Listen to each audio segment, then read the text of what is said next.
This incident took place last year, just a couple of days before Christmas. My wife, Julia, and I had no choice but to make a rushed visit to the local mall for some holiday decorations and ingredients for our big family dinner. And we brought along our young son, Danny. The place was filling up with shoppers by the minute, turning into a chaotic sea of people. I gripped Danny's hand tightly and warned him to stick close to me at all times. Yet, in the blink of an eye, when I glanced down again, he had vanished into the crowd.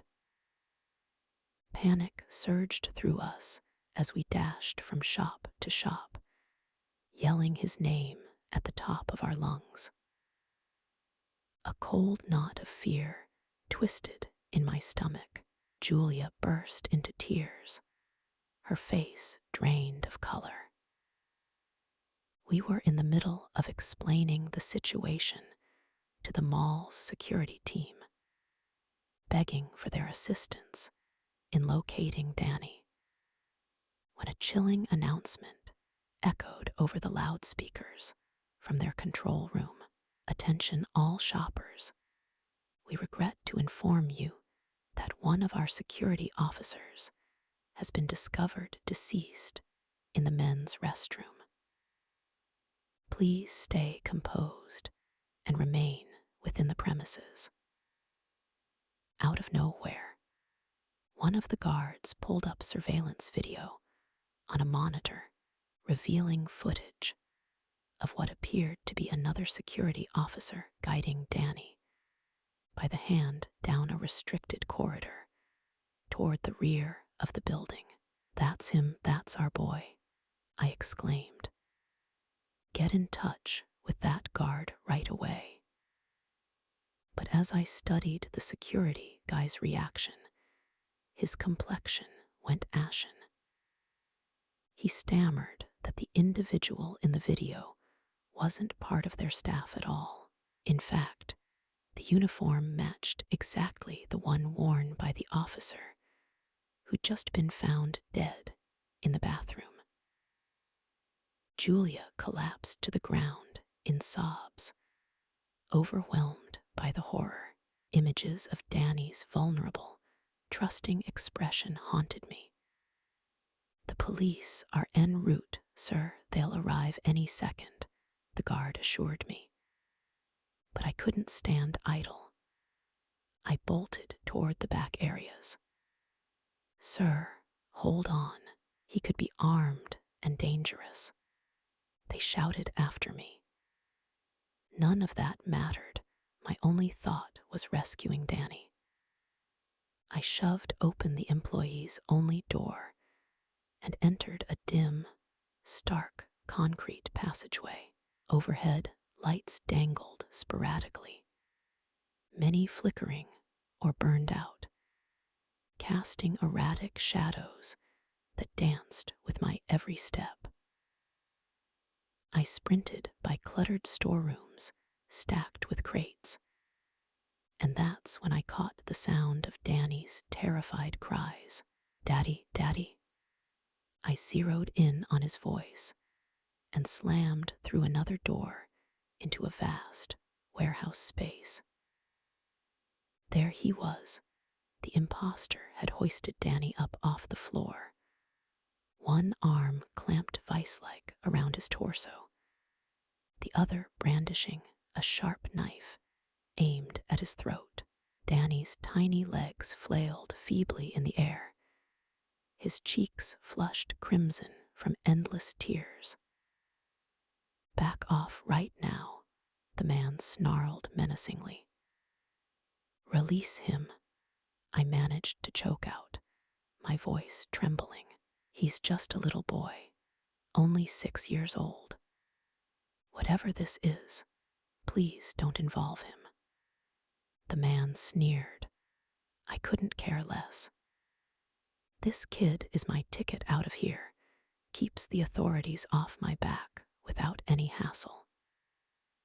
Danny was sobbing uncontrollably, his body quaking in fear, his small arms reaching desperately toward me. I realized one misstep could end everything, so I had to play this cleverly.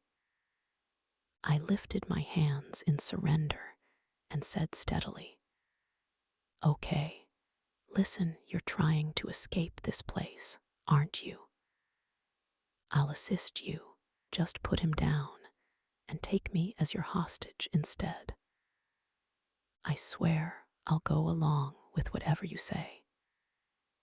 He hesitated, using the knife to scratch at his temple thoughtfully, eyeing Danny, then shifting his gaze back to me.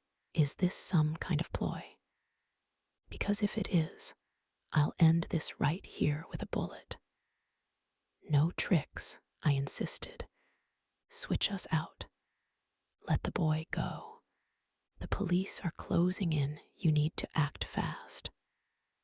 Somehow, my plea worked. He lowered Danny to the ground.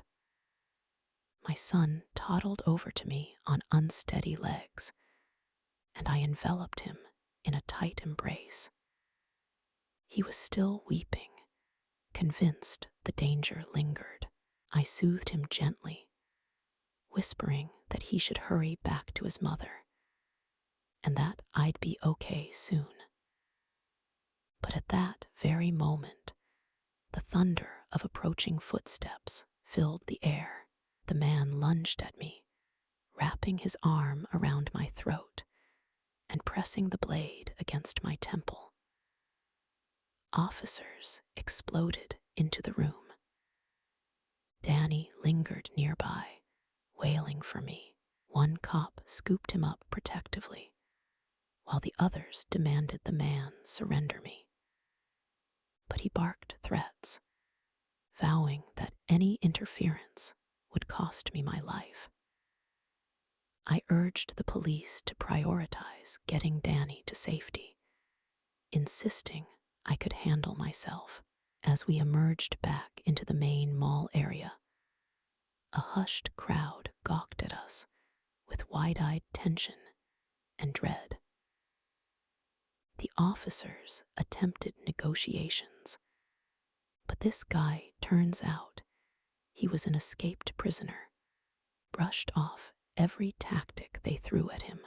Julia let out a piercing scream from amid the onlookers upon spotting me.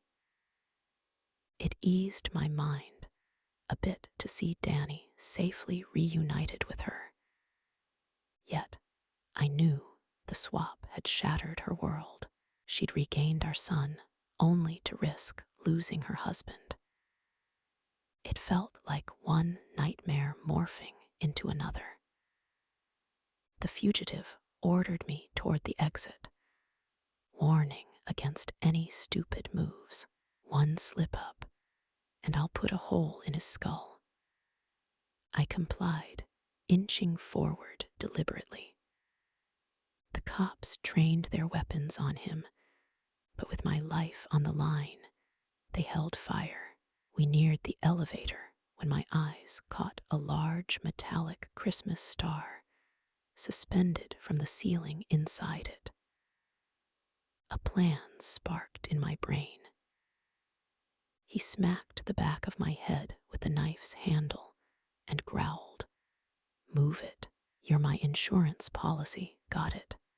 I stepped in, but as the doors began to slide shut, I saw him smirking triumphantly at the police, basking in his perceived victory. That momentary arrogance was his undoing. Seizing the opportunity, I yanked the star down and drove its sharp tip straight into his right eye. He howled in agony, the knife clattering to the floor.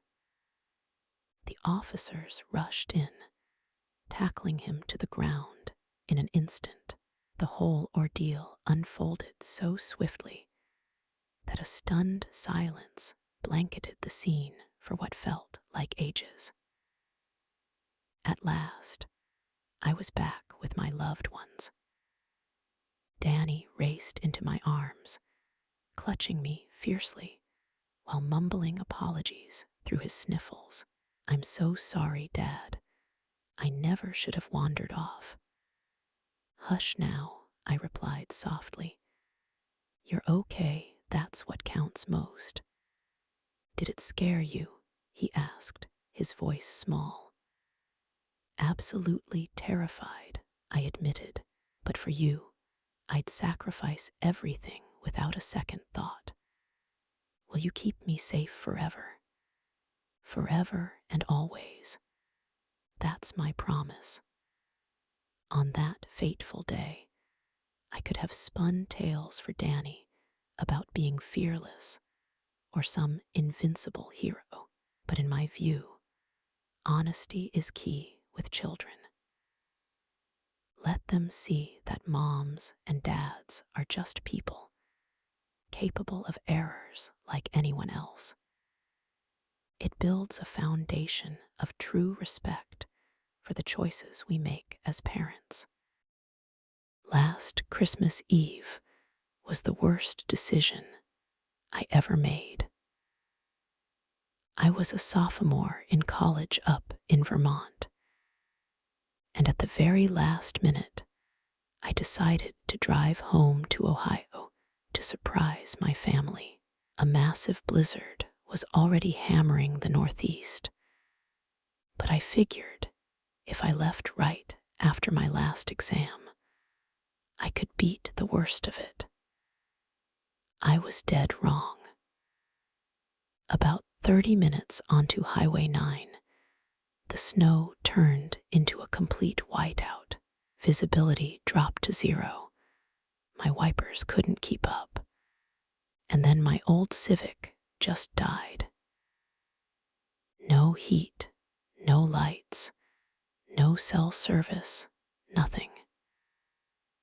The temperature outside was plunging fast, and within minutes, the windows were frosting over from the inside.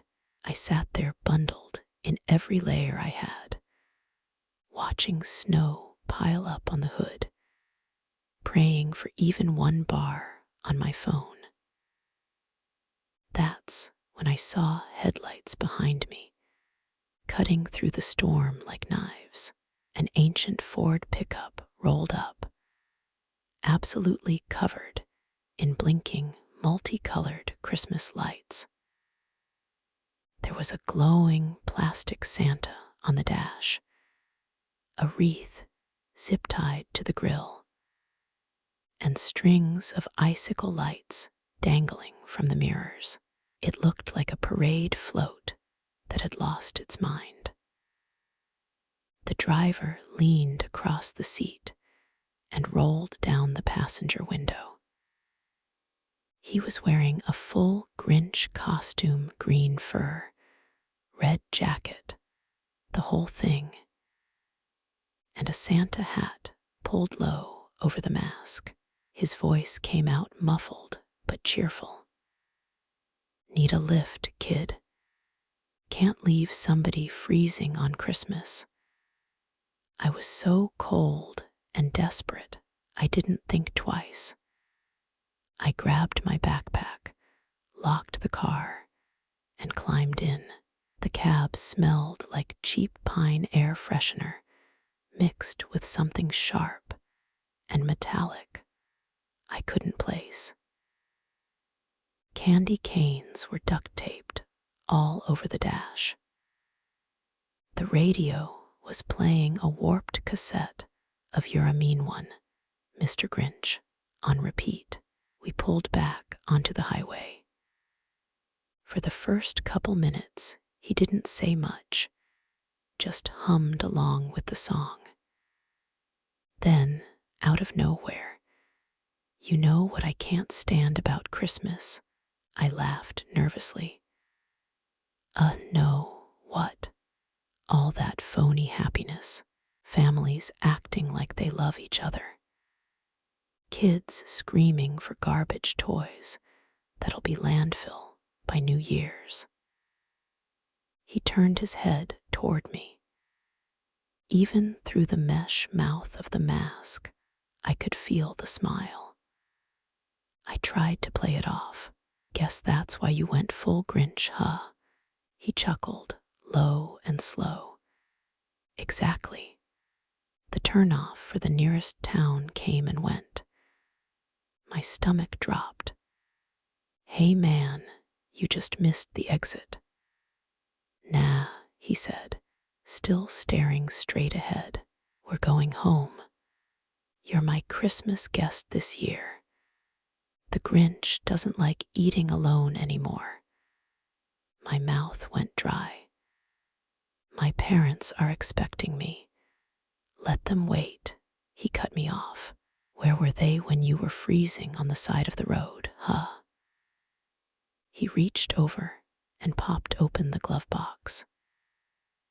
Inside sat a long hunting knife next to a striped candy cane.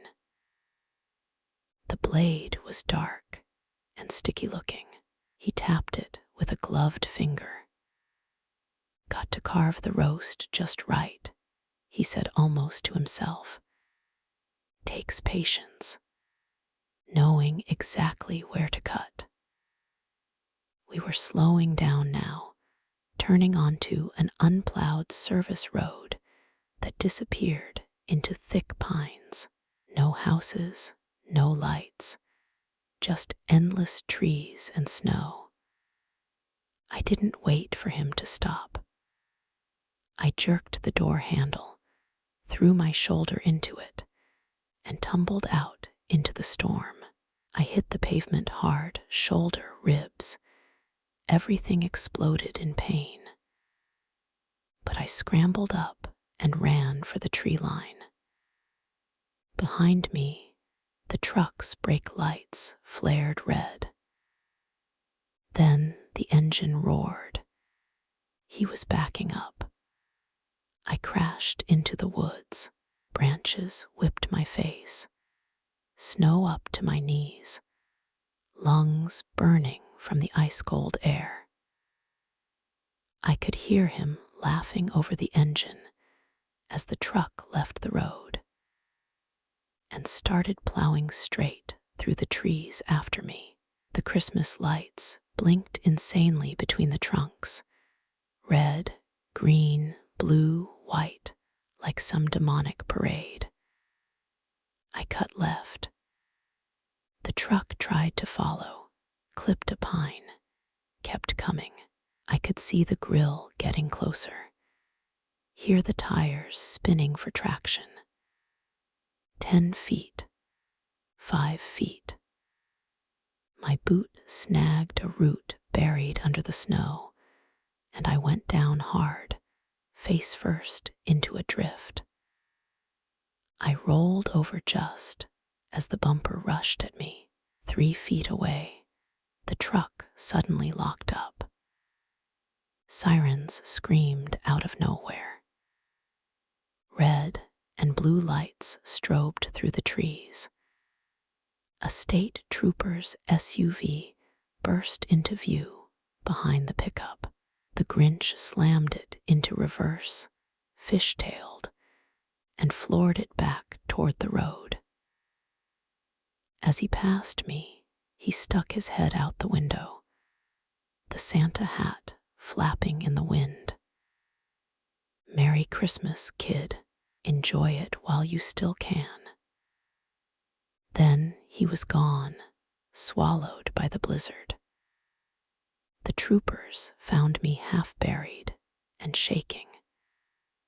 They located my abandoned car, saw the tire tracks leading into the woods, took my statement. They told me they'd been chasing reports all night of a beat-up pickup covered in Christmas lights, tailing people on the highway, running them off the road, then disappearing. They never found the truck, never found the Grinch.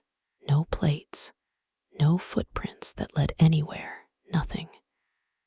Just tire tracks and my bruises. I made it home 2 days later after the roads cleared. My family thought I was exaggerating from trauma. I don't drive anywhere on Christmas Eve anymore. I flinch when I see trucks decorated with lights. And every time I spot someone in a Grinch suit, even if it's some poor college kid working a holiday event, I turn and walk the other way because I know he's still out there, cruising the highways every Christmas Eve, looking for one more lonely guest who won't make it home for dinner.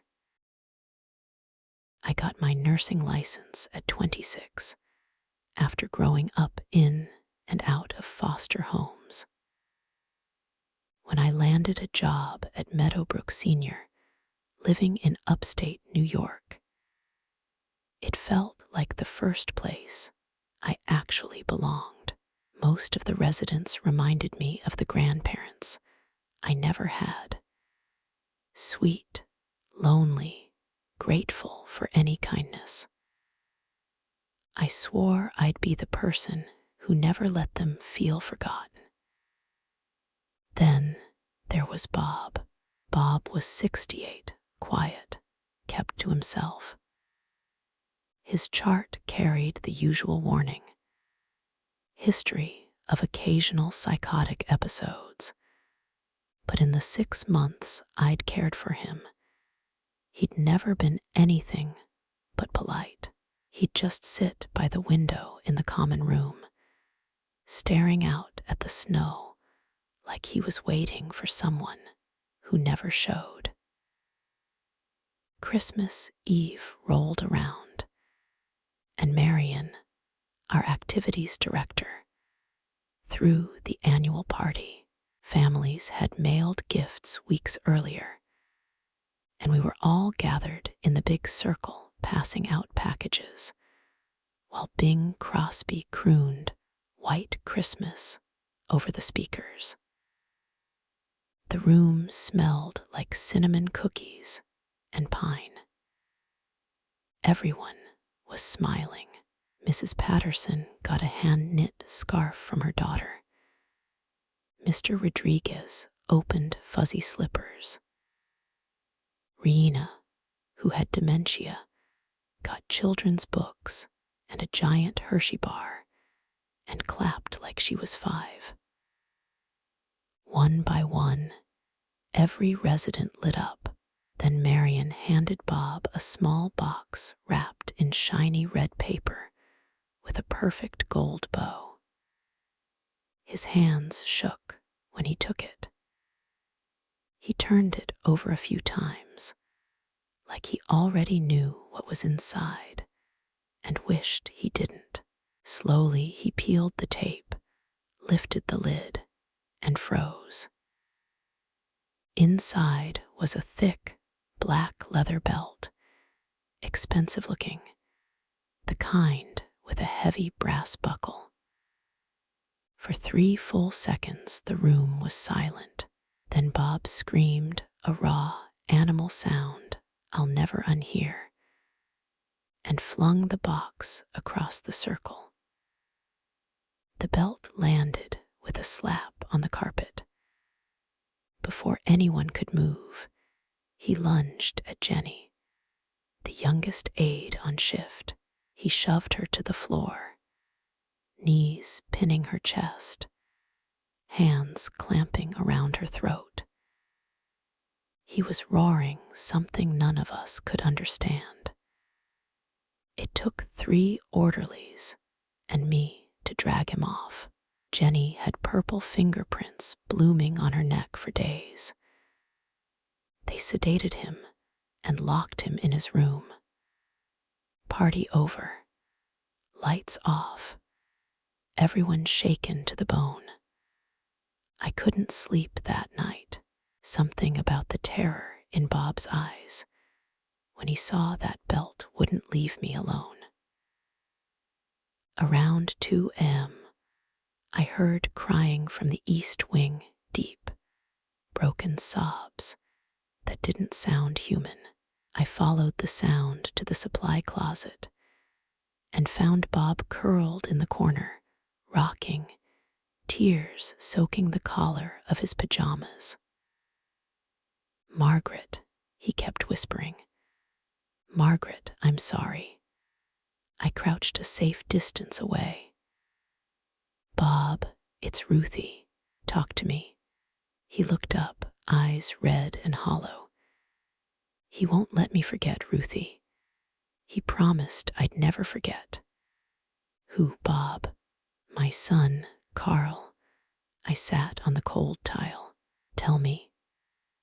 He wiped his face with trembling hands and started talking like the words had been locked inside him for years.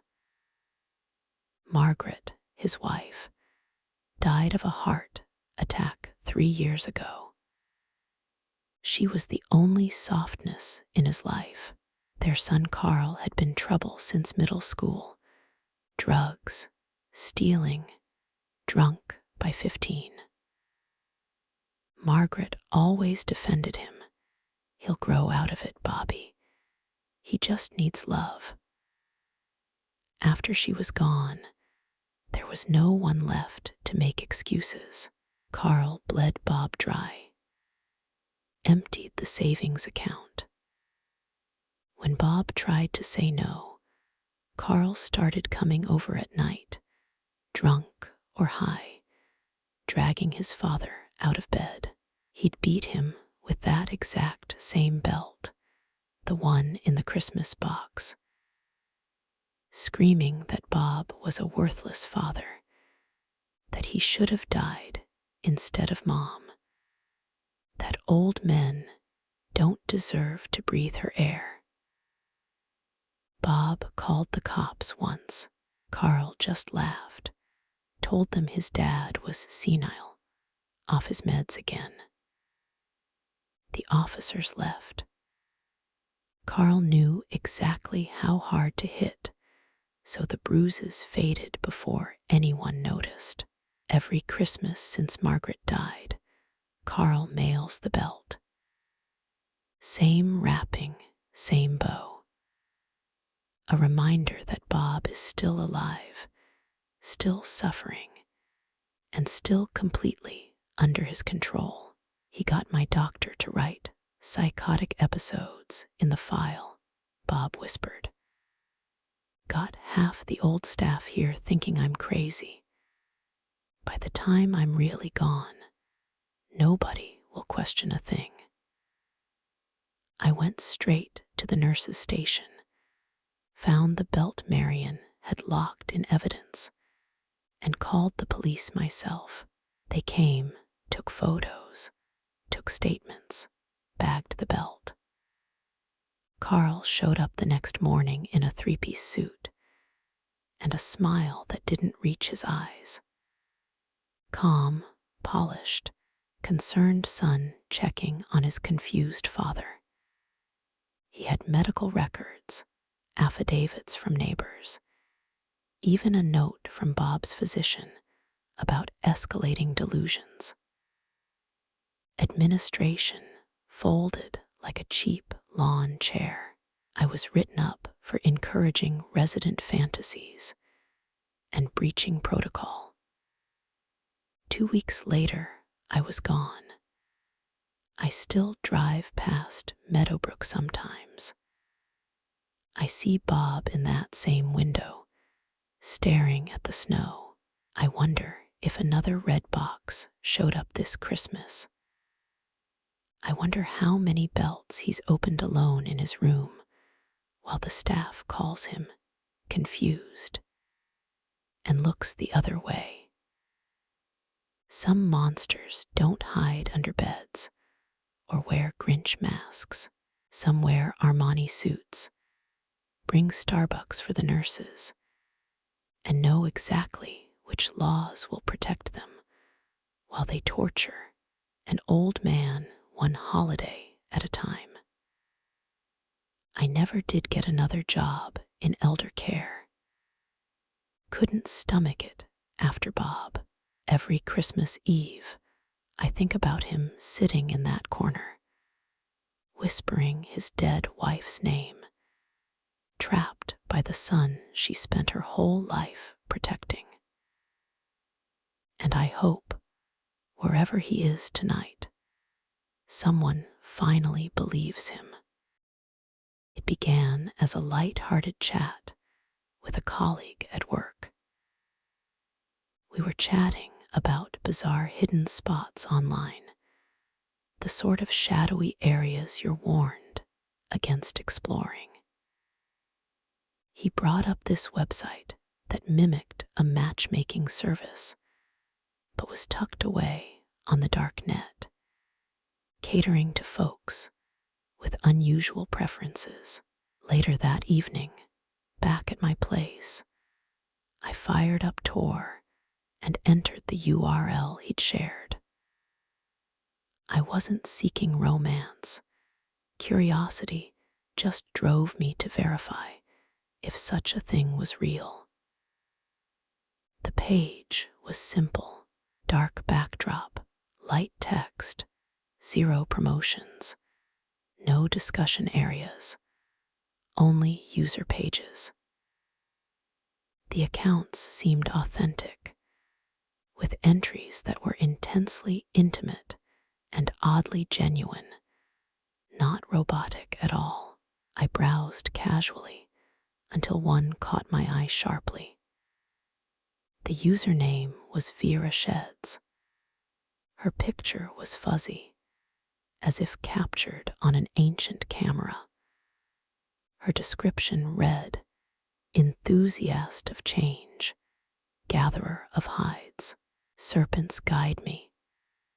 I chuckled initially, yet her phrasing lingered in my thoughts.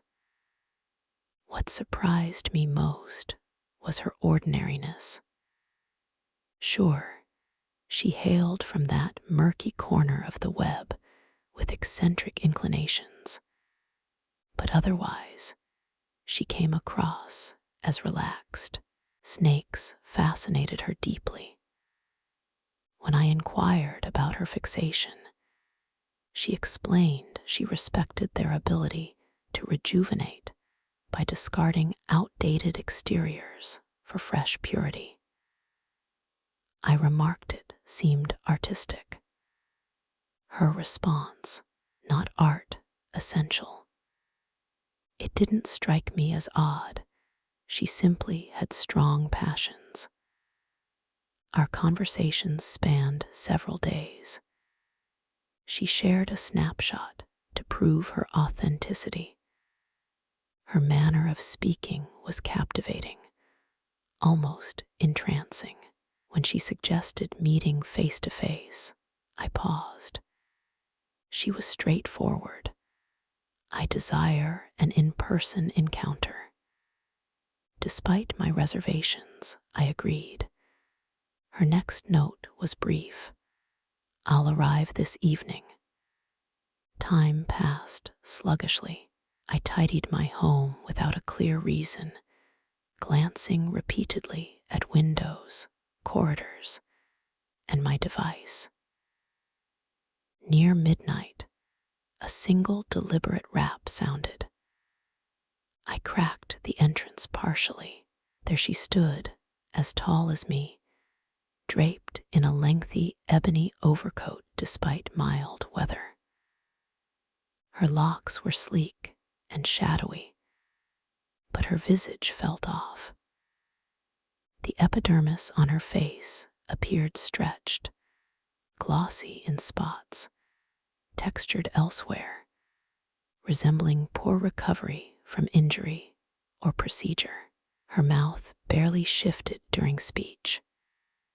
"Your complexion is appealing," were her opening words. I stiffened. Her grin was unnatural, overly broad. We settled in the lounge. She retained her garment. She surveyed the space intently, perhaps appraising it or me. Hands stayed pocketed.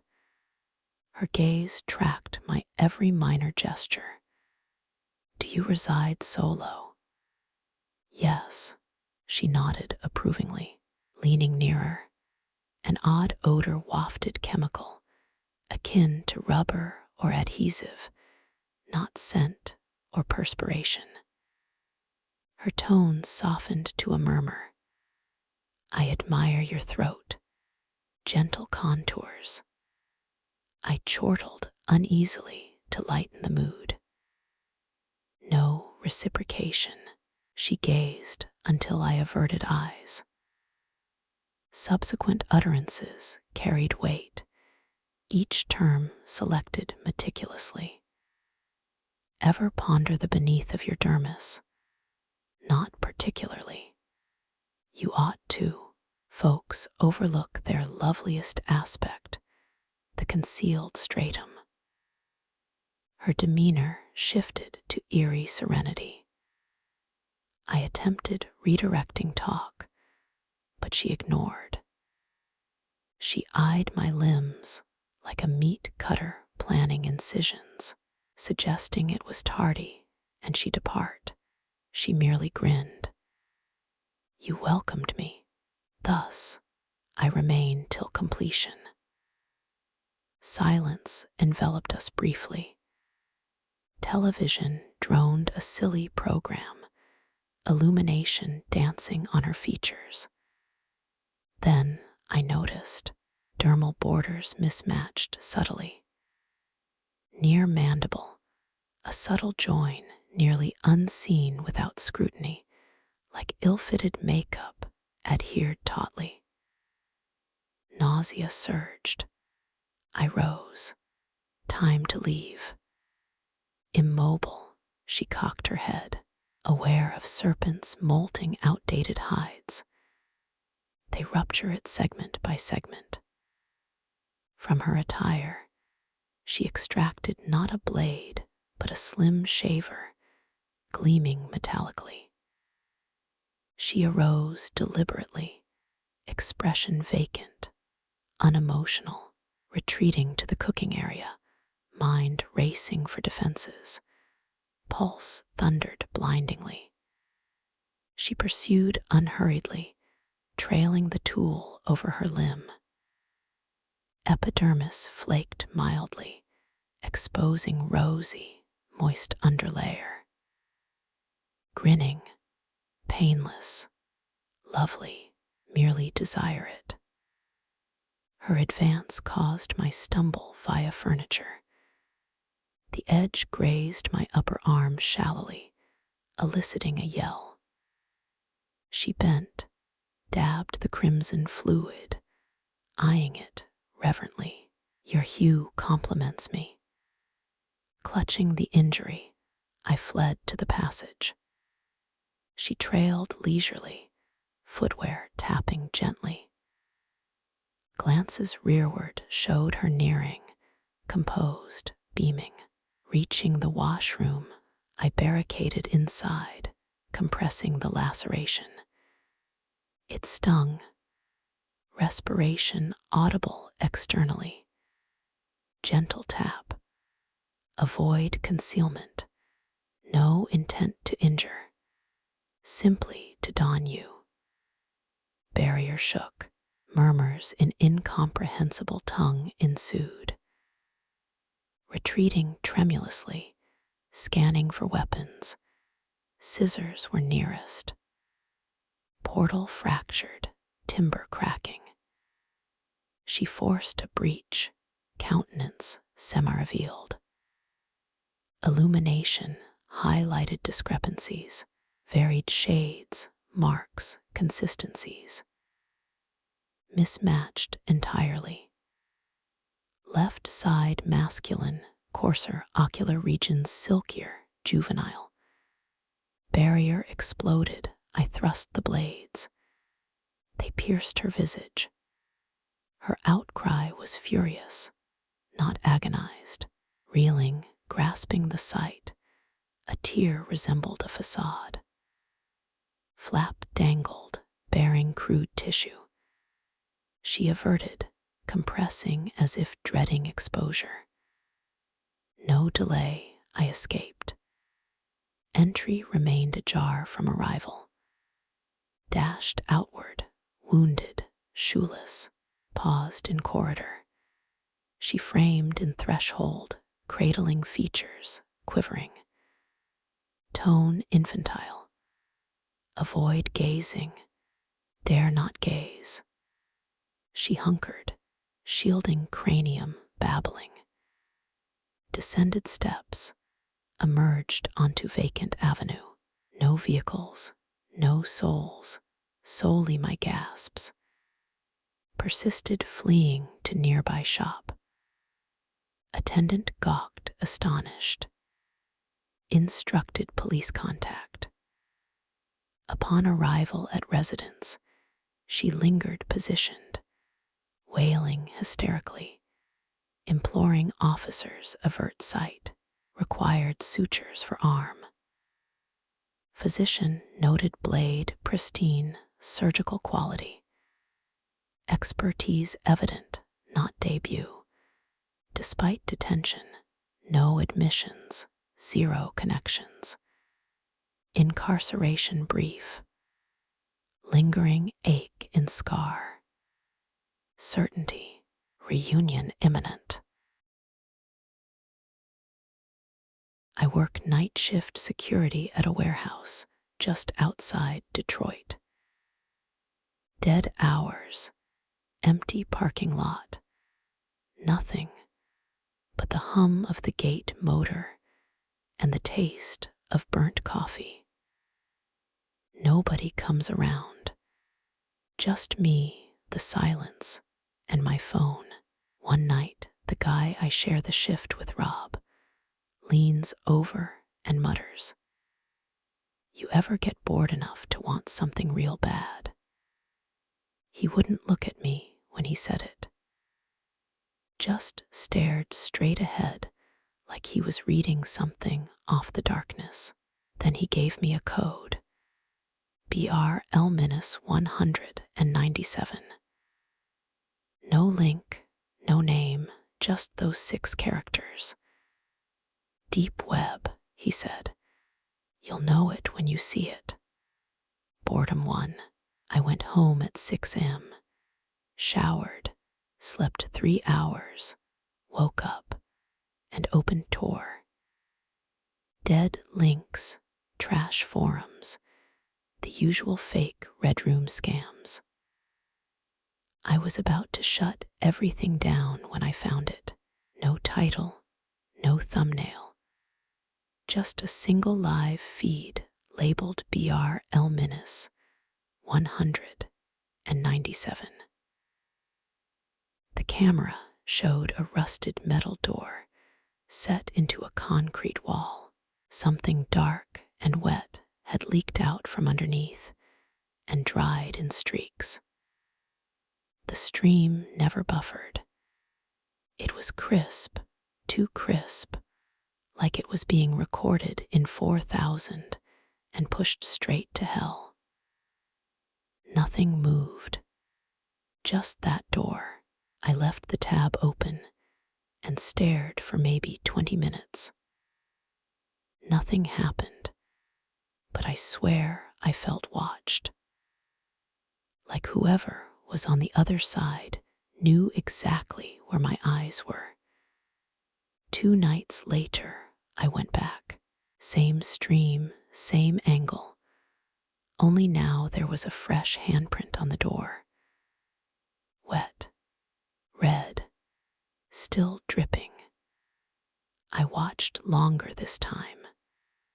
The camera angle shifted, just a couple of inches lower, like someone had picked it up and readjusted it by hand.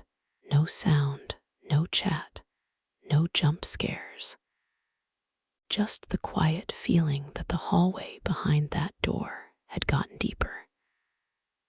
The next night, the door was cracked open. Inside was a narrow corridor lit by a single dying bulb. The walls were cracked, stained, and every few feet there was a metal hook bolted into the concrete. One of them held a torn woman's blouse, ripped straight down the back, Blood dried across the collar.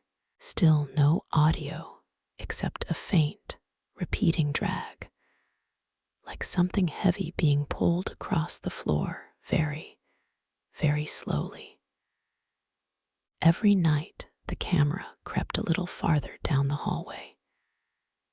Never fast, just a few feet, like someone was walking with it in their hand, patient. Night 5. A plastic bucket appeared. Inside were women's things, scarves, sandals, cheap jewelry, hair clips, all stained. Then the hooks stopped being empty. The first time I saw a body hanging from one, barefoot, ankles tied, swaying just enough to prove the air was moving. I forgot to breathe. The skin was swollen, the face unrecognizable. A timestamp popped up in the corner, 4:12 Ist, India Standard Time. I searched the timestamp, and the details I could make out. Took me 2 hours to find the name, Khalib Kumar Gangrar, the butcher of Bareilly.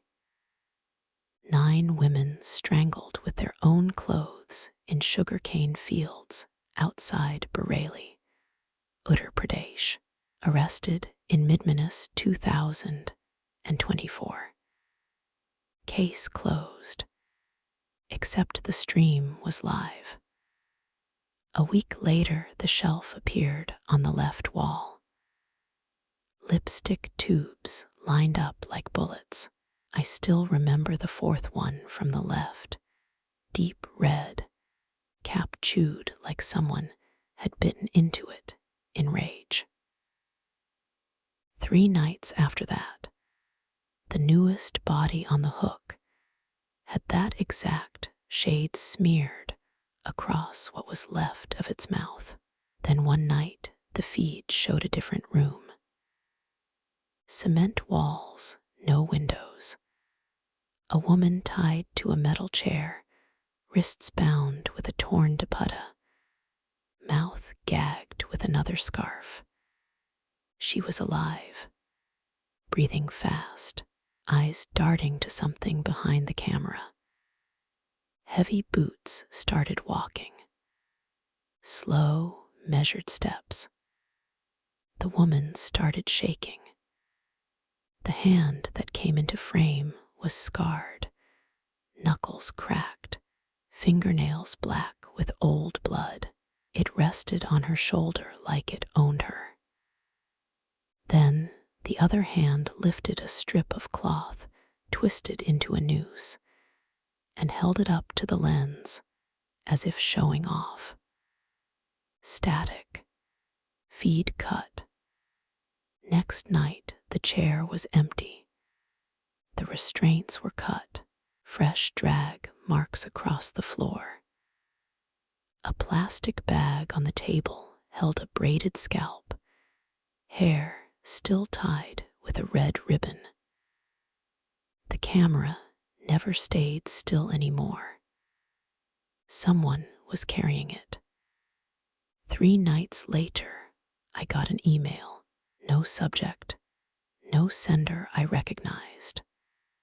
Just an attachment, a still from the stream. Except now the camera was pointed at a concrete wall with my full legal name written on it in dripping red paint. I deleted it, emptied the trash, shut the laptop. 10 minutes later, the file was back. Bigger. The next email had a 10-second video. The man, no mask, no hood, held up my Michigan driver's license to the lens, stared straight into the camera for the full 10 seconds, didn't blink once. I stopped going to work, bought a burner phone, packed one bag, drove west. paid cash for everything, changed burners every state, slept in the car. At a motel in New Mexico, I turned on the TV for noise. The HDMI input lit up by itself. The stream loaded. Same feed. The camera was moving now, walking down a hallway toward room 206. My room. I left everything, wallet, phone, keys, ran barefoot into the desert. Kept running until the sand tore my feet open. Months off-grid. No screens. No real names. Libraries for maps, handwritten directions. I thought it was over. Last week, public library in Arizona. Some kid beside me watching YouTube. The video glitched for half a second. One frozen frame, the metal chair, the shelf of trophies, and hanging off the edge, my old Michigan license plate. The one I reported stolen 6 months ago. They say the butcher of Bareilly is in prison. They're wrong.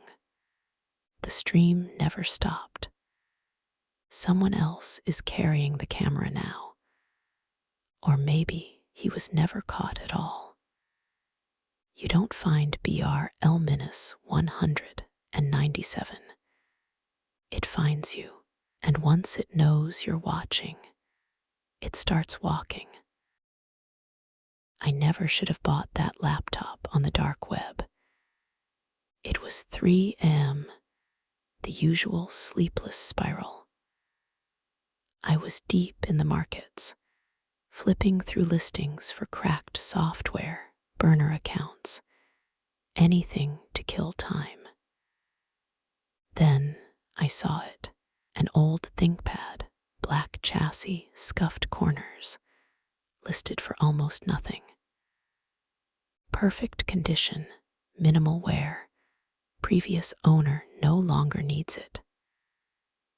No reviews, no seller history, just a wallet address and a single photo. Something about the photo felt wrong. The screen was on, but the reflection in the dark display showed a room I didn't recognize. I sent the coins anyway. Stupid. 3 days later, it arrived in a plain box. No return address. The machine was heavier than it should have been. When I opened it, the hinges creaked like they hadn't moved in years. It booted straight to desktop. No login, no password. Just a handful of folders and one file in bold red. Do not open, I laughed. I've been rooting boxes since I was 14. A little reverse psychology file name wasn't going to stop me. I double-clicked. The screen went full static, harsh white noise blasting from the speakers. Then it cut to black. A single candle flickered on screen. A figure sat cross-legged in front of it, face hidden under a hood. He was chanting, low and guttural, in a language that made my ears itch. After 30 seconds, he looked up, empty sockets where eyes should have been. He stared straight through the camera, straight into me, and smiled with too many teeth. The video ended. The laptop shut itself down. I told myself it was just a well-made creepypasta. Nothing more. Next morning, my phone was exploding. Friends I hadn't spoken to in years, family group chats, even my ex. Everyone asking the same thing. Are you okay? Why did you send this? Attached to every message was a video of me in my living room, standing on a chair with a belt around my neck.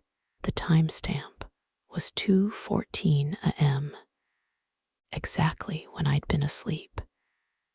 In the clip, I kicked the chair away. My body dropped. My face turned purple. Then the video looped. I never filmed that. I've never even owned a belt like that. I was still staring at my phone when the doorbell rang. Stella, my girlfriend, stormed in crying and furious. She threw her shoe at my head, screaming, "Explain this," and shoved her phone in my face. Another video, me on a beach with some woman I've never met, her legs wrapped around me, laughing like we'd known each other forever. I've never been to a beach in my life. By noon, my parents called. They'd received a news article about me getting arrested for DUI, complete with mugshot. Except the photo was taken in a precinct I've never been to, wearing clothes I don't own. I spent the whole day trying to convince everyone it was deepfakes hackers, some sick prank. Then I looked at the laptop again. All the original folders were gone. Only 2 remained. Do not open victims. I opened victims. A spreadsheet, hundreds of rows. Usernames from dark web forums I used to lurk on. People who suddenly stopped posting years ago. Photos, real names, home addresses, passwords, everything. My name was row 178. Status: IN progress. My folder contained screenshots of my desktop taken while I slept. Photos of my apartment from angles inside rooms I never stand in. And a live feed of me sitting right there, staring at the screen from behind. I slammed the lid, carried the laptop outside, threw it in the dumpster, and drove over it 6 times. Sparks, cracked plastic, done. I felt safe for exactly 4 hours. When I got home, the laptop was sitting on my desk again, screen on, waiting. A new file had appeared. ANTHONYEXE. I didn't touch it. That night, I found a thread buried in an occult forum. The cursed laptop. Same story, same red file name. Same fake suicide videos.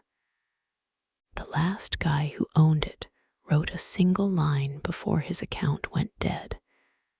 Confront it. Salt circle, candles.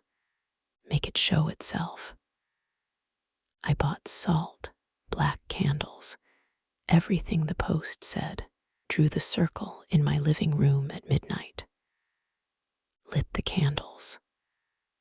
Opened the laptop one last time and read the ritual out loud. Nothing happened for a full minute. Then every light in the apartment died. The candles bent sideways like someone blew on them, but there was no wind.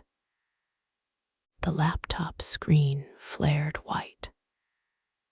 The hooded figure was there again, but now he was standing right on the other side of the salt line, inches from me. His face kept shifting, sometimes rotting, sometimes just a blank stretch of skin with a mouth. Cold breath on my neck. a voice that wasn't sound, more like pressure inside my skull. "You opened the door, Anthony. You invited me in." I screamed the banishment lines from the forum. The figure hissed, clawed at the air in front of the circle, unable to cross. The laptop screen cracked on its own. Sparks flew. The temperature dropped so fast my breath fogged. I kept shouting until my throat bled.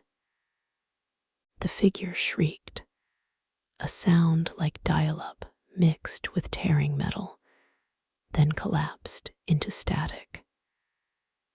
The screen went black, the laptop powered off and never turned on again. The candles straightened. The lights came back. It was gone. I smashed what was left of the machine, scattered the pieces in 3 different states, changed every account, every password, got a new phone, new bank cards, everything. 3 months of peace. Stella took me back after a lot of explaining. We went on vacation to forget.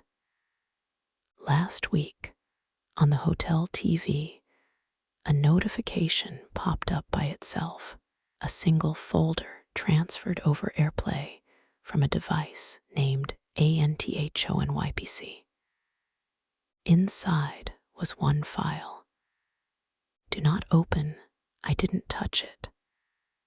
I threw the TV out the balcony instead. Some doors, once opened, never really close. I was the on-call doctor for the abandoned North Wing. 3rd floor, old psych ward, officially decommissioned since 2011. Everyone else had gone home hours ago, only me. A dying fluorescent tube, and the smell of bleach that never quite covers what's underneath. 2:17 a.m., the power cut. Not the whole hospital, just this wing.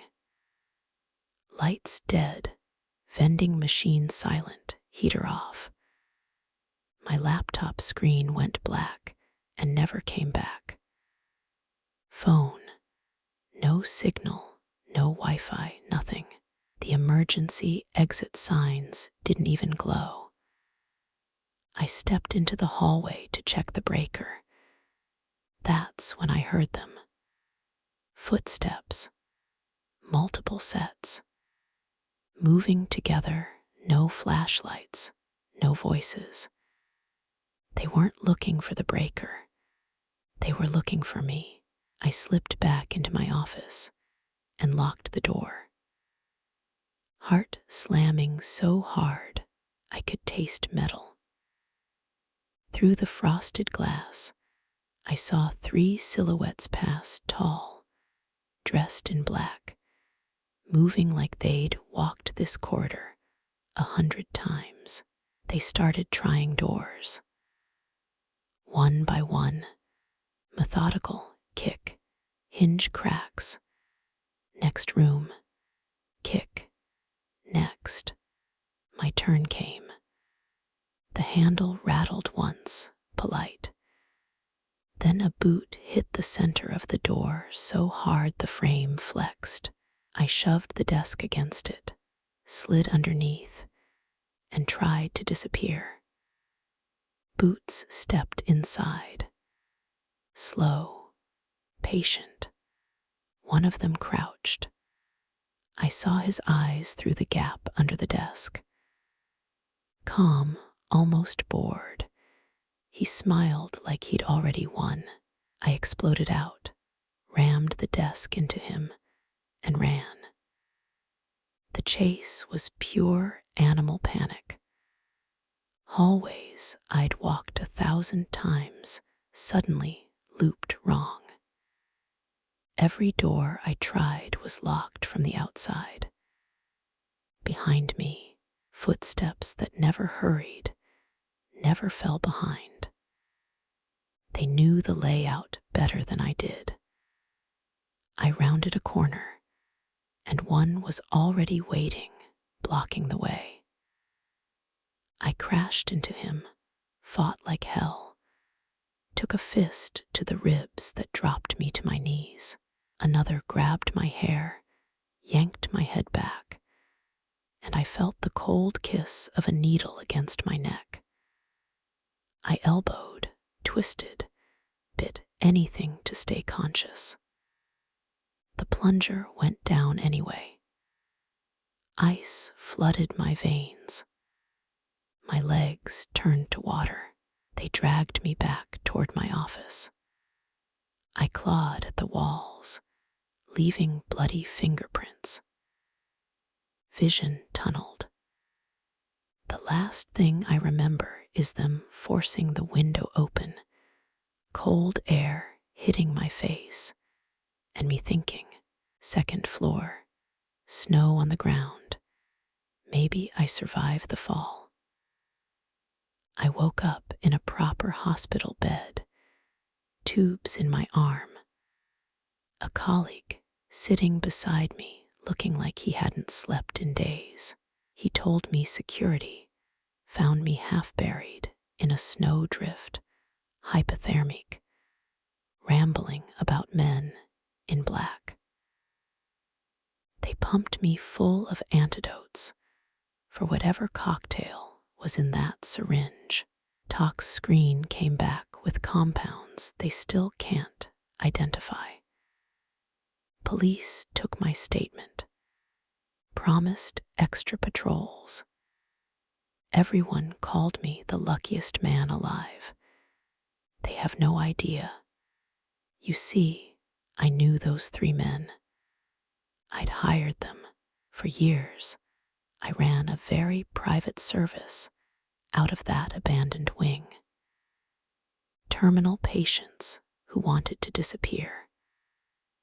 Runaways nobody would miss.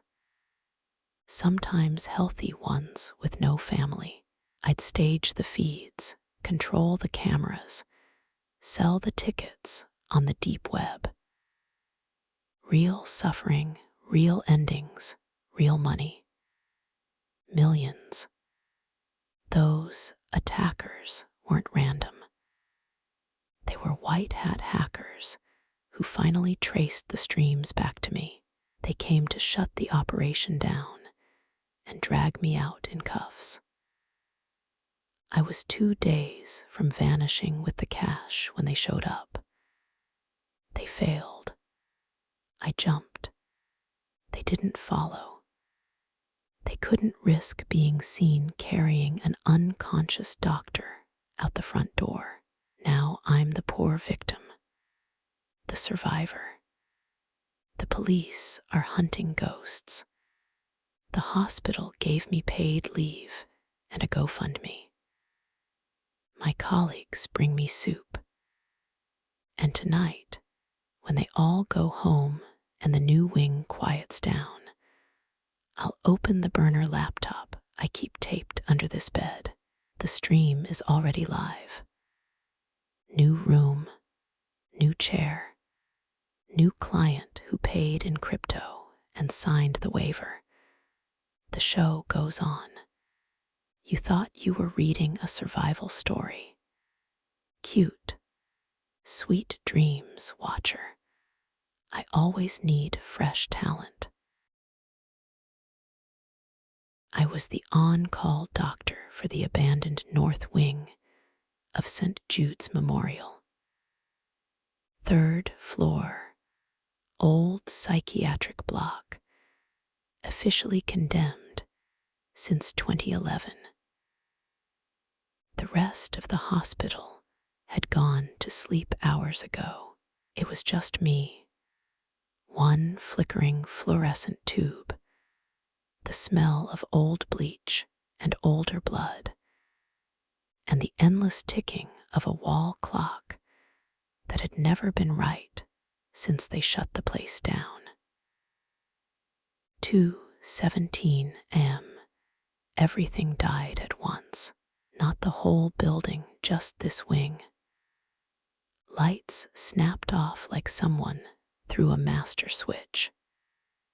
The vending machine went dark. The heater stopped rattling. My laptop screen went black and refused to wake. Phone, 0 bars, 0 Wi-Fi. Emergency lights didn't even glow. The corridor outside became a tunnel of pure black. I stepped out to find the breaker box. That's when I heard them. 3 sets of boots, moving in perfect sync. No flashlights, no radios, no hurried panic like maintenance guys. Just calm, practiced steps that knew exactly where they were going. They were hunting. I slipped back into my office, locked the door, and dragged the desk in front of it, heart hammering so loud I was sure they could hear it through the walls. Through the frosted glass, I saw 3 silhouettes glide past, tall, black tactical gear, faces hidden under balaclavas. They weren't hospital security. They weren't cops. They moved like ghosts who had walked these halls 1,000 times before. They started checking rooms. Kick. Wood splinters. Clear. Next room. Kick. Clear. Methodical. No wasted motion. My door handle turned once, slow and polite. Then a boot hit the center panel so hard the frame cracked, and the desk jumped an inch. I dropped to the floor, crawled under the desk, and tried to become nothing. Boots stepped inside. Heavy, deliberate. One set stopped right in front of me. The man crouched. I saw his eyes through the gap calm, almost bored, like he did this every night. He smiled the way a butcher smiles at a cow that finally stopped running. I exploded out from under the desk, rammed it into his chest, and bolted. The chase was pure animal terror. Hallways I'd walked for years suddenly twisted wrong. Every exit door I tried was bolted from the outside. Behind me, the footsteps never hurried, never fell behind. They knew every turn, every dead end. They were hurting me. I rounded a corner and slammed straight into the second man. He didn't even flinch. A fist like concrete buried itself in my ribs. Air left my lungs in a silent scream. Another grabbed my hair, yanked my head back, and I felt the cold kiss of a syringe against my jugular. I bit, elbowed, clawed, anything to stay awake. The plunger went down. Ice flooded my veins. My legs turned to wet concrete. They dragged me back toward my office. I left bloody handprints on the walls. Vision tunneled to pinpricks. The last thing I remember is them forcing the window open, snow blowing in, and me thinking, second floor, deep drift below. Maybe I live through the fall. I woke up in a proper ICU bed 3 days later. Tubes in every hole, machines beeping.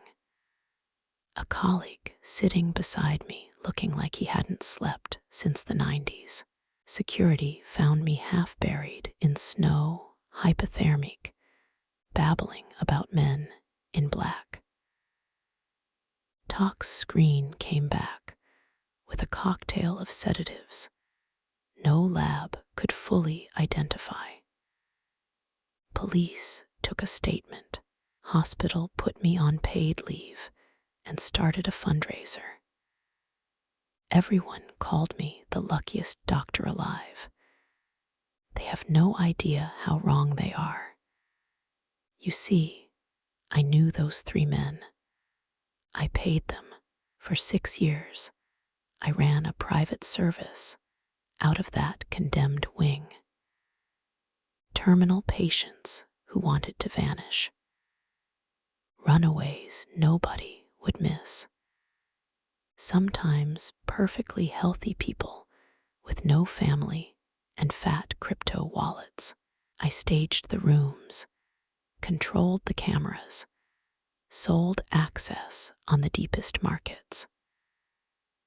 Real suffering, real endings, real money, millions wired to wallets that can never be traced. Those attackers weren't random psychos. They were white hat hackers who finally traced the streams back to me. They came to shut the operation down and drag me out alive for the feds.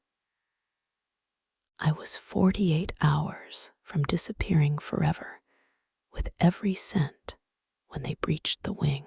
They failed. I jumped. They couldn't risk being filmed carrying an unconscious doctor through the lobby. By the time they ran downstairs, I was already a frozen lump in the snow, playing possum until real security arrived. Now I'm the poor, traumatized victim. The police are chasing ghosts. The hospital gave me a hero's welcome and a corner office in the new building. My colleagues bring casseroles and sympathy cards. Tonight, when this ward quiets down and the last nurse does rounds, I'll pull the burner laptop from under the mattress. New room, new restraints, new client who paid 7 figures in Monero and signed the digital waiver. The stream is already live. The chat is filling up. Bids are climbing. You thought you were reading a survival story. You thought you were rooting for the good guy. Adorable. Sleep well, watcher. There's always room for one more on camera. I won. Good night. This happened when I was 12, back in 2012. We lived in a small, nowhere town in eastern Oklahoma, where the houses sat far apart, separated by thick patches of pine and scrub oak. You couldn't see the next driveway from ours unless the leaves were down. It was a Tuesday in late September. My parents had finally decided I was old enough to stay home alone for the couple hours between getting off the school bus and them coming back from work. Usually I went to my mama's house after school, but this year they said I could handle it. Bus dropped me off around 3:05. Dad usually rolled in about 4:45. Mom a little after 5, unless she had meetings. That day was different. Mom had parent-teacher conferences and wouldn't be home till almost 8. Dad texted during lunch that something came up at the plant and he'd be late, maybe 7:30 or 8 himself. I didn't think much of it.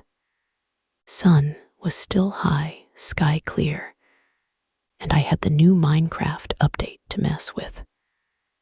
I kicked off my shoes, ran upstairs, and hopped on Xbox Live. Only my buddy Seth was on. We built stupid stuff and talked trash like always. 2 hours flew by.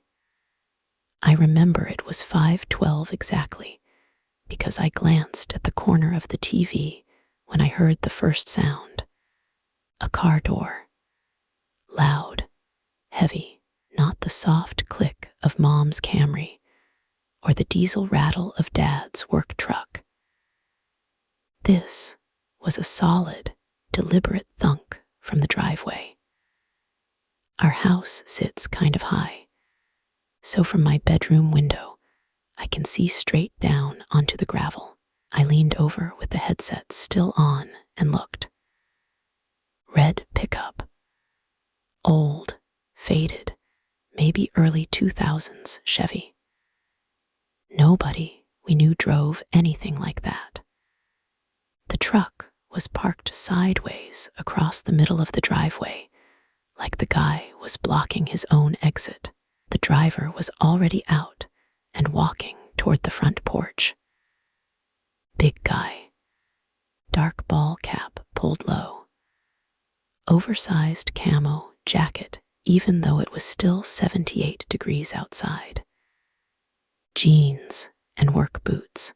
Seth was in my ear asking what skin I was gonna use for the new update. I just whispered, "Dude, somebody's here."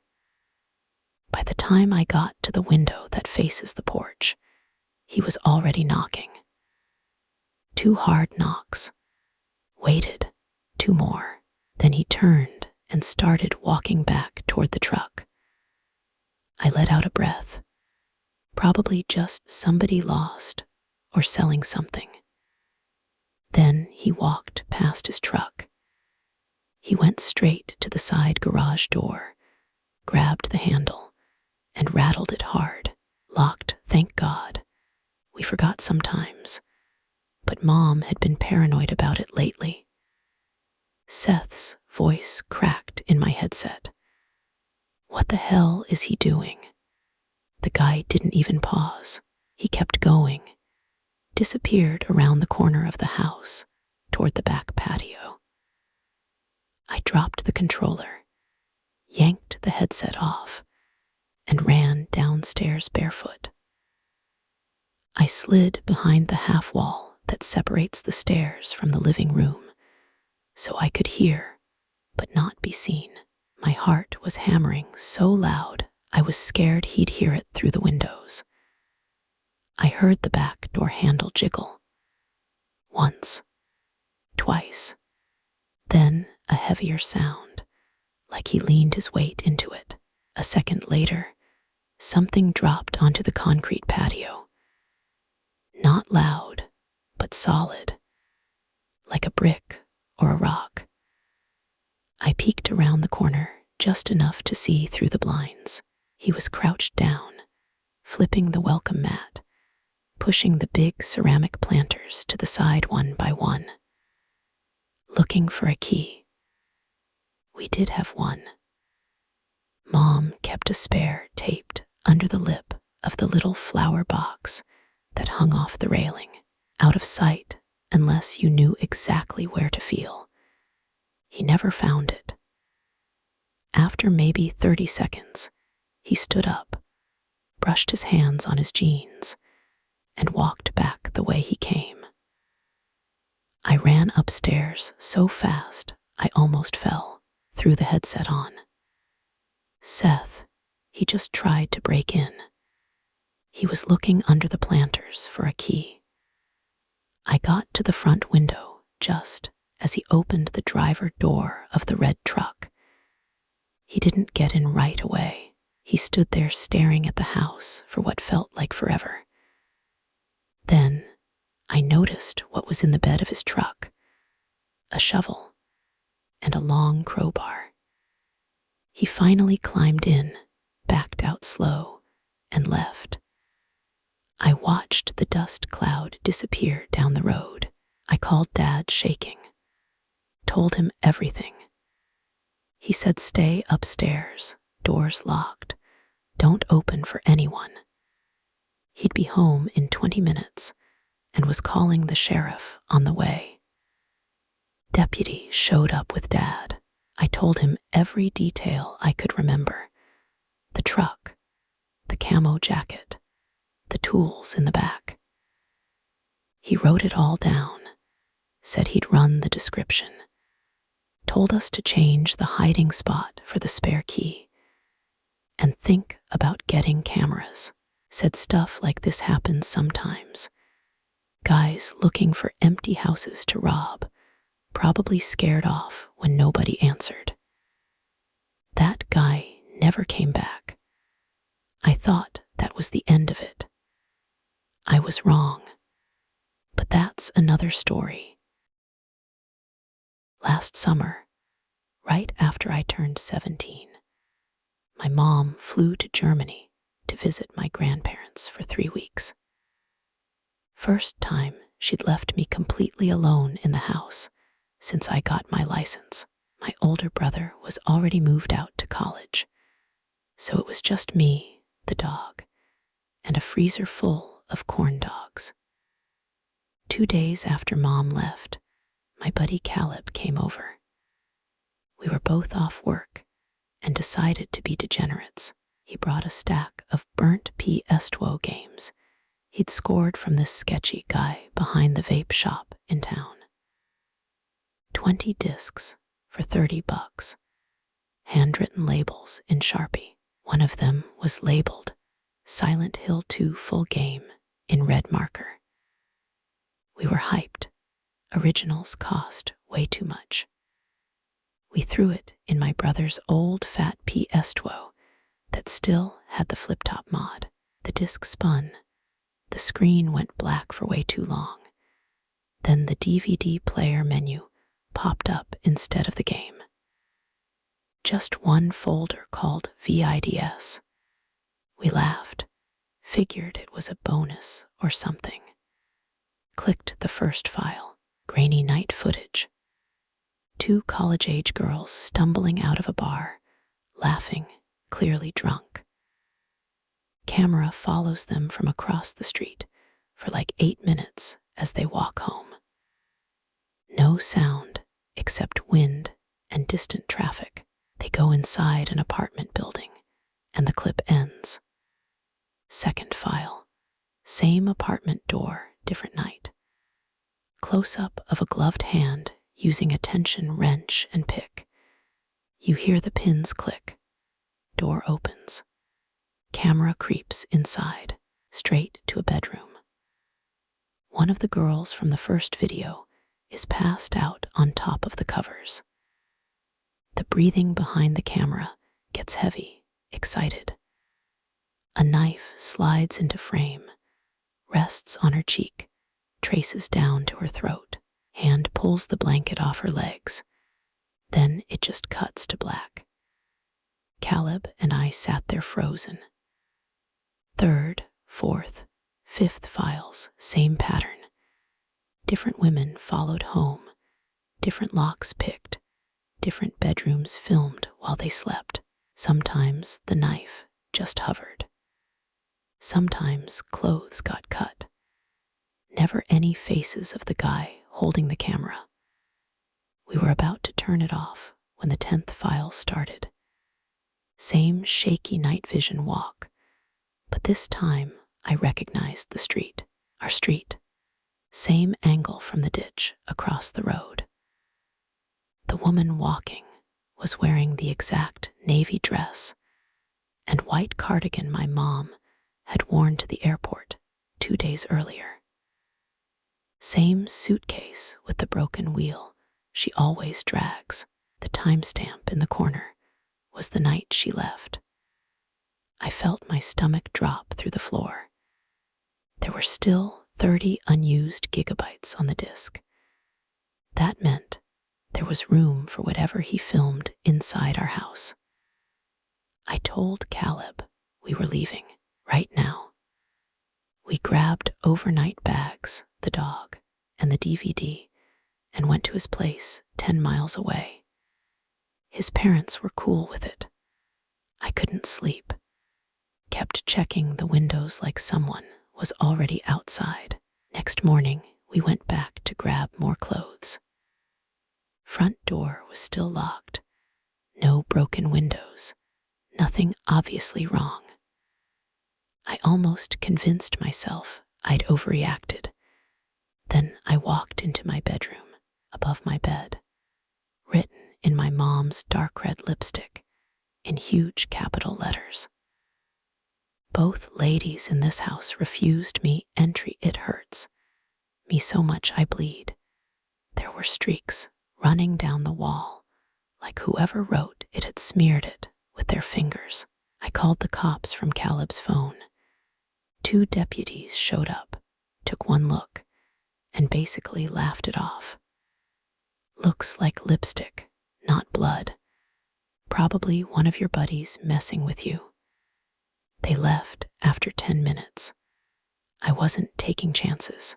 That night, I set up my old laptop on my dresser, webcam pointed at the bed, and used remote desktop so I could watch the feed from Caleb's house. Figured if anyone came back, I'd have proof. 2 nights later, 2:14 a.m., I'm watching the live feed on my phone under the covers at Caleb's. The bedroom is dark, except for the streetlight coming through the blinds. A shadow moves across the wall.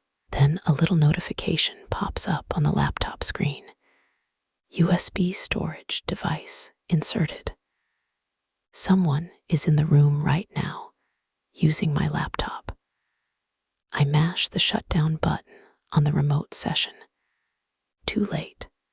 They open the media player. A new video starts playing on the disk drive.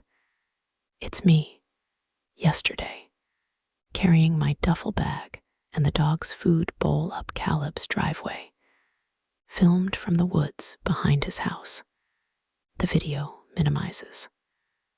The webcam feed tilts slightly. Someone adjusted the laptop to face the wall better. Fresh lipstick, same color, right under the first message. You kept what belongs to me now. I take something of yours, you will bleed the same. I'm shaking so bad, I almost dropped the phone. Caleb and his little brother are asleep upstairs. Their parents are at some work dinner till morning. Then I hear it. Downstairs. The soft click of the front door handle turning. I wake Caleb. We lock ourselves in the upstairs guest room, push the dresser against the door. Caleb calls 911 on his cell. Dispatcher says units are 10 minutes out. We sit there in the dark, listening to slow footsteps on the stairs. The same deliberate pace you hear in the videos. I still have the DVD in my backpack. Part of me wants to snap it in half and flush it. The other part knows it's the only proof anything happened at all. Cops got here 20 minutes ago. They're making us come in for statements. The DVD accidentally shattered when the officer put it in his pocket. He says it just cracked on its own. I don't know what happens next. I just know he still has the copies, and he knows exactly where I am. Last year, summer of 2024, I was 21 and had just moved into a little duplex on the edge of Knoxville with my girlfriend, Riley. It was our first place together.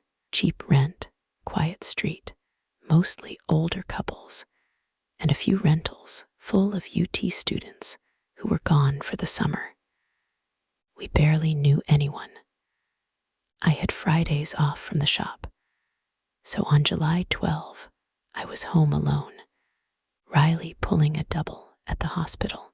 I was parked at the coffee table with my laptop, half-assing some online certification course, when someone started pounding on the door. Not knocking, pounding, like they were trying to wake the dead. I figured Amazon finally showed up with the new router we ordered. Opened the door without even looking through the peephole. guy standing there, maybe mid-40s, patchy beard, sunburned neck, wearing an old orange Home Depot polo, 2 sizes too big, and dirty jeans. No name tag, no lanyard.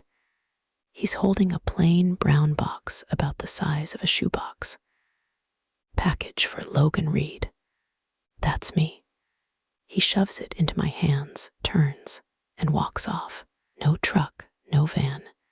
Just heads down the sidewalk and around the corner like he lives here. The box has no labels, no tape from any carrier.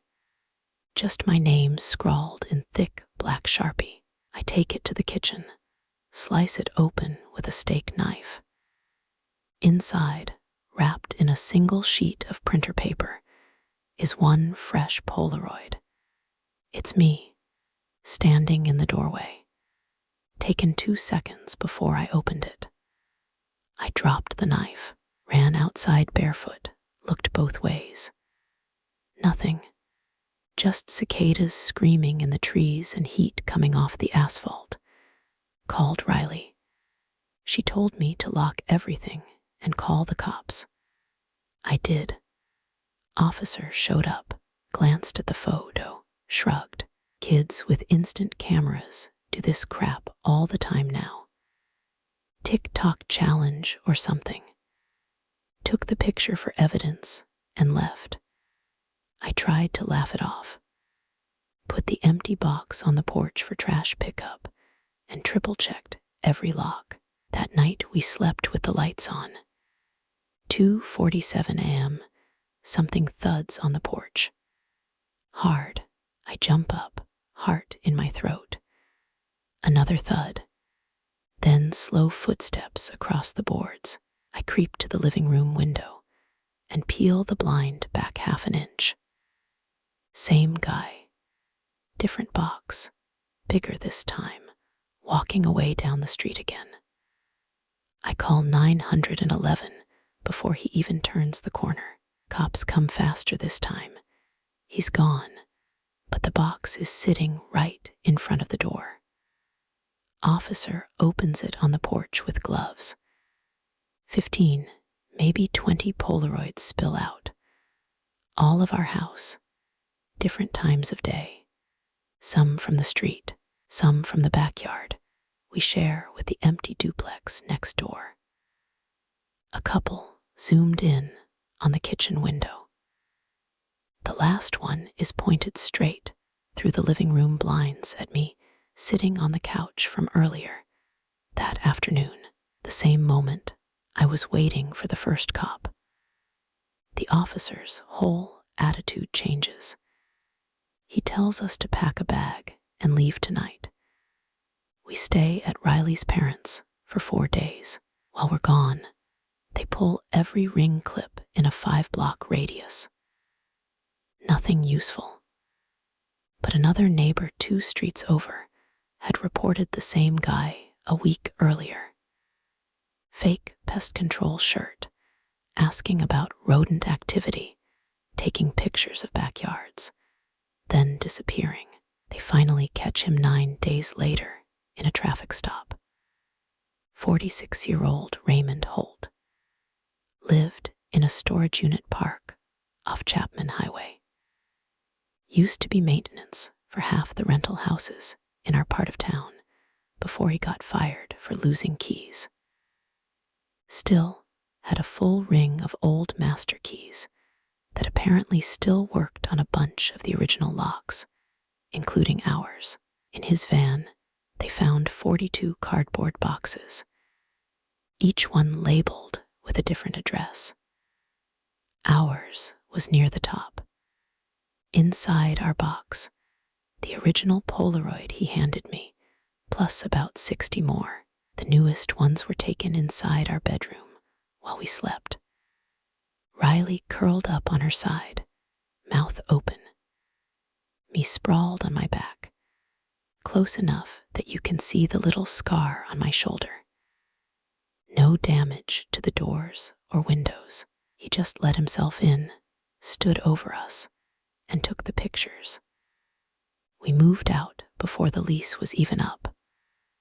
Landlord changed every lock in the building, but it didn't matter. Sometimes I still get packages with no return address, plain brown boxes. I don't open them anymore. I leave them on the porch, exactly where they land, and I wait for the footsteps to walk away. Looking at Hooters isn't as chaotic as folks imagine. Yeah, you deal with the odd rowdy patron or off-color remark, but usually it's all about serving up wings, chatting casually, and faking a chuckle at lame puns to boost those tips. I've been slinging plates there for nearly 2 years, totally in the groove, until that fateful evening.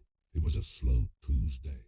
The place was only half full, and I was wiping down a booth by the bar when I spotted a lady with this bizarre bowl haircut that screamed DIY disaster.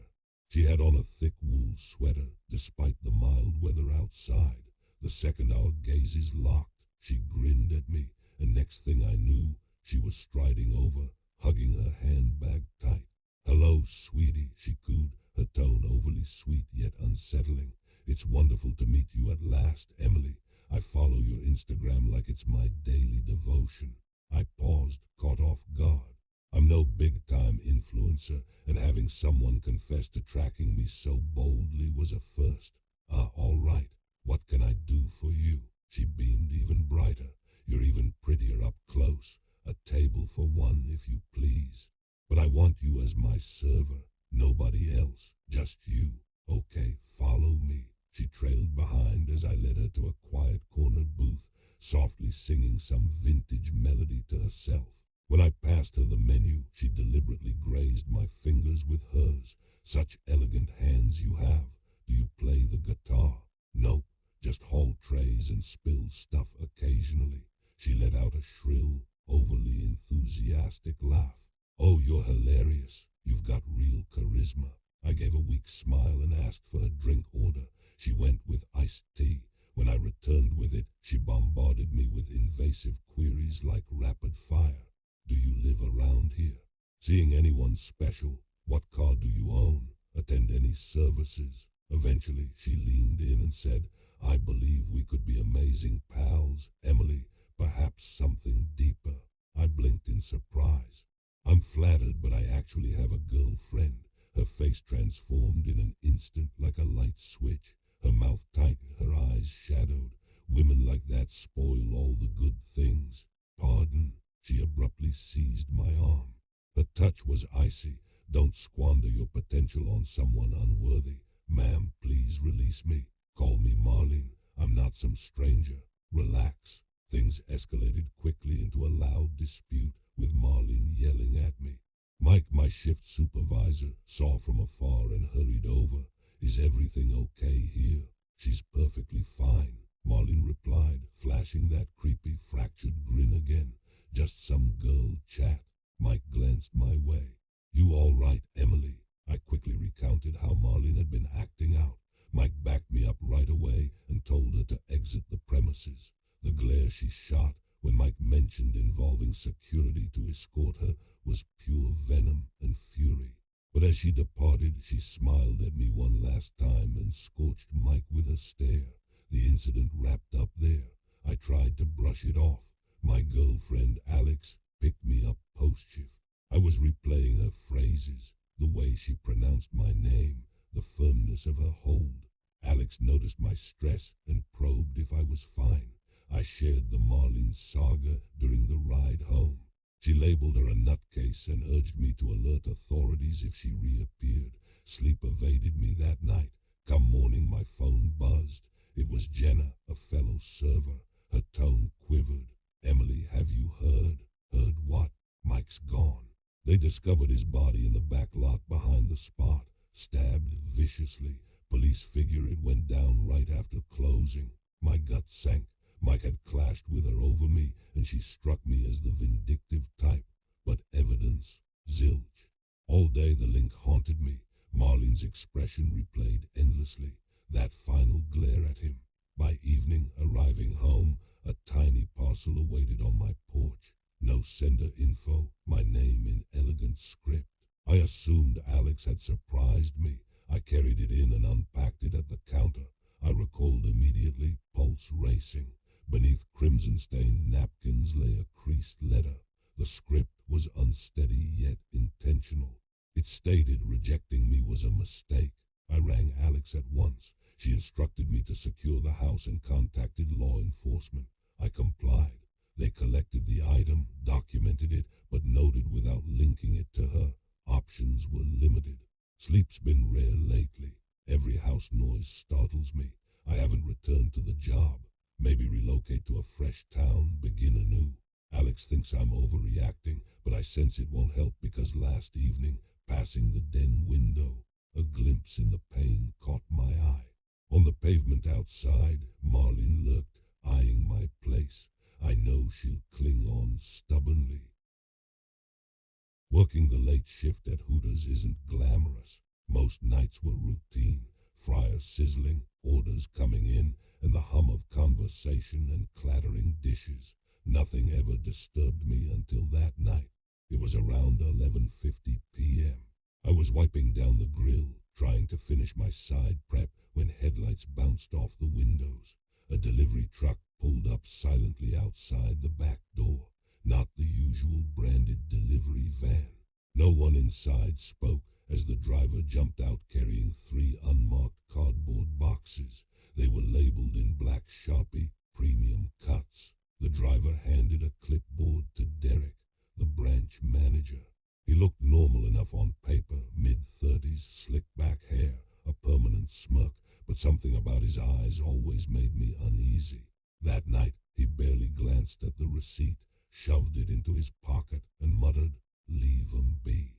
Just freezer stock, Rachel." I nodded, but something in the pit of my stomach didn't sit right. The boxes were heavy, the tape was peeling, and they smelled weird. Derek wheeled them inside like they were nothing, and slammed the door shut behind him. The shift ended. I clocked out, grabbed my keys, and headed for my car. But as I reached the alley outside the back, I realized I'd left my phone on the prep table. Not a big deal. I figured I'd just grab it and leave. I went back in, and this time I noticed the freezer humming louder than usual. I froze. The door, which Derek had slammed shut, was now slightly ajar. I had no reason to open it. He specifically asked me to leave the boxes alone. But something gnawed at me. Curiosity, gut instinct. I pulled the door fully open. Cold air hit my face, fogging the air around me since I wasn't wearing glasses. I stepped inside, eyes adjusting to the dim freezer light. I saw one of the boxes opened. I swear my heart stopped. Vacuum-sealed bags of raw meat lay spilling out, stacked unevenly. At first, I thought maybe a box had torn in transport, but something was wrong. The cuts were uneven and jagged. The color was off. Not fresh red, but a sickly brown pink that made my stomach churn.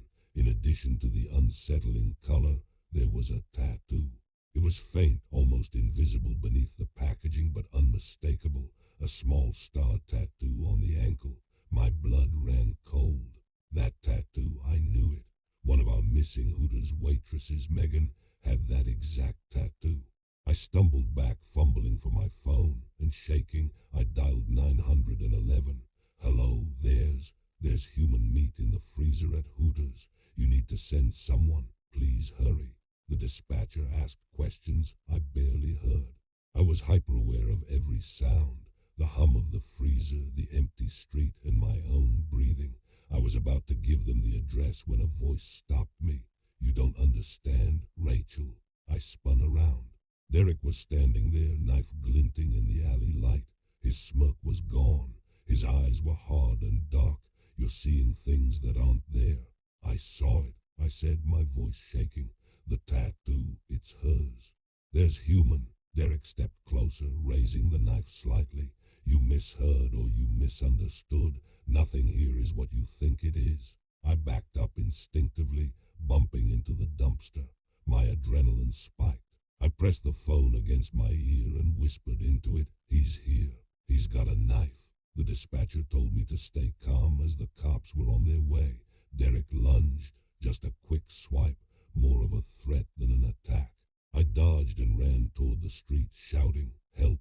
Somebody help me!" I hid behind this heap of trash bags, waiting for the cops. When they finally arrived, they found Derek inside. He was putting those meat boxes in a large bag, probably planning to run away. They caught him quickly. He didn't resist. But even as they cuffed him, I saw the panic in his eyes turn to something colder, more calculated. They searched the freezer and found more boxes. They ripped them open carefully, gloved hands moving like surgeons. Every box contained vacuum-sealed human remains. I couldn't look directly at most of them, but the tattoos were unmistakable. Megan, another missing cook, and even a manager from a different branch. Derek tried to explain it away. He said he handled premium cuts for specialty events and there was a misunderstanding, but the officers weren't buying it. Evidence, DNA, fingerprints, it all pointed to him. I watched him being led out, still trying to charm, still trying to argue, and I realized something that would stay with me forever. He didn't see these people as people, just inventory. Premium cuts. That was what he called them. I never returned to that Hooters. I couldn't. They offered me counseling and relocation. I turned them down. I don't know where I would go if I felt safe again. I quit restaurant work entirely. Sometimes late at night, I still wake up with the cold fear pressing on me. The memory of the tattoo, the way he smirked when he held the knife. It's like a shadow I can't shake. I walk past Hooters on the highway occasionally. The building's lights hum in that familiar orange glow, and I get that same feeling in my gut, like someone's watching me, like those boxes are still there, waiting for the next shift, the next person who thinks they're safe. Because I'm not just scared of men like Derek, I'm also terrified of those who ordered his premium cuts. Hello, my name is Jaden Blacksky. A few years back, when I was about 11, something happened to my little foster brother Eli that still makes my skin crawl every time we talk about it. We all grew up on a tiny Cree reserve in northern Manitoba, York Landing. Houses are spread out, and behind them is nothing but thick bush and trails for miles. One warm, rainy summer night in 2021, me 11, my sister Leona 10, our older foster brother Mason 10, and little Eli, he was only 8 or 9, decided to play manhunt after dark. It was already past 10 p.m., pouring rain, but we didn't care. We all picked Eli to be it because he was the smallest and easiest to gang up on. He covered his eyes and counted to 30 while the rest of us scattered into the wet forest behind the houses. Leona and I ran together toward the big gravel pit the band uses for road work. The rain had turned the sand into thick mud. We crouched down in some bushes near the tree line and waited, trying not to giggle too loud. Eli's side of the story is the scary part.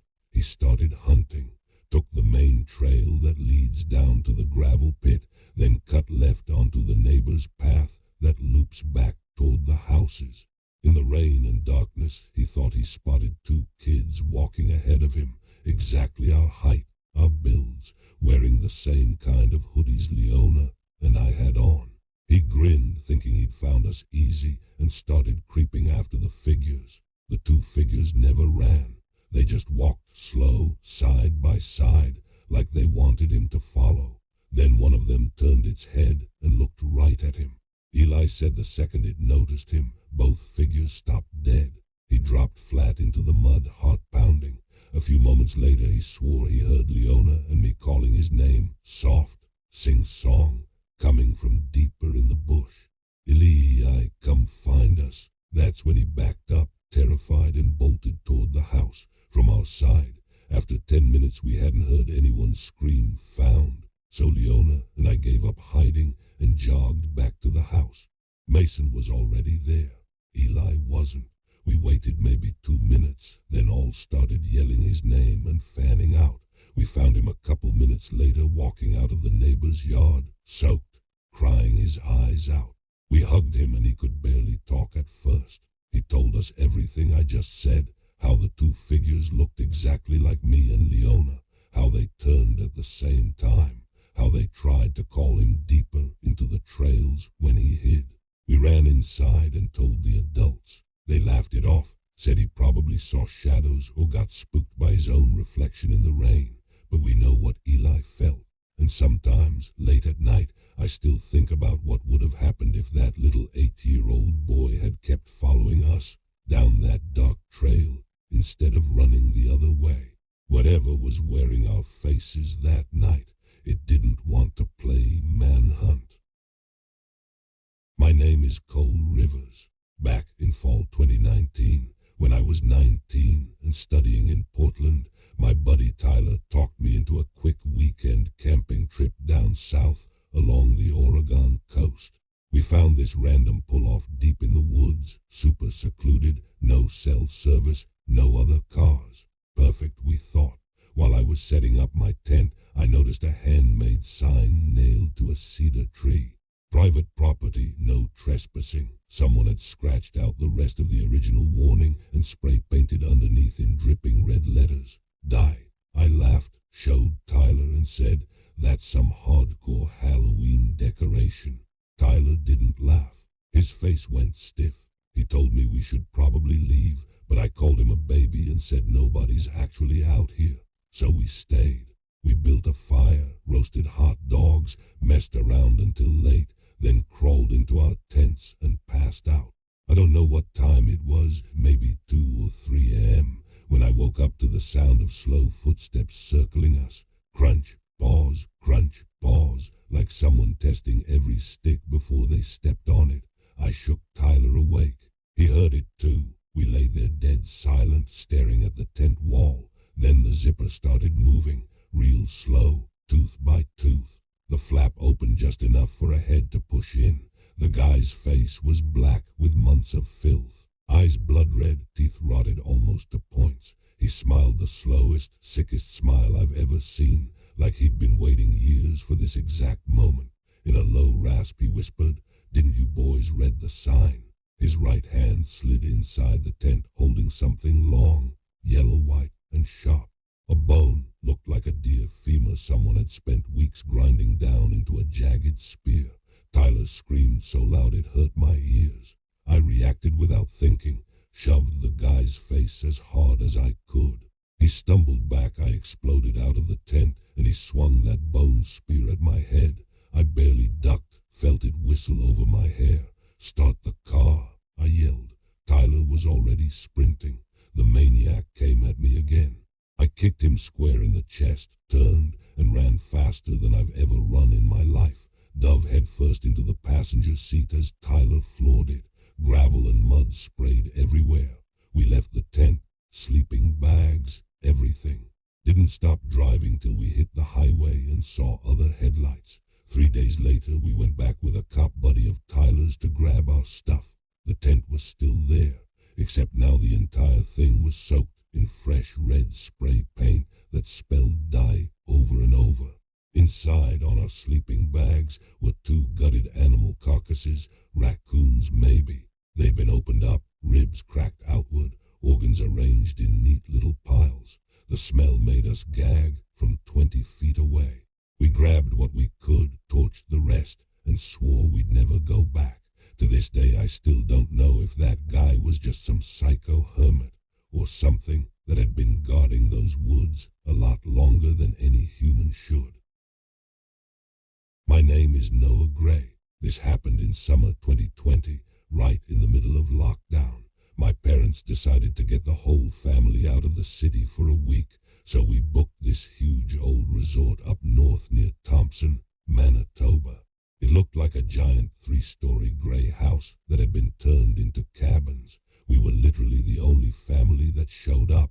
Everything else was closed because of COVID. We got one massive room on the 2nd floor. 3 bunk beds, 1 king bed, enough space for all 10 of us, me 9 at the time. My parents, my 2 teenage cousins Rylan and Sky, my auntie Lisa, her husband Darren, and their little kids Mia and Levi. First day was normal, swimming, campfire, whatever. Second night changed everything. Around 2 a.m. the knocking started, slow, heavy knocks on the door. Knock, knock, knock. My dad and Uncle Darren woke up first, then the rest of us. The door was locked and chained, so at first we just froze and listened.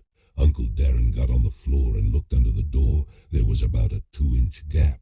Knocking kept going, but no feet, no shadow, nothing blocking the hallway light. We were whispering, scared out of our minds. I fell back asleep somehow because I was little. Next night, same thing, but worse. Knocking again, louder. Then it stopped. A second later, the doorknob rattled hard, like someone was shaking it in anger. When it couldn't get in, whatever was out there started stomping. Boom, boom, boom. Heavy footsteps walking back and forth right outside our door. The whole floor shook. Dad looked under the door again. Still no shadow, no legs. The stomping faded down the hallway. When it was finally quiet, Dad grabbed a flashlight, undid the chain, and stepped out to check. Uncle Darren stayed inside, watching the gap under the door. I'll never forget Uncle Darren's face. He went white as paper and whispered, "I can see your dad's legs. I can see his shadow clear as day, but whatever was walking before had nothing." Dad came back 30 seconds later, slammed the door, locked it, and wouldn't talk until morning. Next day we packed up fast. While we were loading the cars, Mom and Auntie asked the only worker there, an old guy at the front desk, if some drunk guest had been wandering around at night. He looked at us weird and said, "Ma'am, you're the only people that have been here in 3 weeks. Everyone else canceled.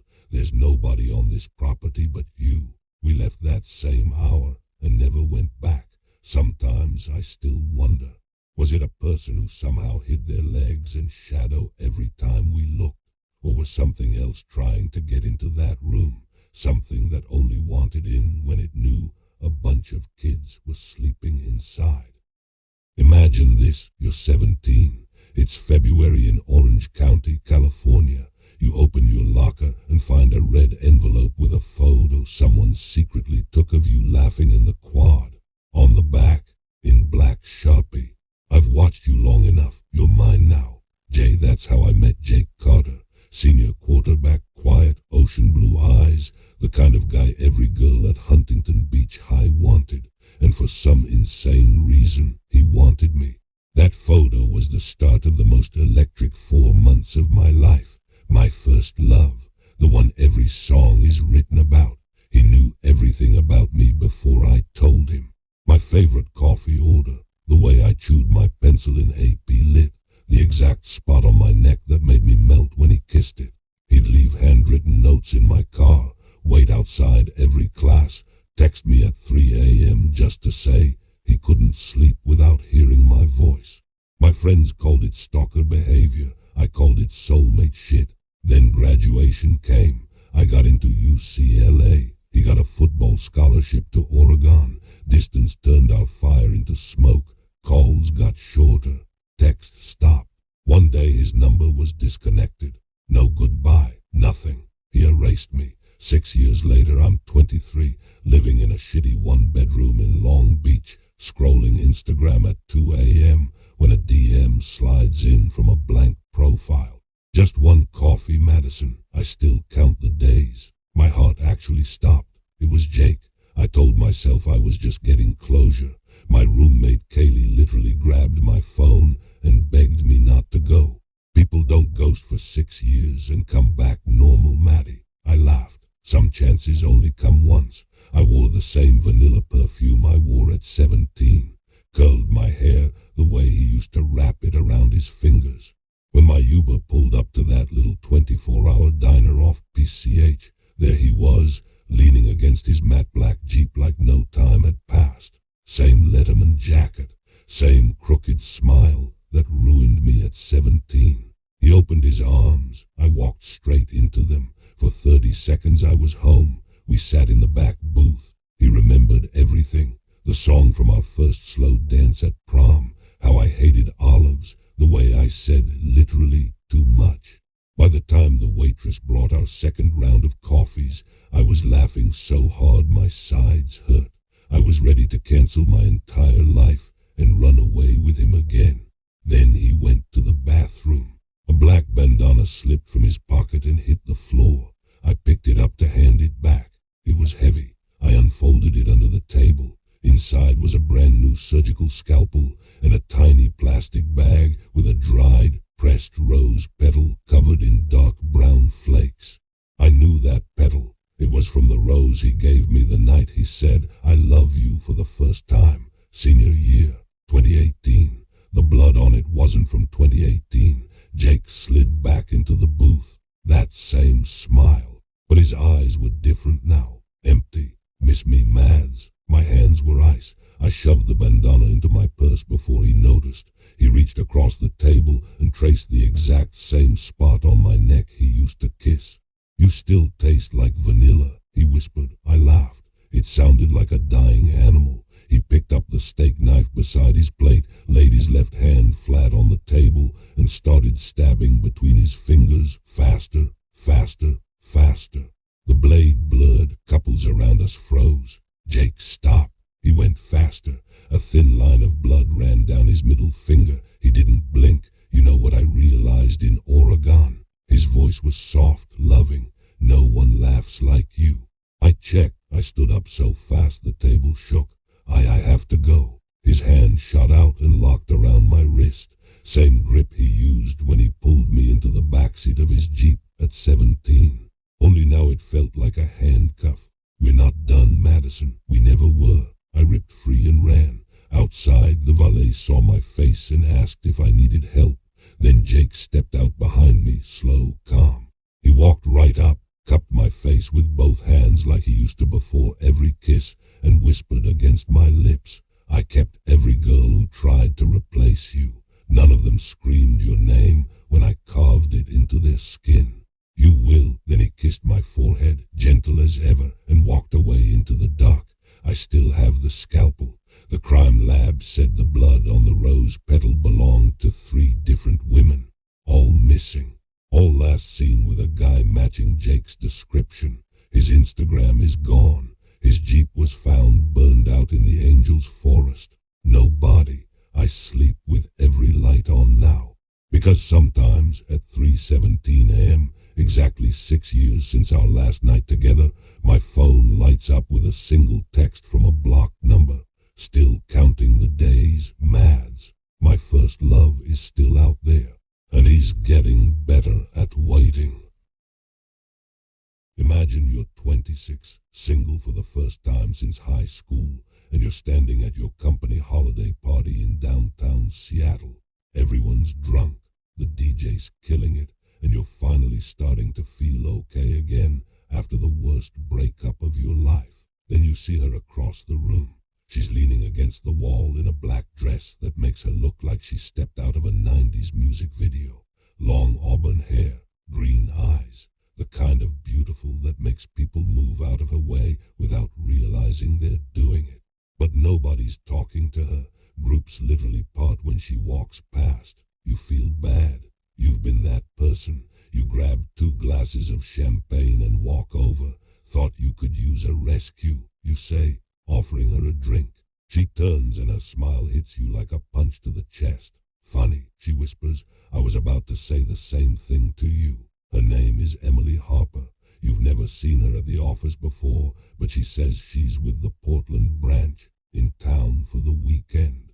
Conversation is effortless. She laughs at your dumb jokes. She remembers details you only mentioned once. Within an hour you're telling her things you haven't told your therapist. You find out she grew up 2 towns over from you in Washington. Same shitty mall, same movie theater where you had your first kiss at 15. She even knows the exact song that was playing that night, because it was her first kiss too with you. You were each other's first love at 15. You just never knew her real name back then. Summer camp 2014. She was Emma from Tacoma. You made out behind the mess hall every night for 2 weeks, promised to stay in touch, and then life happened. Phones got lost. Parents moved. You both thought the other ghosted. Now, 11 years later, the universe just handed you a second chance on a silver platter. By midnight, you're making out in the elevator like teenagers. By 12:30, she's in your passenger seat, barefoot, singing off-key to the playlist you made at 16. You invite her back to your apartment in Capitol Hill. She says yes before you finish the sentence. The second the door closes, she's on you, hungry, desperate, like she's been starving for a decade. Clothes hit the floor. It's the best sex of your life. You fall asleep tangled together, whispering, I can't believe it's really you. You wake up at 3:12 a.m. to an empty bed. She's standing at your kitchen counter in your t-shirt, holding the biggest knife from your block, turning it slowly under the light. Babe, you croak. She doesn't turn around. You told your sister I was just a friend from work, she says, voice flat. You remember the quick call you took earlier when your sister rang to check if you got home safe. You'd laughed and said, yeah, just hanging with a coworker, no big deal. Emily finally faces you. Her eyes are wide, glassy, too green. I waited 11 years, Connor. 11. And the first time someone asks who I am, I'm just a coworker. She steps closer. The knife glints. I was in Cedar Hills for 8 of those years. Did you know that? They said I got too attached to people, that I couldn't let go. But they let me out last month, said I was cured. Your blood turns to ice. She tilts her head, smiles like she's reading your thoughts. Guess they were wrong. You back toward the bedroom. Emily, put the knife down. We can talk. There's nothing to talk about. She lunges, faster than should be possible, and slams you against the wall. The knife presses under your chin hard enough to draw a bead of blood. You were my first love, Connor. First loves are forever. That's what you wrote in my camp yearbook, remember? Forever and one day. You do remember. You were 15 and dramatic. She drags the blade lightly down your chest, carving a shallow red line that burns like fire. I'm going to make sure no one ever mistakes me for just a coworker again. You fight. You grab her wrist, smash her forearm against the counter. The knife clatters. She screams, not in pain, in rage, and claws your face so deep you feel skin tear. You shove her hard. She crashes into the fridge, photos and magnets raining down. For 1 second you think about running. Then you see the look in her eyes. Pure animal possession. She grabs a cast iron skillet from the stove and swings it like a baseball bat. You duck. It dents the drywall where your head was. You tackle her. Both of you hit the floor hard. She's biting, scratching, laughing through bloodied teeth. You can't leave me twice. You manage to pin her arms. You're screaming for help. She headbutts you so hard you see stars. Blood pours from your nose onto her face, and she licks it off her lips like it's candy. That's when the neighbors finally break the door down with the cops right behind them. They pull her off you. It takes 4 officers and 2 tasers. Even cuffed, she's smiling at you, whispering over and over, forever and one day, Connor, forever and one day.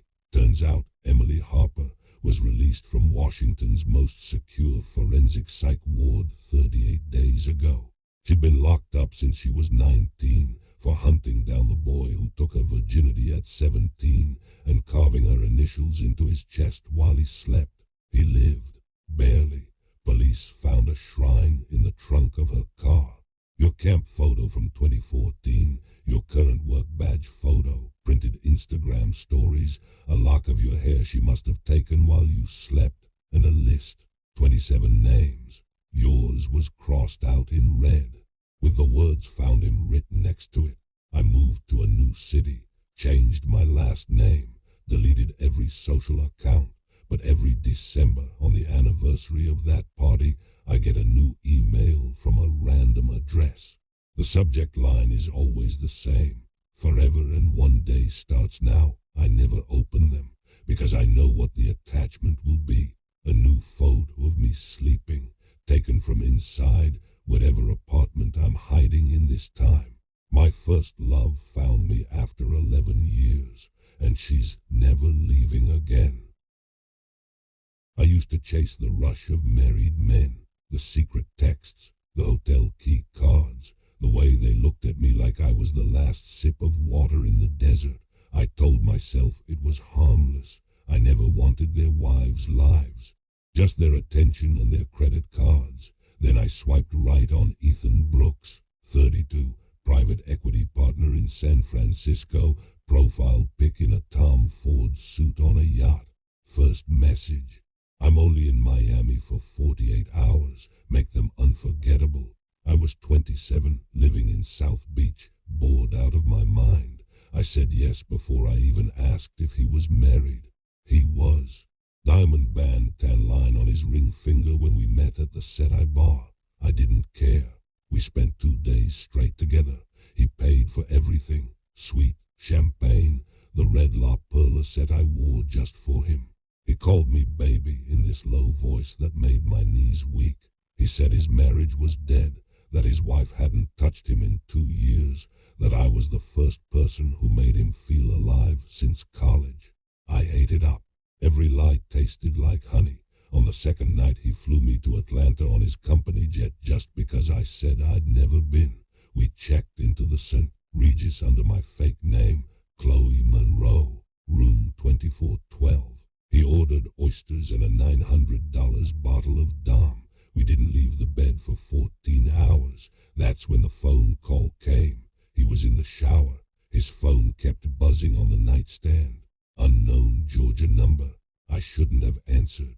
Hello, sweetheart, a woman's voice purred. Soft southern accent, sweet as iced tea. Put Ethan on. I froze. She laughed. Oh, honey, don't bother lying. I can see his location. And yours. Room 2412, right.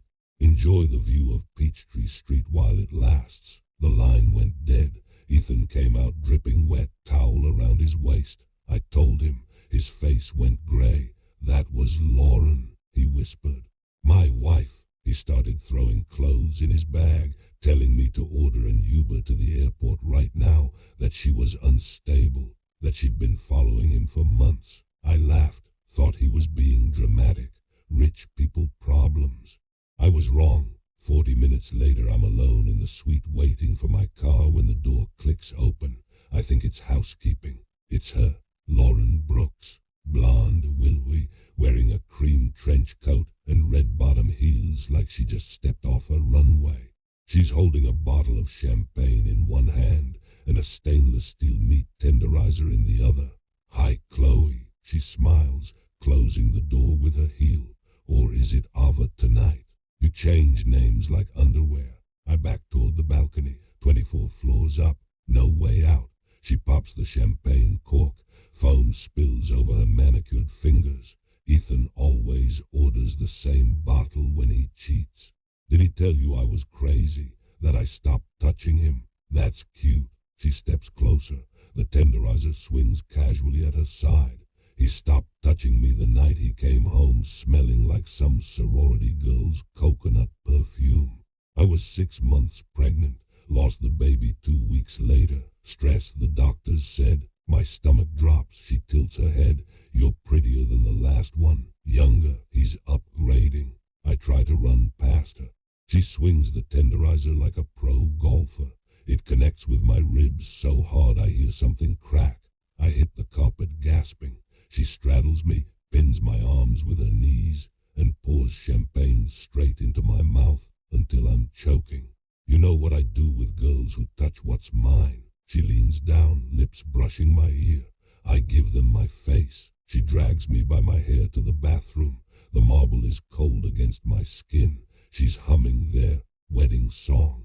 The deep fryer in the suite's kitchenette is already on. Ethan must have ordered late-night truffle fries. The oil is bubbling at 375 degrees. She forces my head toward it.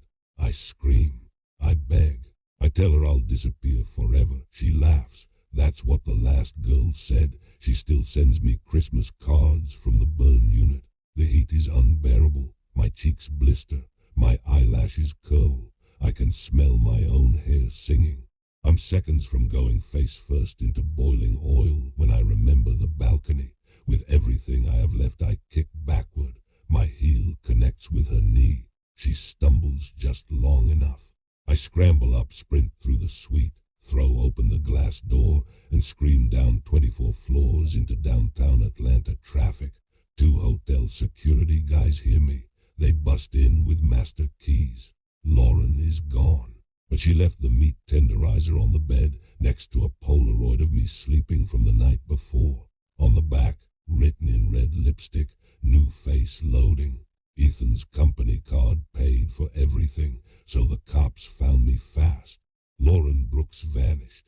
Her Mercedes was found abandoned at Hartsfield Jackson with a plane ticket to Grand Cayman. One way. They never caught her. I live in Ohio now, under my real name. No social media, no dating apps.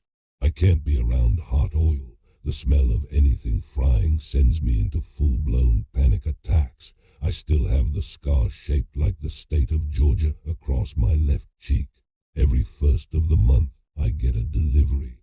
A single red La Perla box. Inside is always the same thing.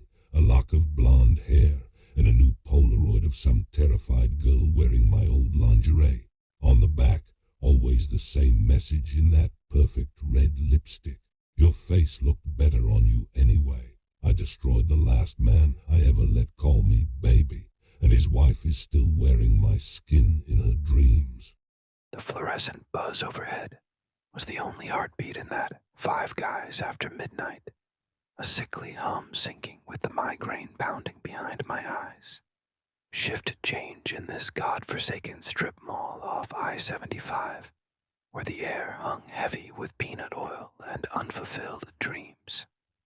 I'd clocked in at 10 p.m., fresh off a double at the warehouse, back screaming from pallets of who knows what Louise, my mop-headed line cook buddy, with the perpetual 5 o'clock shadow, was elbow deep in the sink, scrubbing grease like it owed him money.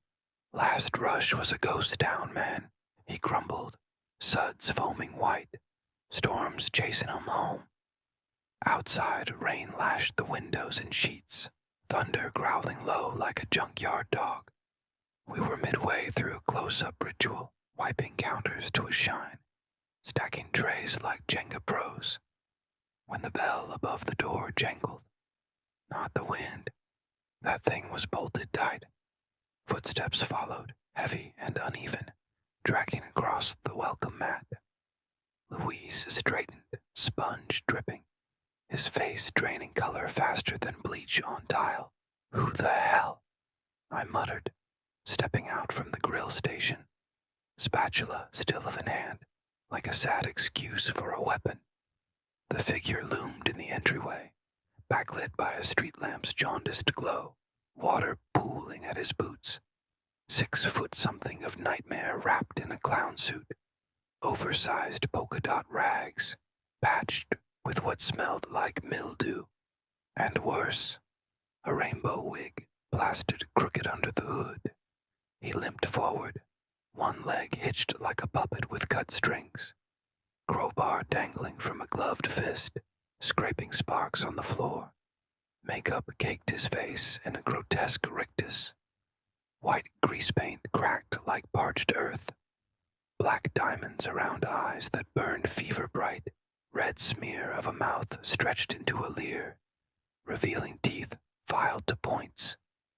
Heard the call of the wild onion, he rasped. Voice a gravel gargle laced with carnival echo. Fries so good, they scream for seconds. Louise fumbled for his cell under the counter, but Clown raised the bar slow, deliberate. Ringmaster. No encore calls tonight. We're scripting our own circus. My throat went sandpaper dry. Stores closed, freak. Back out, or we dial 911. He chuckled, a wet wheeze that bubbled phlegm, tilting his head at an angle no neck should allow. Cops. Darling, I've danced the electric boogie so many times. They named a jig after me. He mimed the chair, tongue lolling blue-black, veins pulsing like worms under the skin. Up close, the suit wasn't costume. Stains bloomed dark on the fabric, crusted edges flaking copper flecks. Real work, this. He vaulted the counter with a grunt, bar-whistling air, scattering menus like confetti from hell. Louise backed into the shake machine, trembling. Meet me at midnight, Clown crooned, rummaging drawers for tongs and knives, clinking them like wind chimes. Who's first for the flip? Rare, medium, or well screamed? We retreated to the kitchen, his shadow stretching long under the exhaust fans. Hide and honk, he announced, twirling the bar like a baton. Rules. Scream pretty, or I paint the tiles Pollock style. Louise bolted for the freezer, but I knew better. That door stuck like gilt clown herded us with lazy swings, eyes rolling in mock delight. Blondie's got fire, ever grilled a dream, sunshine. Watch it jar while the world's too busy scrolling. He lunged at Louise, bar cracking ribs with a meaty thud. My pal hit the deck, gasping, blood flecking his apron. Spleen special, coming up, Clown hooted, stomping down. Crunch, wet snap. Louise's eyes met mine. Go. Before glazing over, I dove behind the prep island, palms slapping the panic button hidden there. Silent alarms screamed to the stars. But would it arrive in time? Crouched low, breath fogging the air, I watched through a rack gap as Clown dragged Louise's limp form to the griddle, flicking it on high. Sizzle rose, acrid and primal, mingling with that god-awful laugh.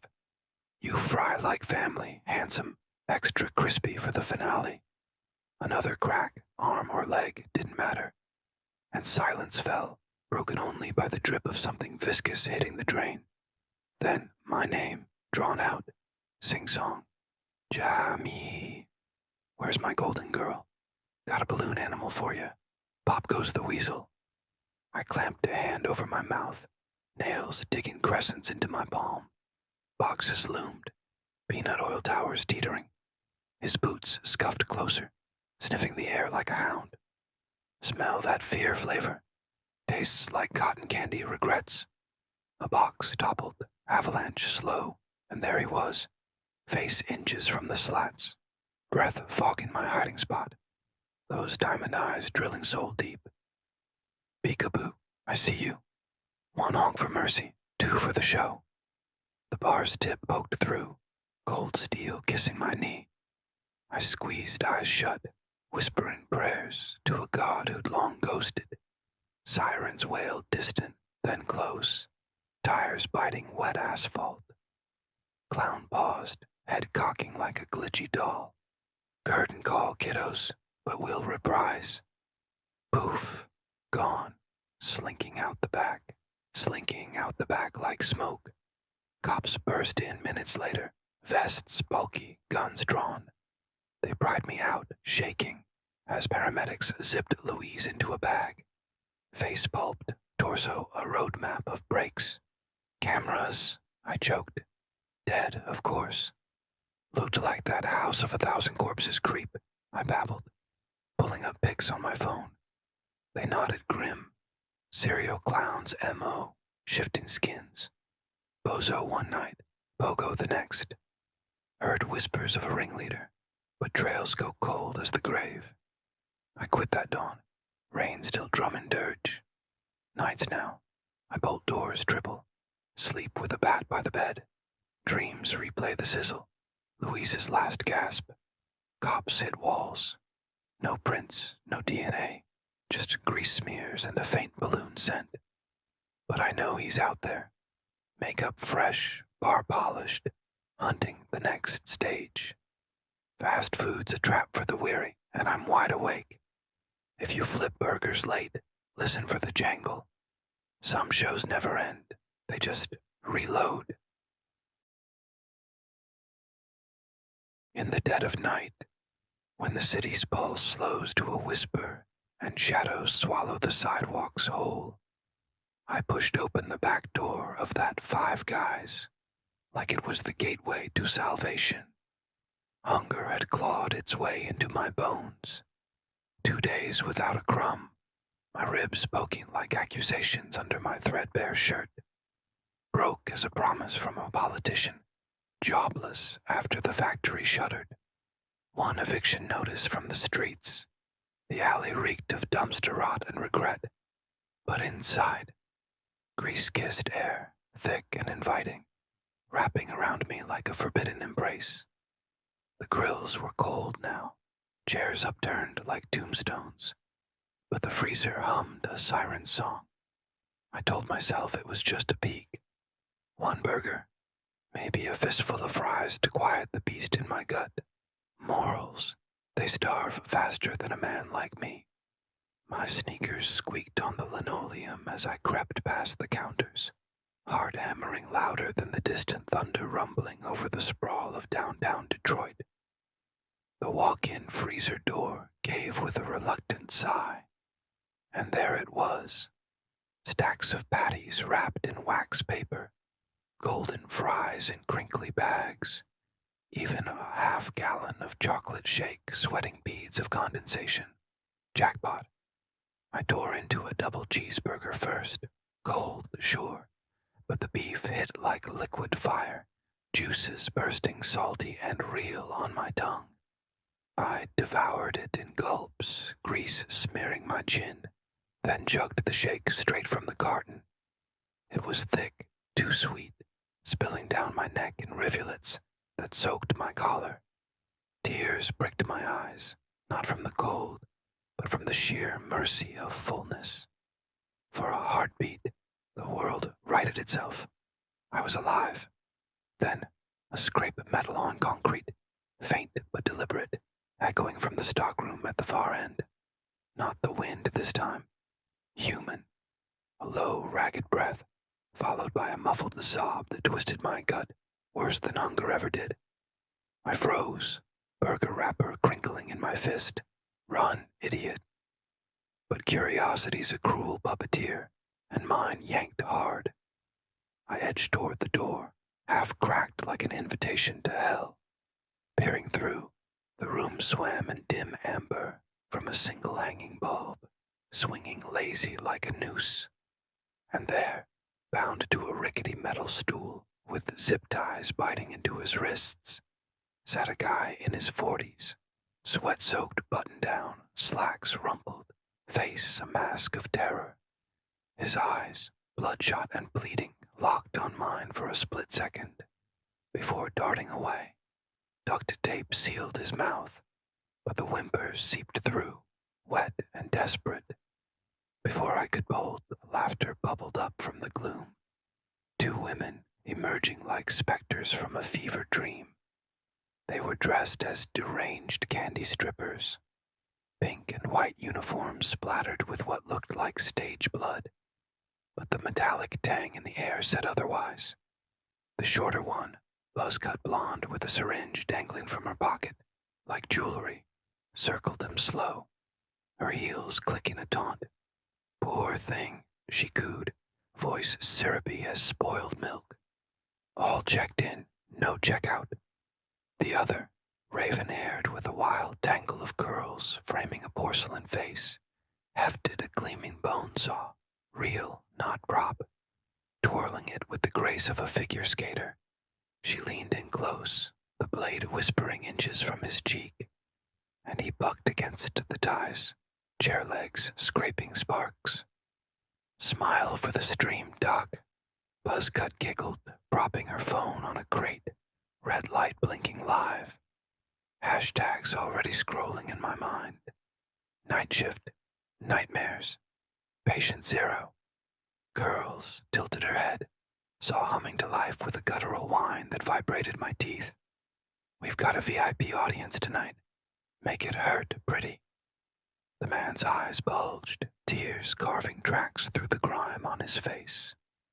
He was no random mark, gold watch glinting under the light, wedding band scarred from desk work, corporate drone snatched after hours. My breath hitched, chest tight as a vice. This wasn't some prank reel. It was ritual, raw and rehearsed. I backed up, slow as molasses, pulse thundering in my ears. The door betrayed me with a traitorous creak, and the world snapped still. Curls' head whipped around, her lips curling into a grin that stretched ear to ear, eyes gleaming feral under the bulb. Well, hello, night owl, hungry for the show. Buzzcut lowered her phone, syringe catching the light like a fang. Audience participation. We love drop-ins. The man thrashed, a guttural plea muffled behind the tape. I didn't think, just ran.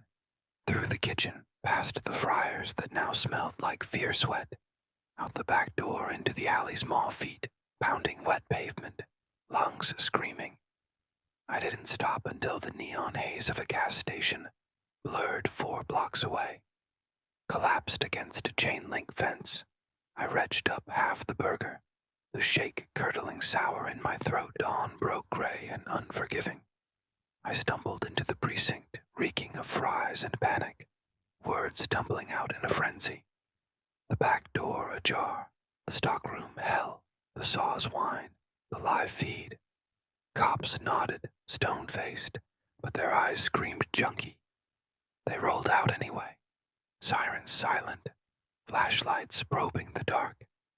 Hours later, a sergeant clapped my shoulder. Kid, place is pristine. No prints, no blood, no nothing. Even the freezer's stocked like it's morning rush. He slid me a trespassing warning, the kind that sticks if you're already on the edge. Hallucination. Starvation mirage. Bull. I felt their eyes on me in that split-second stare, tasted the copper promise of violence. A week dragged by in motels that smelled like stale smoke and despair. Sleep a fractured joke. Shadows and mirrors twisted into curls and buzz. Whispers in vents mimicked that saw's growl. Then, last night, a slip under my door. Crisp cardstock, scrawled in crimson ink, that flaked like dried blood. Missed you in the credits snack. Round 2's on us. Eternal guest. My hands shook as I burned it in the sink. Flame dancing wild. Checked out at dawn. Crashed on a buddy's lumpy futon in the burbs. Old army pal owes me from Nam stories he never tells. He thinks it's just hard times. I can't poison his peace with this rot. But it's burrowed deep now. That night, 5 Guys wasn't random. It's a stage lit for the dark web's depraved choir. Who were they? Thrill killers with a medical fetish, streaming for crypto creeps. The man's screams echo in my skull, joining the hunger's ghost. I scour the net nightly, deep dives into onion layers, chasing number patient 0 ghosts. Nothing. Yet. Paranoia's a blade, but this, it's certainty they're out there, editing footage, my blurry silhouette in the frame. Next time, no warning note, just the saw's kiss. I bolt upright at every creak. Burger dreams turning to bloodbaths. If you're reading this, steer clear of late-night grease traps. Some cravings don't die. They multiply. And mine, it's just warming up. Rain hammered the 5 Guys lot, like judgment from on high. Wipers slapping futile against the torrent as I pulled in for the graveyard shift tomorrow here. 28 single moms scraping by on tips and spite, trading sleep for overtime, 'cause daycare don't pay itself. Inside, the place glowed sterile under buzzing halos. Red booths empty as my bank app. Gina, my register hawk with the killer eyeliner, yawned from behind the counter.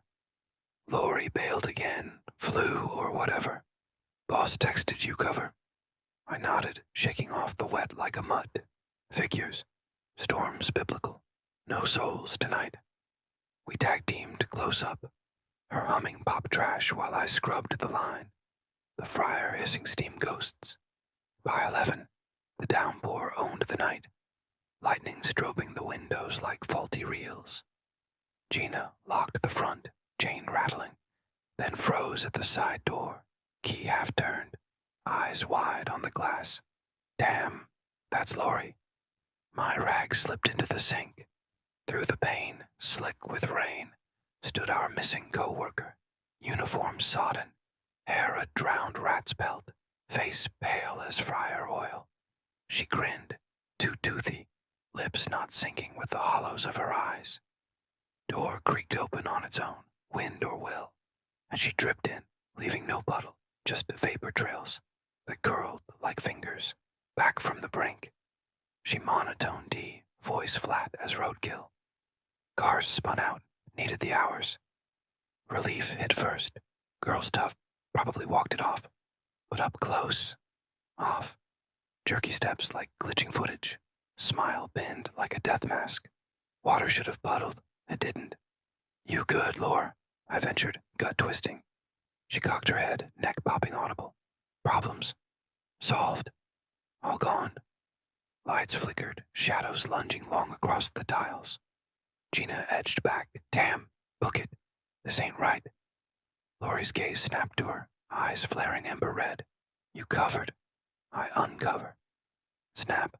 Overhead bulb burst. Glass raining sharp confetti. Dark swallowed us, save lightning's pulse painting her translucent. Skin see-through. Veins blue rivers under frost. I'm here, she hissed, closer now. Breath icy mist that frosted my lashes.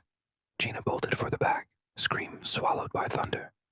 I stumbled, legs lead, as Lori drifted, floated, really. Uniform rippling like smoke. Accident on 94. Slid into the guardrail, metal kissed skull. Her hand rose, fingers elongating, nails blackening to claws. Screamed your name, damn nobody heard. Head wrenched sideways, crack like gunfire. And the wail, God, that wail, shredded the air, teeth rattling, soul scraping. It pinned me, replaying her crash. Tires shrieking, glass exploding, blood hot on dash. You clocked in, I clocked out. Thunder boomed, shattering the spell. I lunged for the exit, her claws grazing my arm. Cold fire, welts rising instant. Lock jammed, then yielded, spilling me into the gale. Rain lashed biblical, soaking to marrow, but her voice chased. Overtime's eternal friend. Slipping across the lot, sneakers hydroplaning. I glimpsed her wreck, accordioned against a pole, hood accordioned like tin foil, steam hissing accusation. Should have run blind, didn't. Lightning clawed the sky, illuminating the cab. Lori slumped wheelward, scalp split wide, gray matter matted in her ponytail. One socket empty, the other staring slack. Then, twitch. Head lolled up, bones grinding gravel. That grin splitting anew, blood bubbling lips. Told you I'd finish. Fingers scraped glass, etching pleas. Help me. I retched, world spinning, and fled into the night, her laughter weaving the wind. Cops came at Gina's 911. Body bag for the car, chalk outline for sanity. Hydroplane, poor kid. They shrugged. I ghosted at the job, nights haunted by flickers. Her face in rear views, whispers in vents. Peace. Nah. Shifts end, grudges don't. If rain calls you late, listen close. Some returns ain't voluntary. I was 9. We lived in an old single-story house on the edge of town. My bedroom window faced the backyard, nothing behind it except a patchy lawn and a rusted swing. Set my dad never got around to fixing. One summer night in 2004, the power went out around 2 a.m. No fan, no nightlight, just thick, sticky darkness.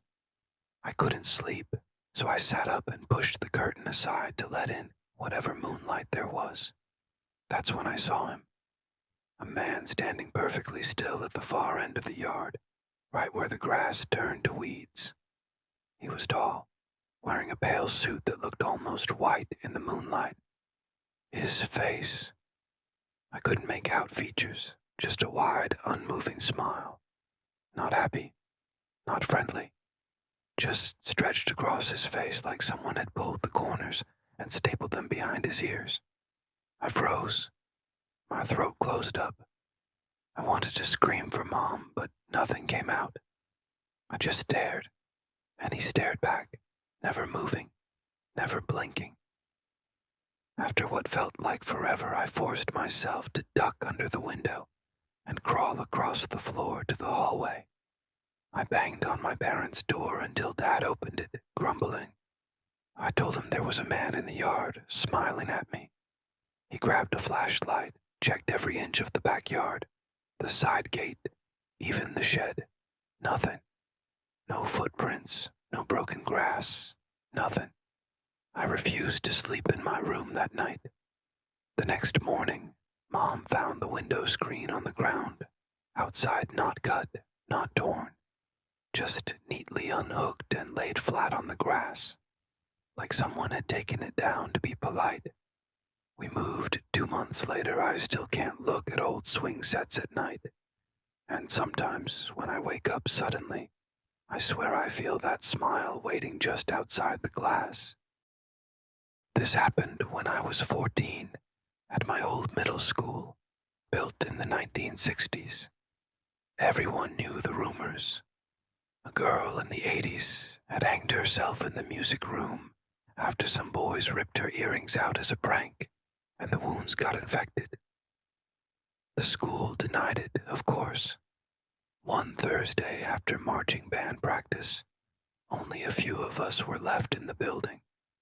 My friend Marcus and I were walking down the empty second-floor hallway toward the band room to grab my forgotten trumpet. The lights were already off in most of the rooms, just the red exit signs glowing. As we passed room 214, the old music room, I glanced through the small window in the door. A girl stood in the middle of the room, facing away from us. She wore the old uniform, navy skirt, white blouse, hair in a long braid. Then she turned around slowly. Her earlobes were torn open, dark blood running down her neck and soaking into the collar. She raised one hand and pointed straight at me with a finger that ended in a jagged, broken nail. I grabbed Marcus and ran. We didn't stop until we were outside in the parking lot. He was shaking almost as bad as I was. That's when he told me that 2 days earlier, he'd been the last one to leave practice. He'd gone back into the music room to get his drumsticks and saw the exact same girl standing by the piano. She had turned, smiled, and whispered something he couldn't make out, before vanishing when he blinked. We never told any teacher. We just avoided that hallway for the rest of the year. The next summer, they gutted the entire second floor for renovations and found an old, dried-up earring behind the radiator in room 214, crusted with something dark. They threw it away without telling anyone whose it was. I still drive past that school sometimes. The new hallway looks bright and clean, but I never roll my window down when I go by. There you go, 3 brand new original, and just as long and chilling as the ones you sent. Back in 1998, my family of 6 lived in a cramped 2-bedroom apartment. My 3 sisters slept in one room, my parents in the living room on a pull-out couch, and I had the tiny box room at the end of the hall. The only light came from a street lamp outside my window that flickered every few seconds. One night when I was 11, I was reading comics under the covers with a flashlight. Because I couldn't sleep around 1:30 a.m., I heard my door creak open. I figured it was my little sister coming to crawl in with me like she sometimes did when she had nightmares. The mattress dipped at the foot of my bed. Someone sat down, heavy enough that the springs groaned. I whispered, "Move over, you're crushing my legs." No answer. I pulled the blanket down, expecting to see her messy hair and sleepy eyes. Instead, there was just a shape, completely black, like a hole cut out of the air. No face, no hands, nothing reflecting the flashlight beam. It sat perfectly straight, head pointed toward my closet like it was waiting for something. I screamed then, loud enough that my dad came running in, flipping on the light. The bed was empty. The weight was gone. Dad checked the whole apartment. Every door and window was locked from the inside. My little sister was sound asleep in the right bed, snoring softly. I slept on the couch for a week.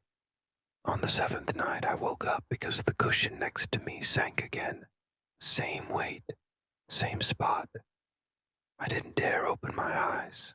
I just lay there until morning, feeling it breathe slow and steady against my shoulder. When the sun finally came up, the dent in the cushion was still there. It took 3 days for it to pop back out. I was flat broke. Dorm looked like actual garbage. So when I saw this antique brass mirror at Lucky Finds Thrift for $15, instant W, old man at the counter, gives me the no returns, sweetie, with the tightest smile known to man. Red flag. Yeah. Did I care? Nah. I was glazing myself for the steal. Me and my roommate Lucy spent all afternoon hanging it. Once it's up, the room instantly mogs every other dorm on campus. Lighting hits different. Vibes immaculate. First night I wake up freezing like Ohio winter in my soul. Room dead silent except this faint scraping. Fingernails dragging across glass. I should have stayed in bed, should have pulled the covers and pretended I was Delulu. But nah, I'm locked in. Gotta check the mirror. 3 feet away, scraping stops. Look in the glass. Reflection ain't me. Eyes black holes. Skin corpse gray. Smile carved ear to ear. Turn around, she's right there. Torn nightgown soaked in blood. Fingers chopped off at the knuckles. Just bloody stumps dripping black goo that eats the light. Jenna, come play with me. We'll make them pay. I scream, book it to Lucy's room. Sleep on her couch, shaking like I'm tweaking hard. Next morning, we storm back to the thrift, slam the receipt. Old man goes pale as the ghost. Tells us the mirror came from a police auction. Lady named Rebecca got chased through her house by her tweaker husband. She tried grabbing the knife, fingers sliced clean off, cornered in the bedroom, stabbed 47 times right in front of that mirror. Bro, deadass, this is the biggest L I've ever taken in my life. I still wake up tweaking, checking every corner of my apartment, like I'm stuck in an Ohio backrooms. Level, name's Leo, film major. Broke as hell. Always hunting thrift stores for that vintage drip that'll get me clout. One random Tuesday, I walk into this dusty spot called Retro Relics. Place smells like mold, regret, and broken dreams. In the back corner, buried under crusty old Playboys, I spot this old 8mm camera. Price tag, $20. Already has a reel inside with masking tape screaming in Sharpie, "Do not watch." Bro, that's instant riz for any horror creator. Forbidden tape. Bet. I'm locked in. Old Ed at the register barely looks up, just mutters, "No refunds," and slides it across. I get home, set up my little darkroom setup. Been developing film since freshman year. Easy clap. Lights off, chemicals mixed. Heart already pounding 150 beats per minute. I project it on my blank bedroom wall. First 5 minutes are actually kinda cute.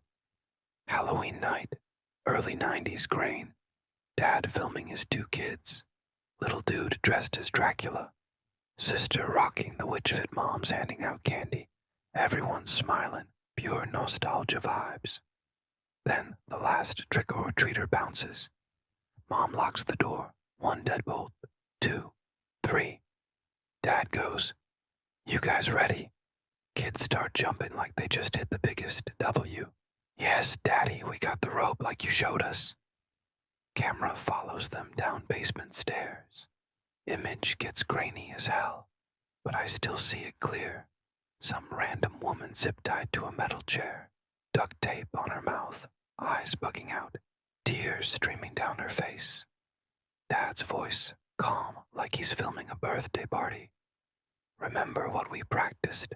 Mommy holds her still. You 2 take turns." I'm sitting there cooked like actually cooked. My soul left my body.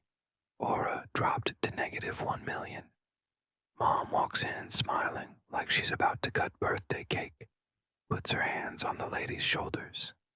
Kids walk up, holding something sharp that catches the light.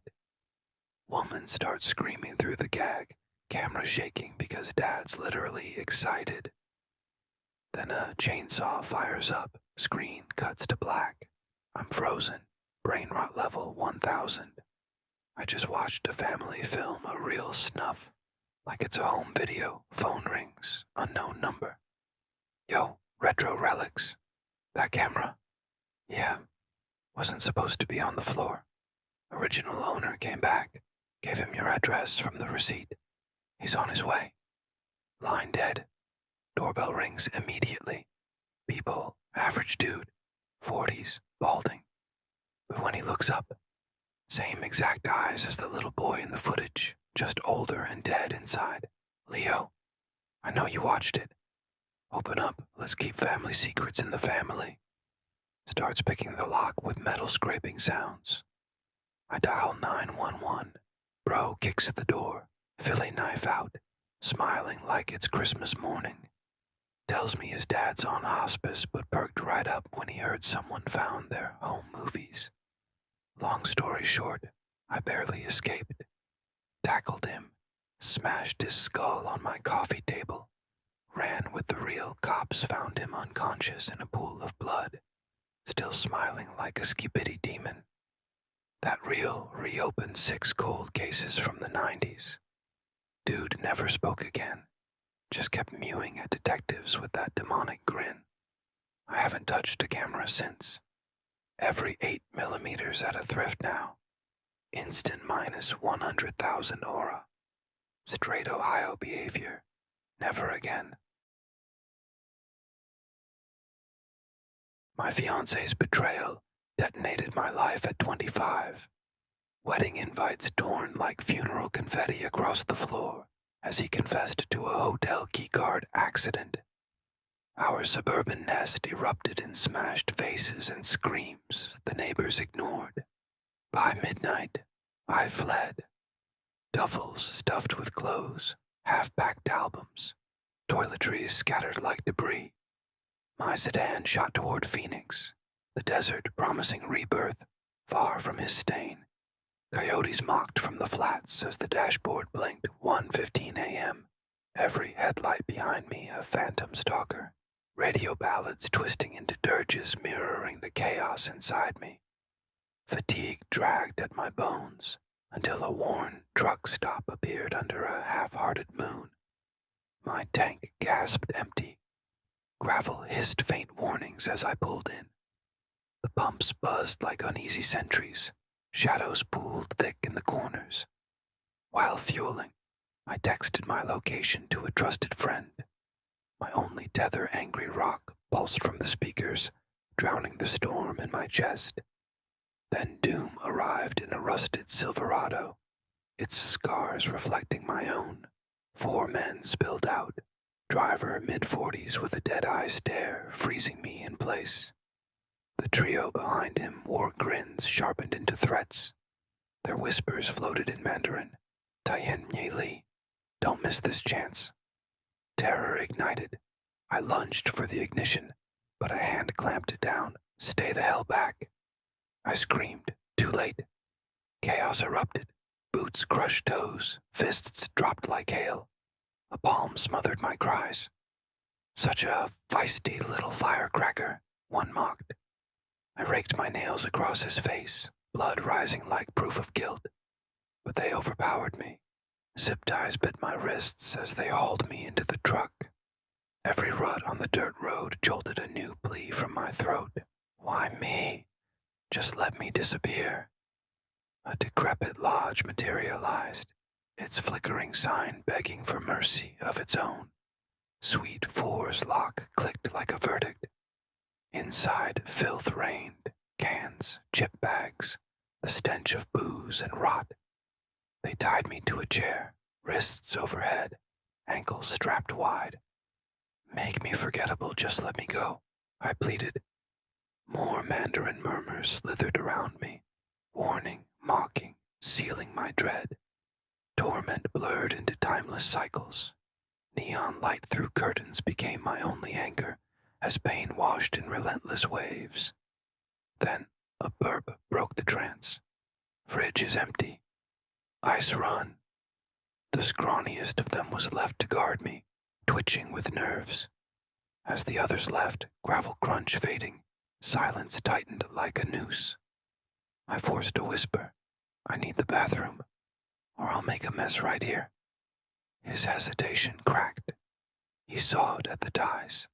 The moment he turned to the sink, I bolted, door exploding open, wrists tearing, feet slapping cold pavement as I sprinted naked into the night. A pickup's headlights carved salvation. A weathered rancher stepped out, thermos in hand. "Ma'am, did the world end on you? They took me. Call the police." I gasped. His radio crackled to life. Soon, a precinct's flickering lights wrapped me in safety. Nurses slipping scrubs over trembling skin as kids collected evidence. My father's voice on the phone cracked through oceans of fear. By morning, cops dragged the 4 men into custody. Their drunk confusion collapsed under forensic truth. They were sentenced to decades. Austin became my refuge. Healing stitched itself slowly through its hum, but night still ambushed me. Zip-tie memories tightening in dreams. I avoid isolated stops. Keys stay clenched, pepper spray always ready. My new partner can't grasp the razor edge I now walk, but I live with it, forged by survival. In therapy and journals, I transcribe the echoes, not to silence them, but to ensure they're never lost again. The engagement ring glared at me from the bathroom sink, its diamond flashing like a cruel joke. Once a promise, now a reminder of betrayal exposed through anonymous DMs that blew apart our quiet Kansas life. Our thin walls echoed with screams, his pleas buried beneath my sobs, as I hurled the ring into the street, watching it skitter away like something foul. At 3:45 a.m., fueled by rage and heartbreak, I stuffed my small car with the torn remains of our life.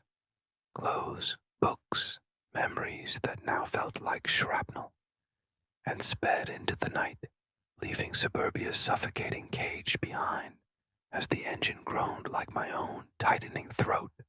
The highway blurred into endless lines as betrayal replayed in vicious flashes. His voice, his touch now poisoned.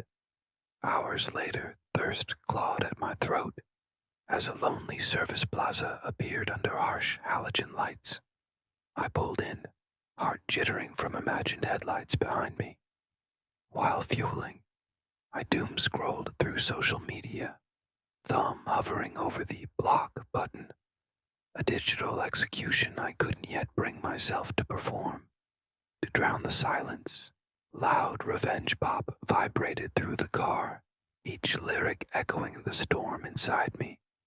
Then an F-150 roared in with territorial menace, its scarred grille glinting like a threat shadows spilled from the truck.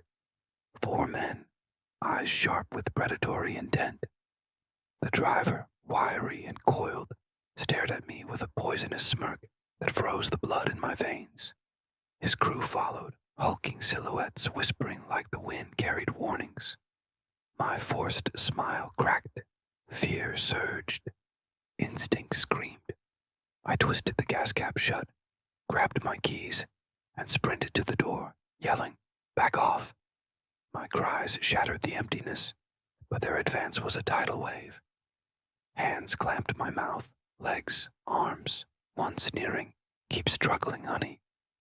I clawed one across the face, drawing blood, but it only fueled their grip as they shoved me into the cab, their weight crushing me like a coffin lid. We tore down dirt roads, their crude Portuguese jabs sharpening my terror. The truck halted at a decaying roadside inn, its vacancy sign peeling like dead skin. They dragged me into room 12. A fist smashed into my temple when I screamed. Bound to the bed with cords biting into my skin, duct tape restraining every limb. I begged, "I'll disappear forever. Just let me go." Their muttered phrases, "Ella é fraca, mas bonita," mixed with the filth of the room, rotting pizza boxes, cigarette-stained carpet, the TV flickering useless miracles. Hours blurred into torment until thirst shattered their rhythm. One complained, "Cooler's empty, booze run." They drew lots. The youngest, twitchy and acne-scarred, was left behind like a nervous guard dog. When they left, silence thickened. I whispered, "Water. I'm dehydrated. I'll pass out. You'll have to deal with that." His shaky resolve cracked. He cut my restraints with hesitant slashes. As he turned to the sink, I bolted, bursting into cold rain, feet pounding pavement, lungs blazing as I sprinted naked across the lot. A semi hissed to a halt beside me, air brakes sighing like fate itself. The driver, an older vet, stared wide-eyed. "Kid, what happened to you?" "Abducted from a gas plaza. Please call for help." His radio crackled to life as he pulled me into safety. At the outpost clinic, nurses wrapped me in scrubs while evidence kits cataloged every wound. My sister's voice on the phone finally broke the dam of panic. By noon, police had the 4 men in cuffs. Their slurred, drunk confusion excuses collapsed under the weight of truth. They were locked into the ledger of kidnapping and assault. Facing decades behind bars, I moved to Portland, its fog soft against the fractures inside me. Flashbacks still ambush the quiet. I never drive alone.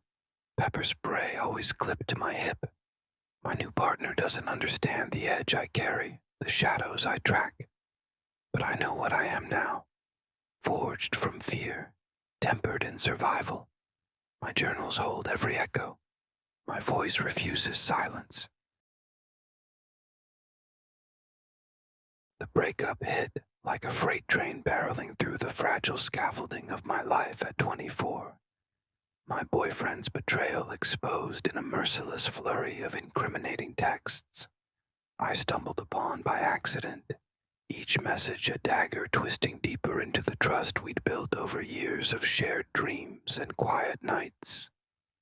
Our cozy apartment in the heart of Oklahoma's dusty plains transformed overnight into a chaotic war zone, walls reverberating with the sharp echoes of hurled accusations, plates shattering against the floor like brittle promises, and picture frames splintering under the weight of my raw, unfiltered fury, heart pounding with a volatile cocktail of rage and heartbreak, veins thrumming with the electric surge of betrayal. I snatched my keys from the cluttered kitchen counter at the stroke of midnight, the metal cold and unforgiving in my trembling palm. Tires screeched in protest as I floored the accelerator, peeling away from that suffocating hellhole of memories toward the distant, glittering promise of Dallas's urban sprawl, a beacon of anonymity where I could perhaps stitch together the frayed edges of my shattered self. Rain began to lash the windshield with relentless fury, each drop a stinging accusation, mirroring the tears that blurred my vision, wipers slapping futilely against the onslaught, like futile attempts to erase the pain adrenaline coursed through me, a double-edged sword masking the bone-deep exhaustion that clawed at my edges. But by 2:30 a.m., my hands trembled uncontrollably on the steering wheel, knuckles white as ghosts, the endless interstate unfolding before me like a black ribbon of unresolved regret, snaking through thunderous skies, pregnant with unspoken storms. Every fleeting shadow cast by passing semis loomed menacingly in my periphery, morphing into the accusatory silhouette of his ghost. whispering litanies of my perceived failures, too clingy, too demanding, too everything, that I'd sworn to outrun in this desperate bid for reinvention. A jagged neon gash suddenly scarred the enveloping darkness ahead. A derelict gas station perched like a forgotten sentinel on the highway's shoulder, its pumps standing guard under the stuttering, erratic glow of flickering sodium lights that buzzed like trapped insects. My dashboard's fuel gauge sputtered urgent warnings, the needle dipping perilously close to empty. There was no choice but to stop, no margin for pride or paranoia in this desolate stretch. Heart racing from the phantom chases of my mind. Imagined headlights tailing me, his voice echoing in the rear view. I veered sharply off the exit ramp, gravel crunching ominously beneath my tires, like the grinding of bones under immense pressure. The lot stretched out as a vast, echoing void, empty pumps mocking my profound isolation with their silent indifference, the wind howling mournfully through the skeletal branches of surrounding pines, like a chorus of banshees urging immediate retreat into the safety of motion. I jammed the nozzle into the tank with forceful determination, the fuel glugging greedily into the void, a mechanical rhythm that did little to steady my fraying nerves, and yanked out my phone from the cup holder, fingers flying across the screen, in a desperate bid to tether myself to normalcy. I texted a lifeline to the one constant in my unraveling world, almost to Dallas. Miss you already, Mom. Love you more than words. But the isolation clawed deeper still, an insidious beast gnawing at the edges of my resolve. To combat it, I cranked up a playlist of heartbreak anthems from the car's tinny speakers, the volume turned to ear-splitting levels, to drown out the insidious doubts, whispering that this escape was just another illusion. That's precisely when the beast announced its arrival, a hulking pickup truck thundering into the lot with the ferocity of an invading force, its high-beam headlights slashing through the curtain of rain, like sharpened knives intent on carving out vulnerability, the engine growling a deep, guttural predator's challenge that vibrated through the ground and into my bones. It claimed the opposite pump with the predatory precision of a hunter staking territory, doors creaking open on rusty hinges to disgorge shadowy figures that uncoiled from within like tendrils of smoke escaping a smoldering fire. I froze mid-scroll on my phone, my pulse jackhammering against my ribs in erratic tattoo as the driver emerged first, a veritable mountain of a man, his faded flannel shirt clinging damply to rain-slicked muscles honed by hard labor, the brim of his worn baseball cap pulled low over eyes that locked onto me with a feral, unblinking hunger that sent icy rivulets of dread cascading down my spine. This was no casual glance, no polite acknowledgement of shared midnight solitude. It was a stare that methodically stripped away my defenses, layer by layer, promising unspeakable violations in its unwavering intensity. My reflexive smile faltered on my lips, crumbling into a brittle, ineffective shield against the rising tide of unease that swiftly bloomed into full-blown terror as two more figures materialized from the truck's cluttered bed, their hulking forms flanking the driver like ominous sentinels, grins splitting their weathered faces like treacherous cracks, propagating through thin ice under mounting pressure. The very air around us crackled with unspoken electricity. Wrong, all wrong, every instinct screaming invasion, their low whispers carrying faintly on the howling wind, laced with a menace that twisted my gut into knots of nauseating anticipation. There was no time left for rational thought or measured retreat. I slammed the nozzle back into its cradle with frantic urgency, the gas cap twisting shut under my slick, fumbling fingers that betrayed the storm within, keys jangling like discordant alarms, bells in the depths of my pocket as I lunged toward the sanctuary of my car door.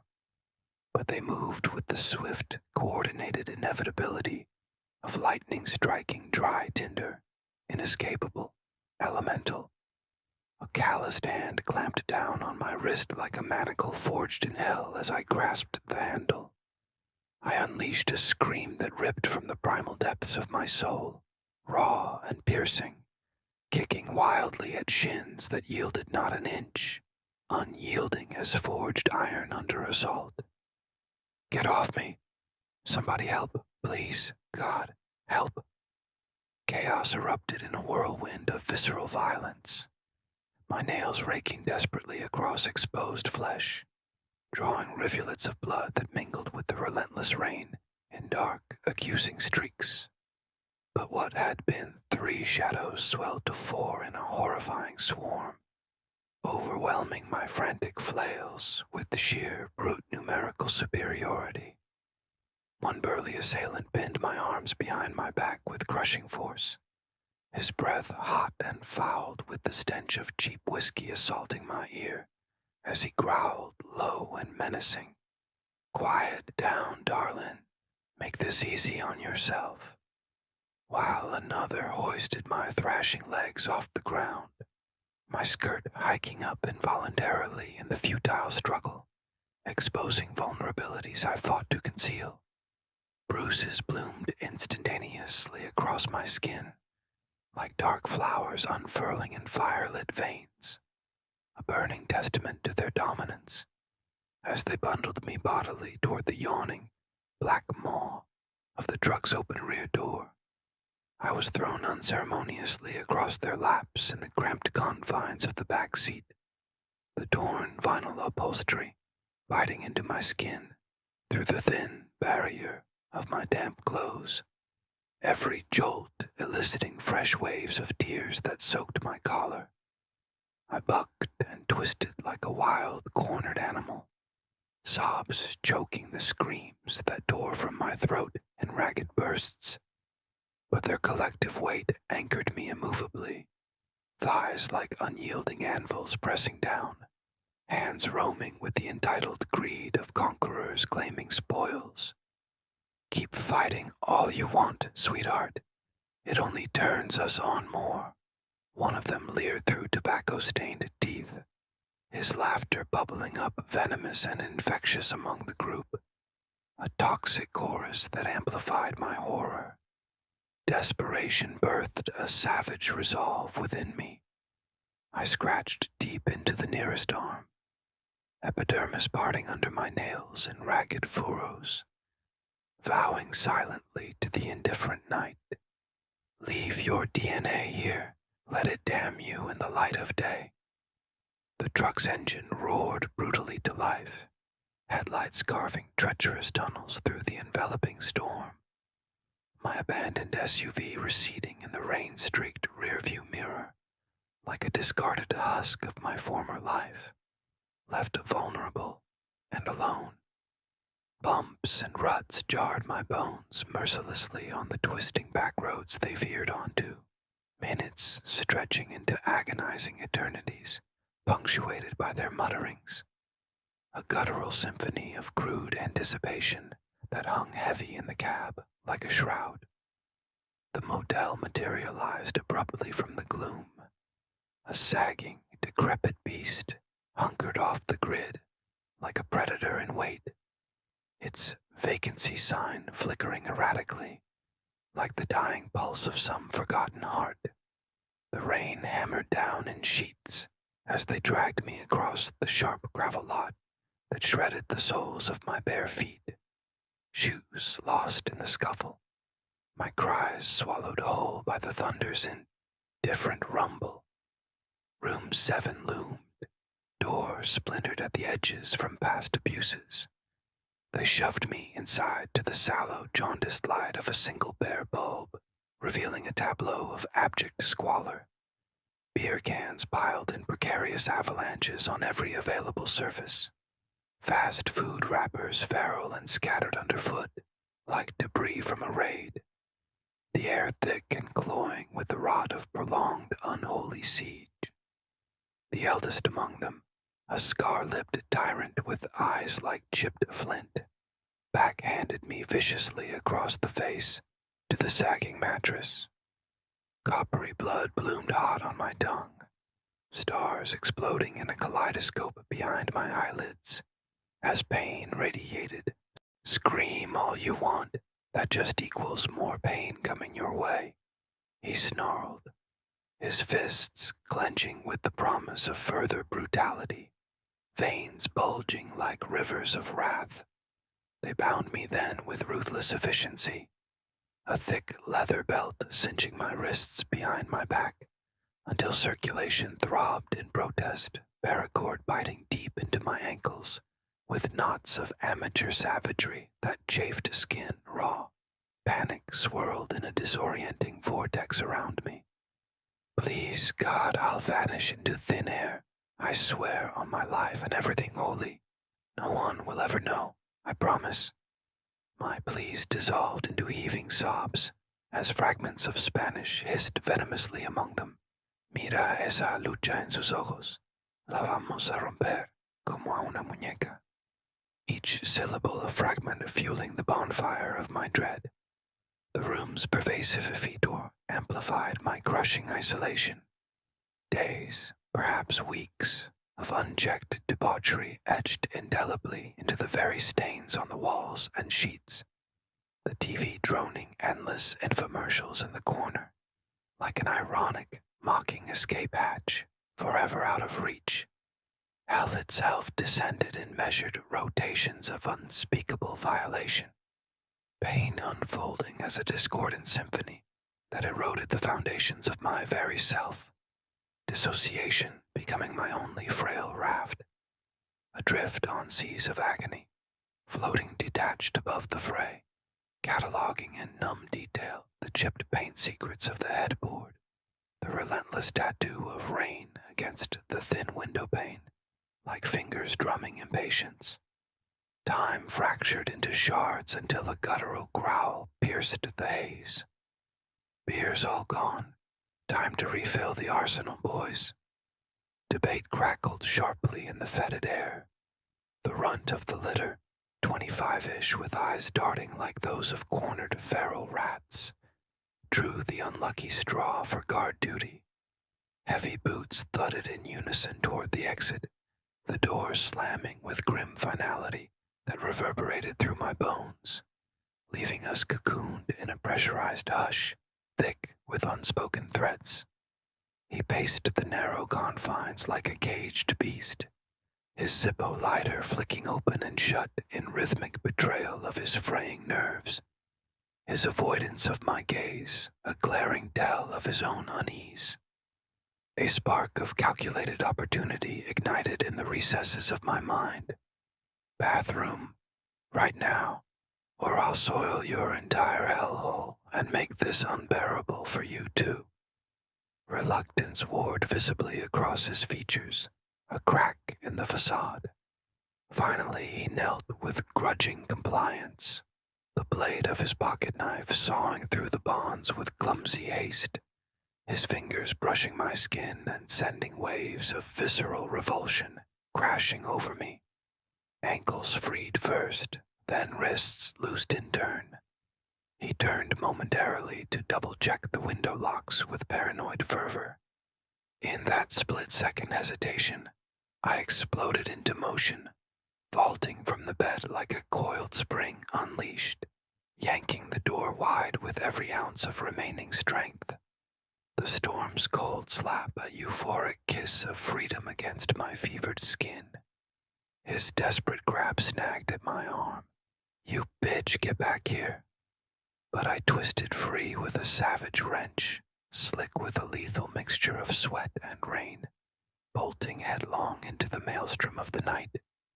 The sprint was lightning-edged down the mud-slick access road, naked vulnerability a defiant howl hurled against the merciless elements, every puddle splashing accusations of exposure. Then, salvation pierced the downpour. Headlights from a lone sedan crawling along the adjacent highway. Like a hesitant lifeline, I flung myself before it in a desperate crucifixion of arms, outstretched, my scream shattering the night into 1,000 jagged pieces. Brakes wailed in protest as the car skidded to a halt, mere inches from my quivering knees. The window cranked down laboriously by a silver-foxed elder, his glasses fogged with condensation and shock. "Lady, are you trying to get yourself suicidal killed out here?" "Kidnapped. From the gas station. They took me. Help me, please." His expression shifted from bewildered irritation to grim, resolute action in an instant. The passenger door popped open with a click, and I collapsed inside the relative sanctuary, his radio crackling to life as he summoned sirens with urgent precision while punching the accelerator toward the nearest speck of civilization. The police station's harsh fluorescent glare assaulted my senses like judgmental spotlights. Oversized scrubs swaddled my fragile, battered form in itchy anonymity, statements spilling from my lips in incoherent torrents of fragmented horror.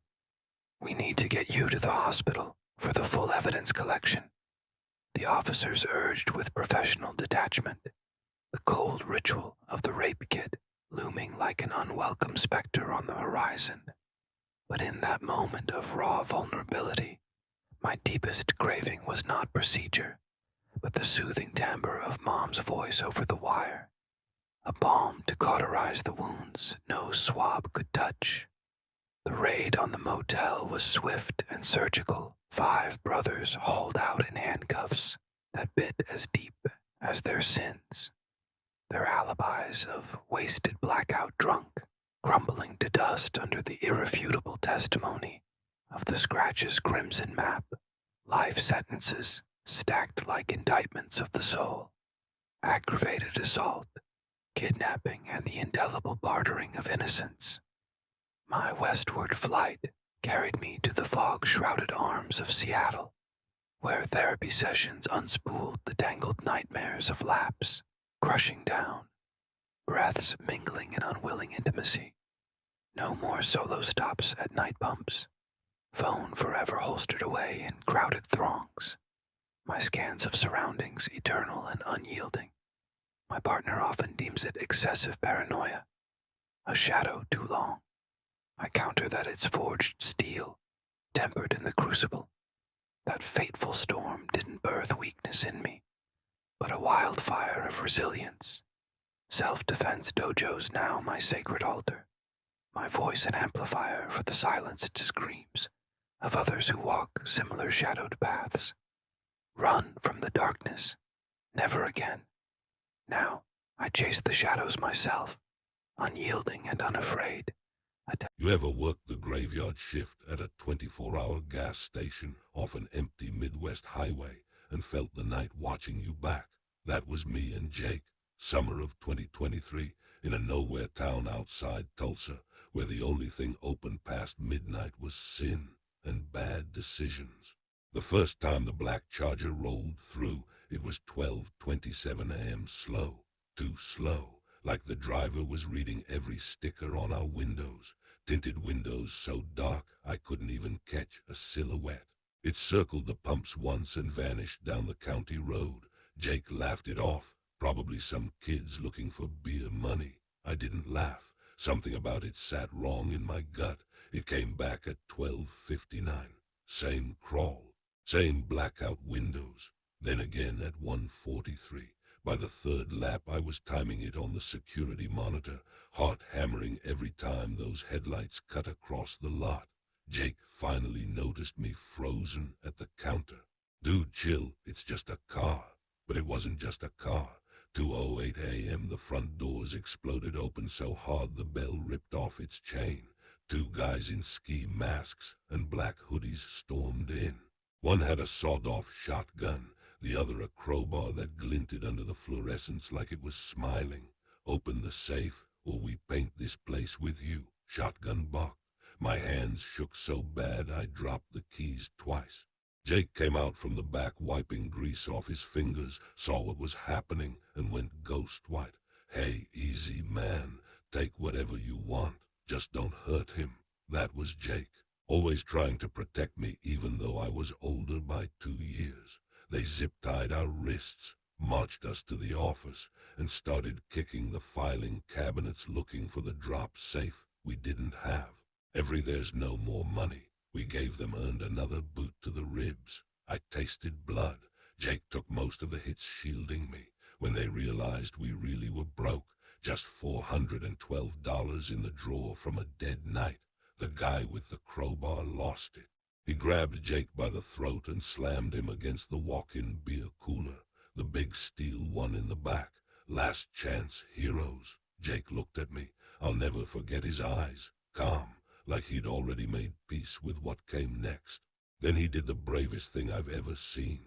He spun, shoved me inside the cooler, and yanked the door shut behind me. The hydraulic arm locked with a sound I still hear in my sleep.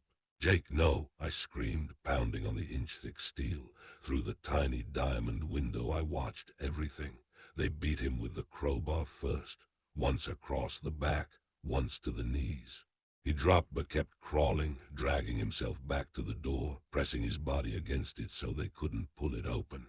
Blood poured from his scalp, soaking his quick march shirt. "Stay in there, Cole," he yelled, voice cracking. "Don't you dare open this door." The guy with the shotgun kicked him in the face. I heard Jake's nose break, still wouldn't move. Then the other one, the crowbar guy, raised it high and brought it down on the back of Jake's skull. The sound, God, the sound, like splitting a watermelon. Jake went limp, but somehow his arms stayed wrapped around that handle, dead weight holding it closed. They pried him off. I begged through the window, sobbing so hard I couldn't breathe. They threw Jake on his back right in front of me. His eyes were already glazing, but they found mine through the glass. The shotgun guy took a hunting knife from his belt, long, serrated, evil, and drove it into Jake's stomach. Once, twice, a third time for fun. Each thrust jerked Jake's body like he was trying to get away even after he couldn't. Blood pooled so fast it reached the cooler door. Jake's hand slid across the floor, fingers smearing red, until his palm pressed flat against the glass opposite mine. 6 inches of steel and a lifetime apart. His lips moved. No sound came through, but I read it clear as day. "You're safe." His hand slipped down, leaving a long crimson streak. His chest stopped moving. The light in his eyes just turned off. The robbers panicked when they realized he was gone, grabbed the cash, and ran. I don't know how long I stayed in that cooler screaming his name. Long enough for the blood under the door to stop spreading. Cops found them 6 hours later, passed out in a Motel 6, with Jake's blood still on their shoes, and $412 in 20s rubber banded together. That was what my best friend's life cost, $412. It's been 2 years. I can't walk past a beer cooler without gagging. Some nights I wake up freezing, feeling that steel door against my forehead, hearing Jake's last breath fogging the glass. And every time I close my eyes, I still see his hand sliding down, leaving that red streak I can never wipe away. They sentenced those animals to life, but sometimes, late at night when the station's quiet and the cooler hums just right, I swear I hear the handle rattle from the inside, and a faint voice, hoarse and wet, whispering through the seal, "Cole, you still safe in there, brother?" You ever worked the night shift at a 24-hour taco jack off an old Georgia back road where the pine trees swallow every sound? That was me, summer 2024, in a nowhere town 20 miles south of Macon. Storm hit like God flipped a bucket. Rained so hard the neon sign was just a pink blur. 11:47 p.m. drive-through headset crackled alive. "Welcome to Taco Jack. What can I get started for you?" Static. Then a man's voice, low and gurgling like he was talking underwater. Number 4, no onion, large sweet tea. All right, pull around to the window. I glanced at the camera. Nothing, just the empty lane, rain hammering the speaker box. No headlights, no car, no silhouette. Sir, you still there? 30 seconds of dead air. Then the same voice, slower, wetter. Number 4, no onion. I called my manager, Kaylee. She squinted at the monitor, shrugged, said it's probably the storm messing with the wiring. Told me to go check. I grabbed the big golf umbrella and stepped outside. Rain slapped me sideways. The drive-through lane was empty except for fresh tire tracks cutting straight past the menu board, past the pickup window, straight through the puddles, and into the woods behind the store like the car never even planned on stopping. I followed them, couldn't help it. The tracks ended 50 yards in where a silver Ford Taurus had wrapped itself around a loblolly pine, front end accordioned, steam hissing from the hood. Driver still belted in, head lolling against the shattered window, suit and tie guy maybe 45. Left side of his skull caved in like a dropped pumpkin, blood everywhere, mixing with rain, running pink down the door. I gagged, fumbled for my phone to call 911. That's when the headlights snapped on, high beams straight in my face, blinding white, and a voice right behind my ear, cold breath on my neck. You forgot my sweet tea. I spun around, nothing but trees and rain. When I looked back, the dead guy was sitting bolt upright, eyes wide open, staring straight through the cracked windshield. Blood still dripping from the hole in his head, mouth moving like he was trying to talk again. I ran, slipped in the mud, lost a shoe, didn't stop till I slammed the back door and dead-bolted it, told Kaylee everything. Cops showed up 20 minutes later. I led them back through the woods with flashlights shaking in my hands. Car was exactly where I left it, headlights off. Driver slumped again, eyes closed, just like the first time I saw him. Paramedic checked his pulse, shook his head. Been gone at least 5 hours, kid. Rigger's already setting in. 5 hours. That crash happened before we even opened for the night. But I took his order, I whispered. He talked to me twice. Deputy just gave me that look. Said it was probably the car's computer glitching in the rain, voice activation looping an old order. Happens sometimes. They zipped him into a black bag. Last thing I saw was his ruined face disappearing behind plastic. Coroner later said his name was Daniel Carter, traveling salesman from Alabama. Hydroplaned off the road around 7:15 p.m. Nobody heard the crash over the thunder. He'd been sitting out there bleeding while the storm raged, and we served maybe 6 customers all night. I quit the next morning, told them I got accepted to Georgia Southern, needed to focus on school, whatever lie got me out fastest. It's been 16 months. I still can't drink sweet tea. Some nights when the rain's pounding the windows just right, the old headset static crackles in my dreams, and that drowned voice orders again. Number 4, no onion, large sweet tea. And sometimes, real quiet right before I wake up screaming, I swear I hear the bell ding, like a car just pulled up to the speaker that isn't there anymore. Rehook, they tore that Taco Jack down last month to build a Dollar General. But every time a storm rolls through, truckers on CB radio swear they still hear a voice on the old drive-through frequency, asking for a number 4, no onion, and complaining the tea's not sweet enough. You ever worked closing shift at a 24-hour Sunmart off Eminis 35 just outside Wichita Falls, Texas? That was me, winter 2024.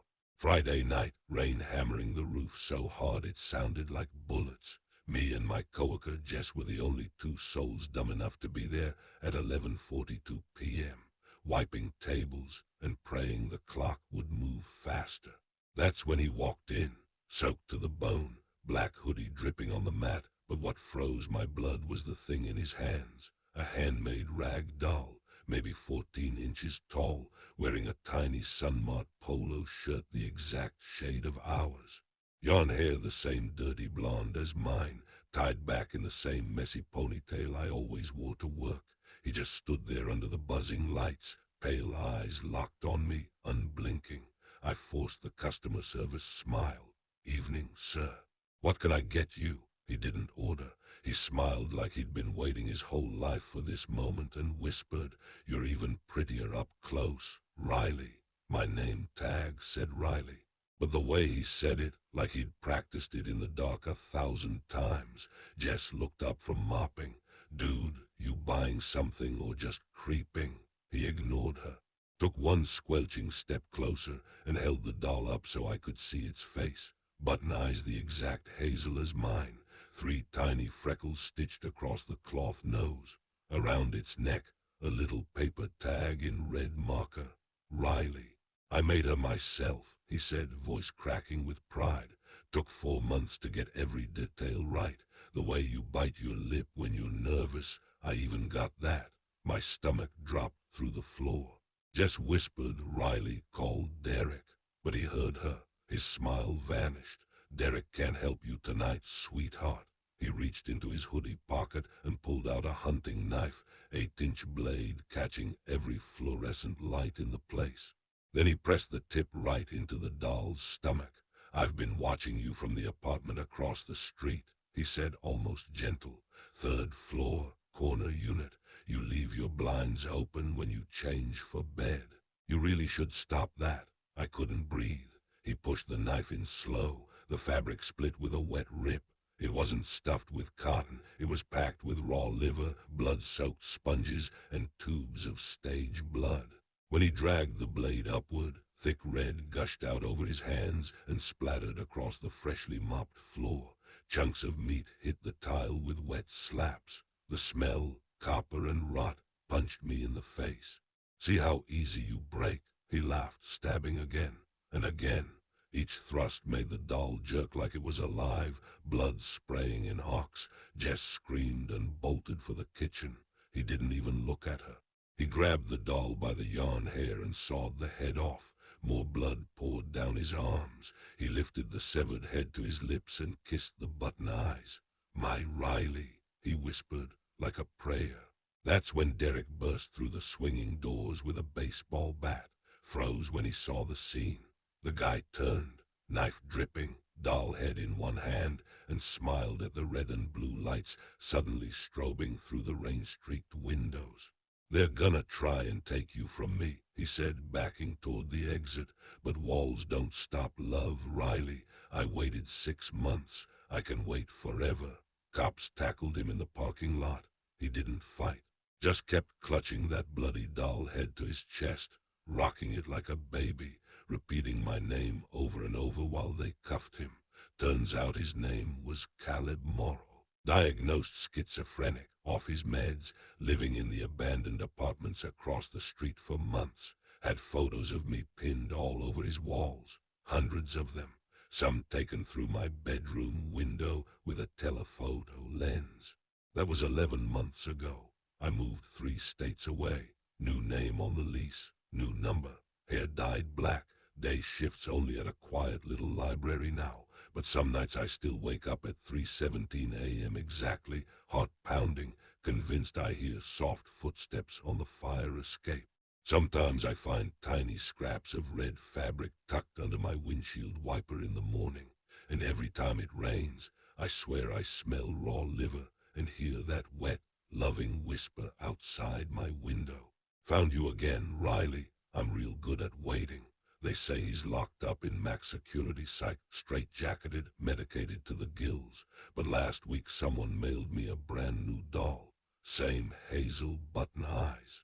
Same 3 freckles, same little sun-marked shirt, and stitched across its stomach in red thread. "See you soon."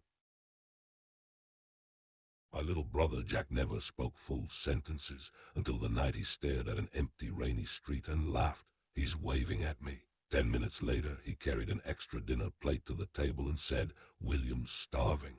The neighbor's son William had been buried 3 days earlier, with the back of his skull smashed in. Word count from here.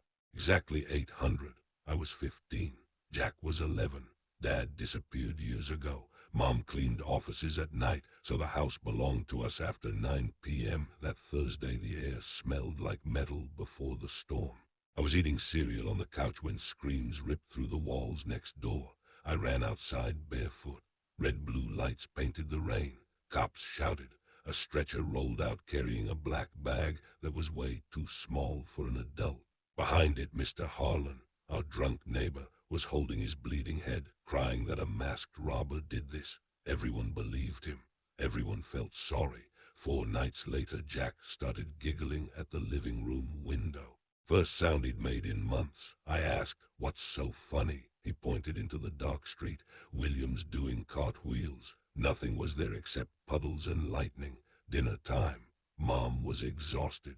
Jack suddenly left the table, came back with an extra plate, and carefully placed a 4th fork. Mom smiled weakly. "Who's the plate for, sweetie?" Jack looked at the empty chair and whispered, "William's cold. He wants spaghetti." We forced laughs. Kids have imaginary friends, right? Wrong. Every night he saved the best pieces of chicken for William. Every night he asked William to pass the salt and then said thank you to nobody. Then came the night that broke me. 2:14 a.m. creaking stairs. Front door wide open, rain blowing in. I sprinted outside. Jack stood under the huge oak that grows exactly on the property line between our yard and Harlan's. He was soaked, arms out, spinning slowly, laughing like a maniac. "Jack, come inside." He stopped, turned. His eyes reflected the porch light, blood red. Voice not his own, low and cracked. "He never left. He's under here." Then he dropped like someone cut his strings. Fever hit 104 degrees. Doctors said viral. I knew better. I cornered the sheriff in our kitchen. What was the dead boy's full name again? William David Harlan. Why, my legs almost gave out. That same night Jack sat up in bed, burning hot, staring at the corner. I followed his eyes. For half a second the shadows moved, tall teenage shape, head dented wrong, something dark dripping from the hairline. It lifted an arm and pointed straight down at the floorboards. Jack stood like a sleepwalker, walked barefoot through the house, out the back door, and stopped under the oak. Rain hammered his face. He pressed both palms into the mud and screamed one word, "Dig." Mom called 911. Half the neighborhood watched with umbrellas while deputies sank shovels into the roots. 10 minutes in, metal clanged on metal. They pulled up a child's aluminum baseball bat wrapped in Harlan's bloody work shirt. Truth poured out like pus. Harlan murdered his own son in a blackout rage, smashed his own forehead with the same bat to fake the robbery, then buried the weapon in the one place no one would look, our yard, so he could sell the house and disappear. He almost got away with it. Jack woke up the next morning perfectly fine. First thing he did was take William's plate off the table and put it back in the cupboard without being asked. We cut the oak down last year. New grass grows there now, but every time it rains really hard, I still hear 2 little boys laughing under the ground where the tree used to be. If you think the dead only punish their killers, wait until a ghost mistakes you for the woman her husband buried alive 15 years ago. Imagine you're half drunk floating in your pool at midnight, parents out of town, when you notice a creepy old lady staring at you from an abandoned apartment window 3 stories up. You blink, she vanishes. 10 seconds later, she's standing right behind you, dripping wet, grabs your shoulder and whispers, "Isabel, run. He's coming back to bury you under that tree tonight." My name's not Isabel, but the skeleton they dug up under my tree 15 years ago. Yeah, that was Isabel. Summer 2024. Dad snagged our dream house at a bank auction for straight pennies. Massive backyard pool, yellow flowering tree that smells like candy. The vibe was immaculate. Only downside. A crusty old 3-story apartment building stairs straight into the yard like it's mad. We moved in. Saturday night, parents in LA visiting my sick aunt. I'm 17, home alone, living my best life. Friends dip around 9, I'm tipsy, throw on some Travis Scott, slide into the pool with a white claw and just vibe on the raft. Wake up to splashing, look up a 3rd floor window, pitch black inside, but a frail old lady is just standing there. Eyes huge, unblinking, dead-ass staring into my soul. I laugh, wave like an idiot. She doesn't move. Next glance, window empty. Whatever, probably saw a curtain. Phone rings inside. I paddle to the edge and this raspy voice behind me goes, Isabel, you're still here. I spin so fast I almost flip the raft. She's standing in the shallow end, water up to her knees, nightgown clinging like she's been underwater for decades. Skin gray, veins black, eyes milky white. She raises one bony finger and points at the yellow tree. Run, child. He's coming back tonight to finish what he started. I scream, scramble out, slip, eat concrete, bolt inside, slam and lock every door. Call Dad crying so hard I can't breathe. He calls 911 while I'm hiding in the pantry like a total baby. Cops show up. Landlord says third floor's been condemned 15 years. An old lady died up there, abandoned by her family, staring out that exact window till she croaked. He found her slumped against the glass, still warm. Next morning I'm shaking, telling the female deputy everything. She thinks I had a panic attack plus too many claws. Then I remember the name. I asked Dad who owned this house before us. He shrugs. Bank said some couple. Wife vanished 15 years ago. Husband skipped town right after. Why? I beg them to dig under the tree. They think I'm unhinged, but the lady cop feels bad for me and brings a K-9 unit just in case. 40 minutes later they hit bone. Full female skeleton, wedding ring still on, skull cracked like an egg. Missing person file from 2009, Isabel Marie Carter. Husband filed the report, then disappeared the same week. Coroner says blunt force trauma, buried alive while she was still breathing. They pull up Isabel's old driver's license photo for identification. It's literally me. Same face, same freckles, same eyes. I'm her doppelganger. That old lady spent 15 years staring at my backyard from her deathbed window, watching Isabel get murdered and buried under that tree. And when someone who looked exactly like her moved in, she finally had someone who could hear her. We still live here. Cut the tree down, poured new concrete over the spot, got a priest, a medium, the whole tick-tock.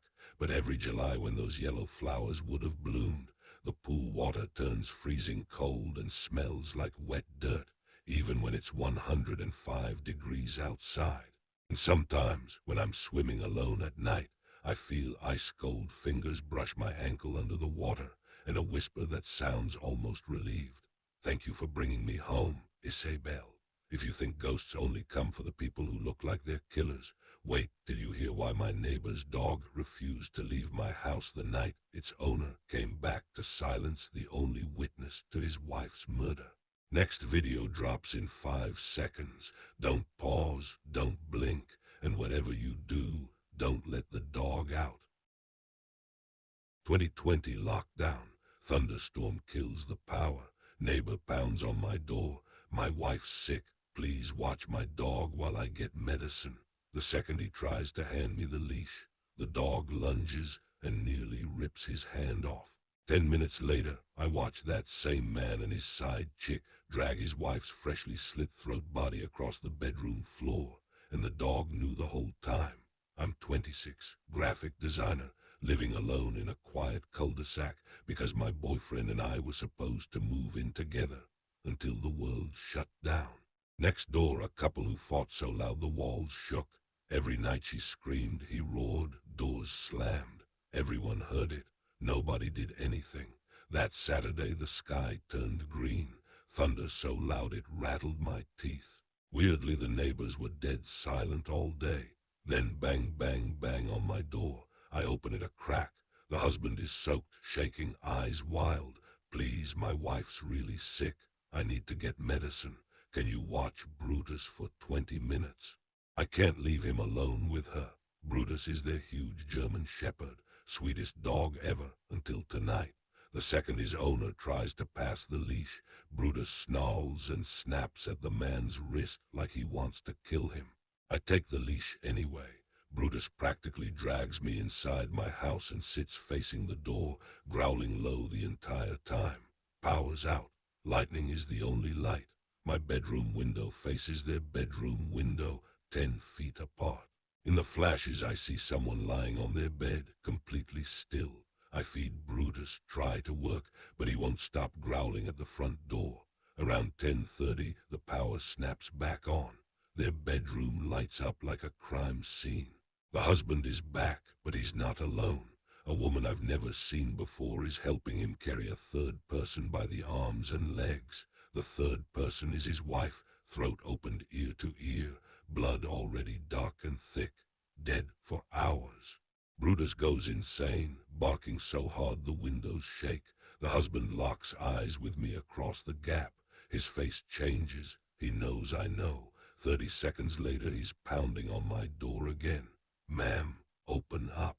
My friend's here to help take my wife to the hospital. Just give me my dog. His voice cracks with fake panic. I deadbolt every lock, dial 911 with shaking hands, whispering, he just killed his wife. He's trying to get in. He starts kicking the door, screaming, you're misunderstanding.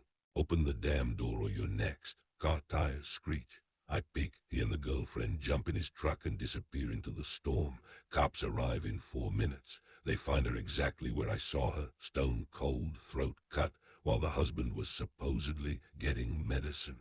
Turns out the girlfriend was inside the house the whole time.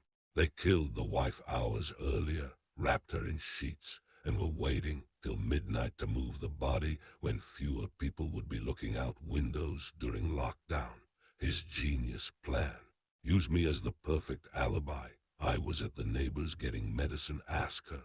Then later come get the dog and act shocked that his wife vanished. One tiny mistake. He loved that dog more than he hated loose ends. Brutus knew the second he smelled his owner's hands what had happened. Dogs don't lie. The couple's still on America's Most Wanted. Every thunderstorm, I keep Brutus's old collar on my nightstand. Sometimes it moves by itself, like he's still standing guard. And on the rare nights the power goes out again, I swear I hear wet paws padding across my roof, watching the street for the man who will never be brave enough to come back for him. If you think animals are the only ones who know when someone's a monster, wait till you hear what my little brother brought home from the grave. I was 8 years old the night 5 grown men decided my family should die. We lived in a rundown brick apartment complex on the south side of Chicago, the kind of place where sirens were lullabies and everybody kept their blinds half closed, even in daylight. Our unit was ground floor, right by the busted main door that anyone could kick in if they really wanted. That night, Mom was frying pork chops, Dad was half watching a Bulls reruns, my 10-year-old sister Layla was scrolling TikTok, and our baby brother Malik was asleep on my bottom bunk. Normal Tuesday, until the front glass door downstairs exploded like a gunshot. The sound punched the air out of the room. Pork chops hissed, TV froze. Then came the screaming outside, men's voices, drunk on rage or drugs or both, followed by boots stomping up the stairs. A second later, someone started pounding on our apartment door so hard the frame shook. My parents moved faster than I'd ever seen. Dad killed the lights. Mom snatched Malik out of bed and hissed, "Kitchen now, don't make a sound." We ran. I was the last one out of the bedroom, and that's when I saw them. The bedroom window was wide open to the October cold. We never locked it because the latch had been broken since we moved in, and 4 faces stared in at me from the darkness outside. Hoodies, skull masks pulled up like bandanas, eyes shining with streetlight. One already had his gloved hands on the sill, boosting himself up. I screamed. Layla screamed. Malik woke up screaming. The bunk bed was pushed right against that window, thank God, so the first guy slammed chest first into the metal frame and cursed loud enough for the whole block to hear. It bought us 10, maybe 15 seconds. We crouched behind the kitchen island while the pounding on the front door turned into full-body slams. I could hear wood splintering. Mom dialed 911 with shaking fingers. Layla took the phone when Mom started crying too hard to talk. I just hugged Malik and stared at the bedroom doorway, waiting for those masks to appear. It felt like hours. In reality, it was 8 minutes. 8 minutes of my heart trying to smash its way out of my ribs, while 5 strangers tried to murder us for whatever cash or jewelry my parents had. Sirens finally screamed close, red and blue lights painting the blinds. The pounding stopped, boots ran. 2 of them were too slow or too high. Cops tackled them in the parking lot. They found zip ties, duct tape, 2 loaded guns, and a crowbar in their pockets. Attempted murder, armed robbery, home invasion. The news called it a random crime of opportunity. Random, like we were just the unlucky ones who didn't have bars on our windows yet. Dad testified. Layla and I went to therapy for 2 years. The complex finally installed real security doors and bulletproof glass after 5 men almost slaughtered a family with a baby in it. I'm 16 now. We moved to the suburbs the day those guys got parole. I still flinch when glass breaks. I still check every window twice before bed.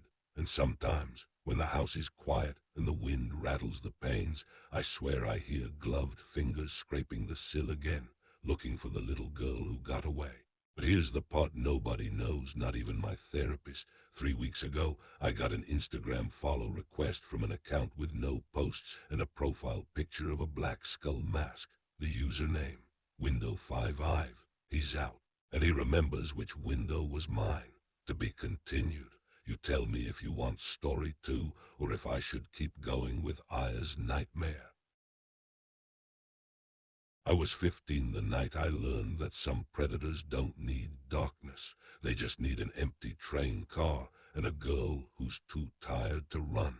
My name's Kaylani, but everybody calls me Kay.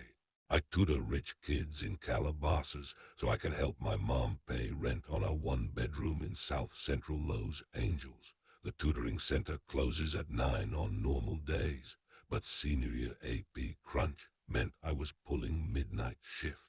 The Metro Blue Line at 11:47 p.m. is never a good idea, but it was the only way home without paying $40 for an Uber I couldn't afford.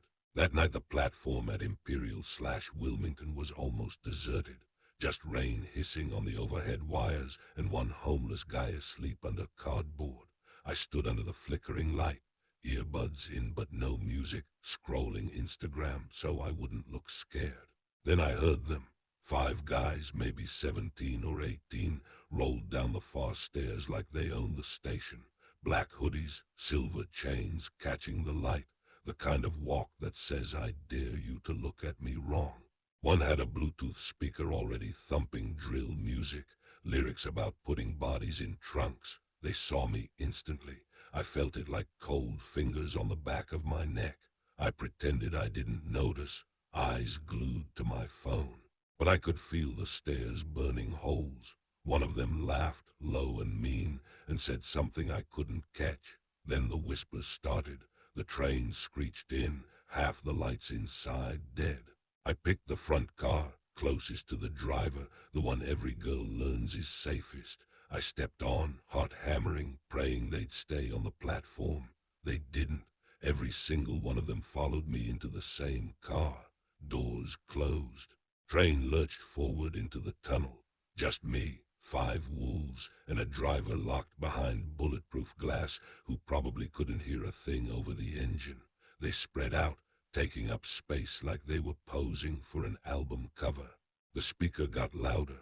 One guy pulled out a knife, long, serrated, flashing it just long enough for me to see before sliding it back into his sleeve. Another locked eyes with me and mouthed, "You good, lil mama," while the rest laughed. I pressed myself against the window, clutching my phone like a grenade. 5 more stops until mine. 23 minutes. I texted my best friend Jaden in a panic.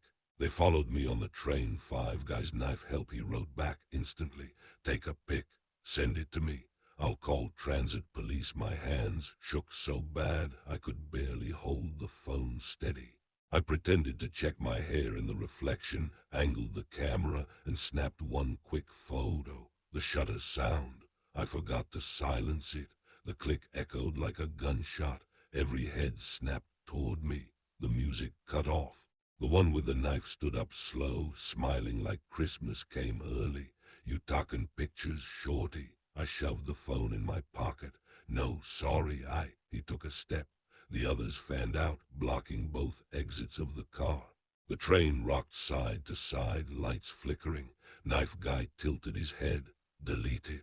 I nodded way too fast. Okay, I'm deleting it right now, he lunged. I screamed and bolted toward the back door that connects the cars. They laughed like it was a game, chasing me through two empty cars, boots pounding metal. I slammed the connector door behind me, but there's no lock, just a flimsy latch. Next stop, 103rd Street. 4 minutes. I could hear them on the other side of the door, banging, joking about what they were gonna do when they caught me. I kept running until I hit the very last car, dead end. Only one door out, and it opens onto the platform in three. Two doors slid open. I flew out, hit the platform running, vaulted the turnstile without tapping my card, alarms screaming behind me. I didn't look back, just ran up the stairs, across the street, into the 24-hour donut shop glowing like heaven. I collapsed against the counter, gasping, tears and rain mixing on my face. The cashier, an older Korean lady, took one look at me and locked the door, phone already to her ear calling 911. I thought it was over. But here's what the cops told me 2 days later, after I gave them the photo and the train car number. Those 5 boys, they're part of a gang that's been robbing, stabbing, and sexually assaulting lone female passengers on the Blue Line after 11 p.m. for 6 months. 3 victims in the hospital, one still in a coma. They never caught them that night. The photo was too dark, faces half covered, but last week Jaden sent me a news link. Another girl, same train line, same time, same 5 hoodies. This time they didn't let her get off the train. They found her body under the 110 overpass, and the article had one crystal clear still from station CCTV. Same guy, same knife, same dead eyes staring straight into the camera like he knew we were watching. The caption underneath the photo said detectives are asking for the public's help identifying him. I still have the original picture I took that night. Sometimes at 11:47 p.m. when I'm lying in bed and the house is too quiet, my phone lights up with a new notification. Instagram request. No profile picture. Username. Blue Line Fiv. He found me. And tomorrow I have another late shift. My best friend Mia almost killed herself because of a dorm room at Northern Arizona University. I'm Sage. We were both freshmen in August 2022, assigned to Pine Ridge Hall, the oldest dorm on campus. Everyone calls it the Tomb because it looks like a prison and smells like mold and old radiator water. The university swears nothing bad ever happened there. Students know better. Mia got room 312. 3rd floor corner unit, single window facing the forest. The Ra joked that it was haunted by good vibes only. Mia laughed. She always laughed at everything. That's what I loved about her. First week was normal. Then she stopped laughing. It started with whispers. She'd be on FaceTime with me at 2 a.m. studying for bio and suddenly freeze, eyes wide, staring at the corner behind her laptop. You hear that? She'd whisper. Hear what? Someone saying my name, like right in my ear. I told her it was the pipes, old building, wind, anything. Then came the shadow. She sent me a blurry photos, a tall, thin silhouette standing between her bed and the closet. Always in the same spot, always when the lights were off. She started sleeping with every lamp on, which made residential life write her up for excessive electricity usage. She paid the fine in cash the same day. By October she looked sick. Eyes sunken, skin gray, nails bitten down to bleeding. She lost 15 pounds in a month. She told me she hadn't slept more than 20 minutes at a time in weeks because every time she closed her eyes, something sat on her chest and whispered every bad thing she'd ever done in her life. I finally drove up from Phoenix the weekend before Halloween to drag her home. When I walked into 312, the air felt wrong, heavy, like the room was underwater. Mia was curled on her bed in a hoodie, rocking, muttering. The corner was empty, but the wall had scratches, fresh ones, deep claw marks in the paint, 5 parallel lines, chest high, like something tall had raked its nails down the plaster again and again. That night we tried to leave. We packed her bags, called her mom, everything. At 11:47 p.m., the power in the whole building went out. Emergency lights kicked on red. Doors locked automatically. Old fire system glitch nobody ever fixed. We were trapped inside Pine Ridge until morning. Mia started crying. Not normal crying. Full body convulsing, speaking in a voice that wasn't hers. Deep, wet, wrong. She won't let me leave, Mia growled. She's been waiting 73 years for someone who looks like me. I thought she'd lost it. Then the temperature dropped so fast our breath fogged. The overhead light, the one that was supposed to be dead, flickered once and turned on full blast. In the corner stood a girl, bare feet, white nightgown soaked in blood at the stomach, long black hair hanging over her face, arms too long, fingers dragging on the carpet. She raised her head. Her face was Mia's, exactly Mia's. Same freckles, same scar on the chin from 6th grade skateboard wipeout. But the eyes were black holes, and the smile was too wide, splitting past where a mouth should end. It spoke with Mia's mouth and the dead girl's voice at the same time. You promised you'd stay. Then it lunged. I grabbed Mia and ran. We made it to the bathroom, locked ourselves in a stall, and I called campus police screaming. They found us 40 minutes later. Mia was unconscious, lips blue, temperature 94 degrees. No drugs, no alcohol, no medical explanation. They moved her to a new dorm the next day. She got better, slowly, stopped hearing the whispers, gained weight, smiled again. But here's the part NAU will never admit. In 1951, a junior named Evelyn Harper hanged herself in room 312 after her boyfriend dumped her for a girl who looked just like her but prettier. They found Evelyn 3 days later. The scratches on the wall were already there when maintenance went in to clean. They painted over them every year. The marks always bled through again by October. Mia graduated last May. She's okay now, mostly. Except 2 nights ago she texted me at 3:17 a.m. Sage, it's back same corner, but this time it's wearing your face. I haven't answered yet, because when I woke up this morning, there were 5 fresh scratches on my bedroom wall. Chest high, and my phone just lit up with a new Snapchat from an account with no name. The video is 10 seconds long. It's my room, my bed, my sleeping body under the covers.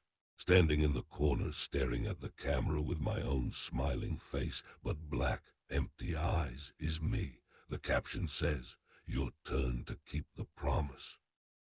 My dad never came home from a walk he took when he was 14. He's still alive. He's sitting in the living room right now watching a Lakers game with the volume too loud.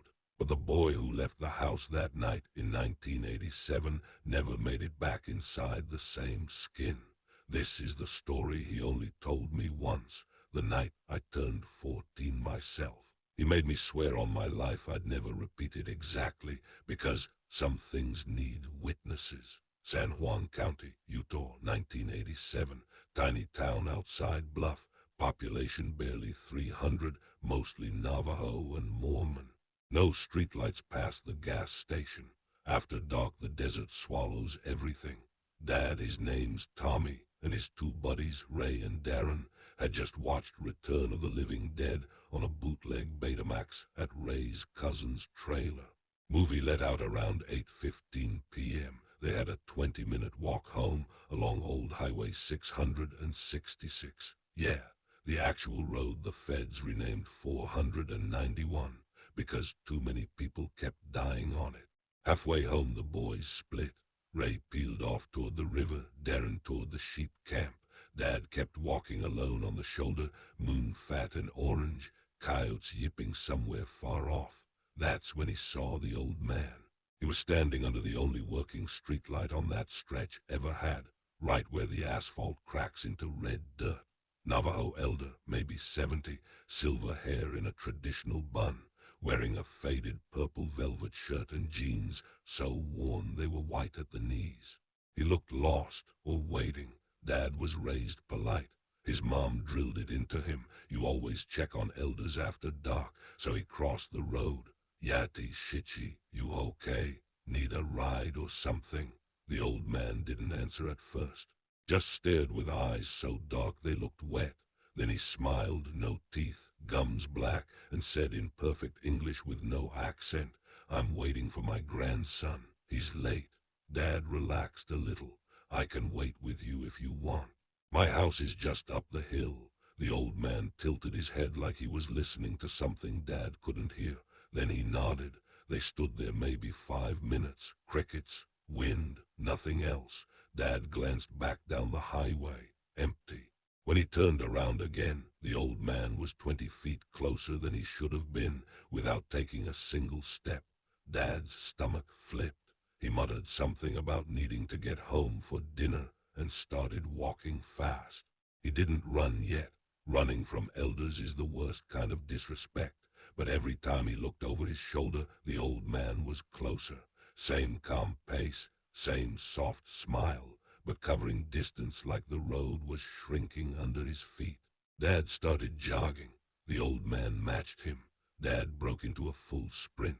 The old man dropped to all fours, body twisted completely backward, head facing forward between his own shoulder blades, and came crawling after him like a broken spider, fast, way too fast, knees and palms slapping asphalt without sound. Dad says the last thing he saw in the streetlight was the old man's face upside down under his own crotch, still smiling, mouth opening wider than any human mouth can, black tongue flicking like a snake tasting air. Dad hit our front door at full speed, shoulder first, splintered the frame getting inside. Mom screamed. He slammed it shut, threw the deadbolt and collapsed. Right when the bolt clicked, something hit the door hard enough to rattle every window in the house. Once then silence. Mom wanted to call the sheriff. Dad begged her not to open the door, just don't open it. They sat up all night with the shotgun across their laps and every light in the house burning. Morning came. No footprints. No blood, nothing. Just a single purple velvet thread caught in the splintered wood where the doorframe cracked. Dad never walked that road at night again. He finished high school, joined the Marines, met my mom in Oceanside, had me. Normal life, except one thing. Every few years, wherever we live, Utah, California, now here in Vegas, Dad wakes up screaming the same exact time. 3:33 a.m. He says he dreams he's still running on 666. And when he looks back, the old man is wearing Dad's own grown-up face now, crawling after him, whispering in Dad's own voice. You promised you'd wait with me, grandson. Last month we had to move again. New house, new city, same nightmare. 2 nights ago I woke up to pee at 3:15 a.m. and heard the front door creak open downstairs. Slow, like someone testing if it was locked. I froze on the landing. Footsteps, bare feet on tile, soft, patient. I crept down far enough to see into the living room. Dad was standing in the open doorway, barefoot in his boxers, staring out at the streetlight glow. Not moving, just standing there like he was waiting for someone. I whispered, Dad. He didn't turn around, just answered in a voice that wasn't completely his, too calm, too old. He's here. My grandson finally came back. I looked past him. On the edge of the lawn under the streetlight stood an old Navajo man in a purple velvet shirt, smiling. He raised one hand and waved, slow, like he'd been waiting 38 years for this exact moment. Dad took one step forward onto the porch. I screamed his name. He stopped, blinked, looked back at me like he'd just woken up. Then the old man was gone, just gone. Dad slammed the door, locked it, and hasn't slept since. This morning I found a single purple thread caught in the door jamb, and my phone just pinged with a new text from an unknown number. Highway still open, grandson. I'll wait under the light. Bring your father this time. He's late again.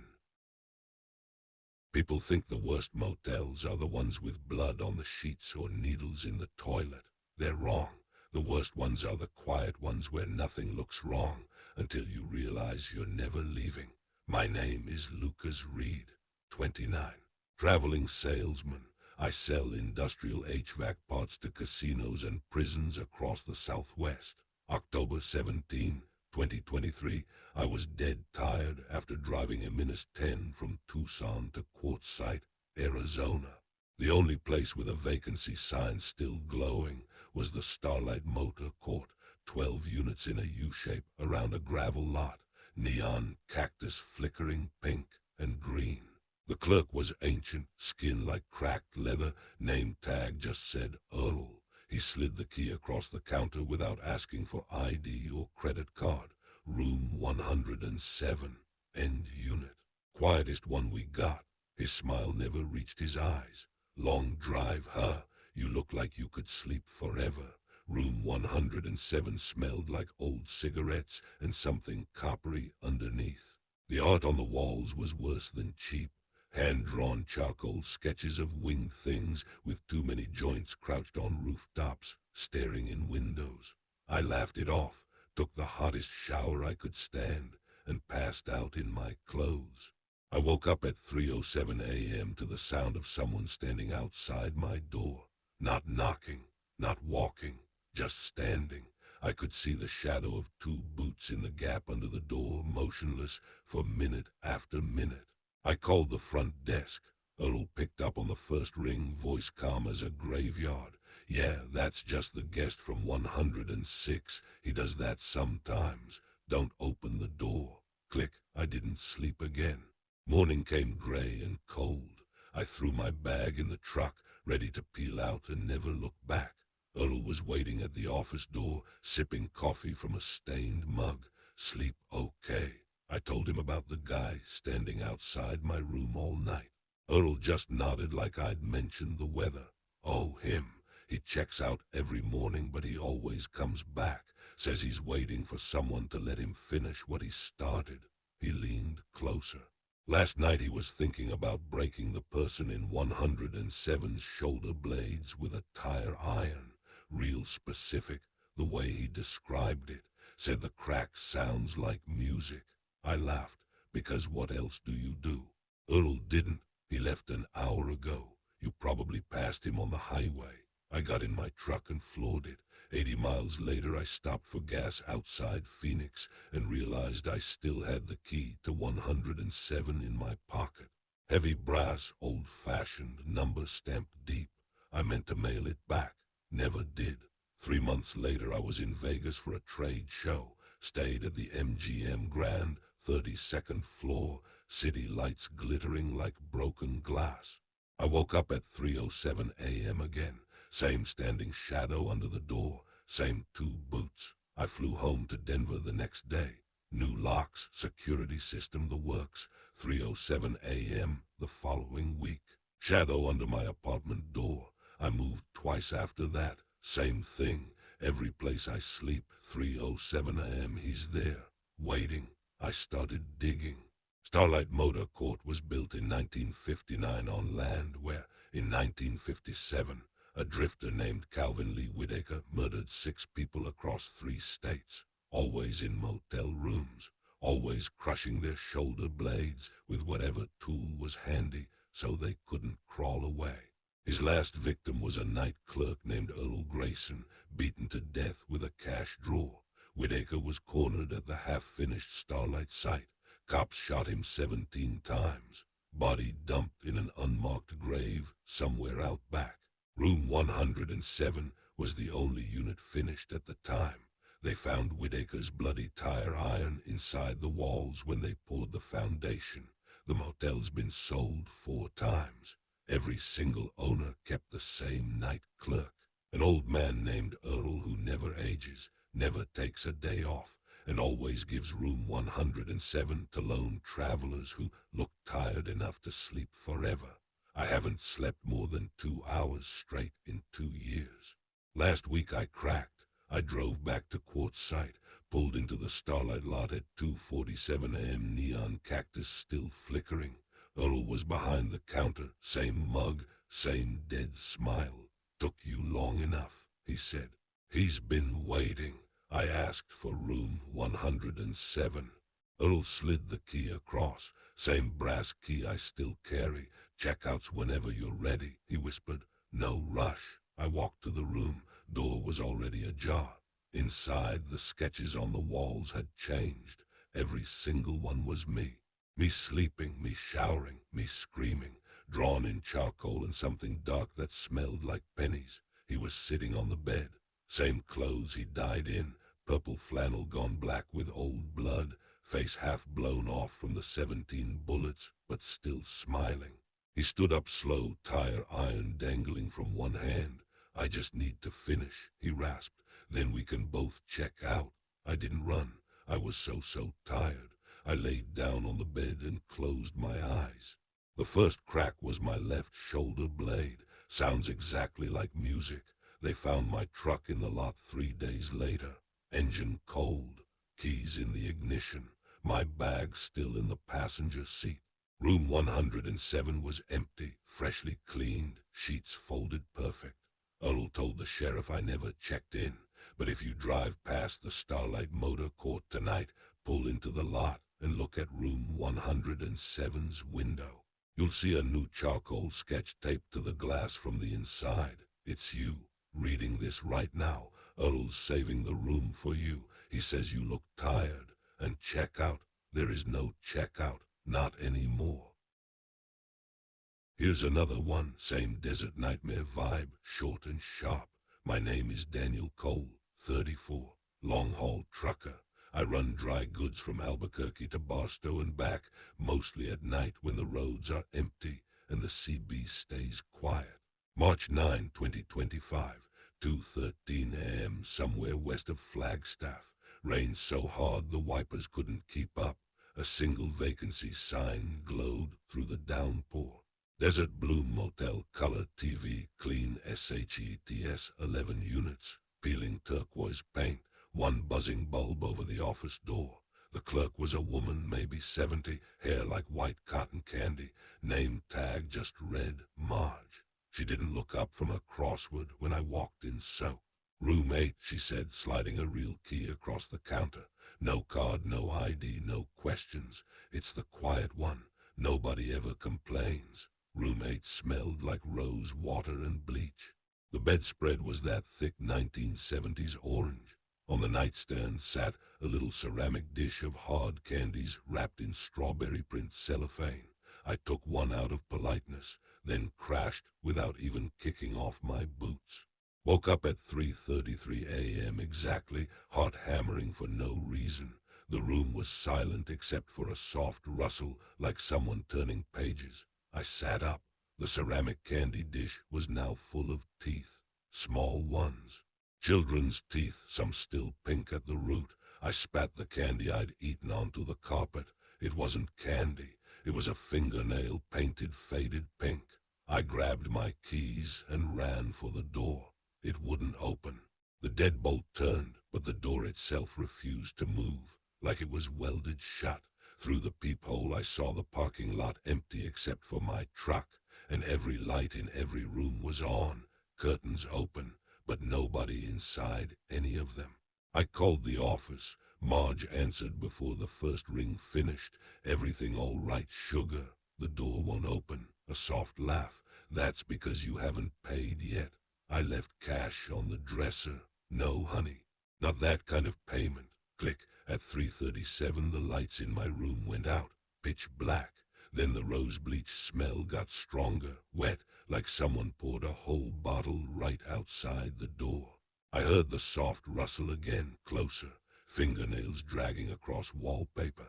I backed up until my legs hit the bed and something grabbed my wrist. Cold, small fingers, too many joints. A little girl's voice, right by my ear. You ate my candy. Now you keep me company forever. I screamed, yanked free, and threw myself at the door. It flew open like it had never been locked. I ran through the rain to my truck, slipped twice in the mud, didn't look back. Made it to the cab, locked the doors, and floored it out of there. In the rearview I saw every curtain in the motel close at once, neat as a theater curtain falling. 300 miles later, dawn breaking over the Mojave, I stopped at a travel plaza to piss and breathe. When I came out, there was a strawberry print candy on my driver's seat. I still find them. Dashboard, glove box, under the mattress in my sleeper berth. Sometimes a fingernail, sometimes a baby tooth. I haven't stopped driving in 8 months. If you're ever on a minus 40 around mile marker 82 and see a turquoise motel with a flickering desert bloom sign, keep going. No matter how bad the storm is, no matter how tired you are, because room 8 is always empty. Marge is saving it for you. She says you look like someone who could use a little company, and the candy's fresh.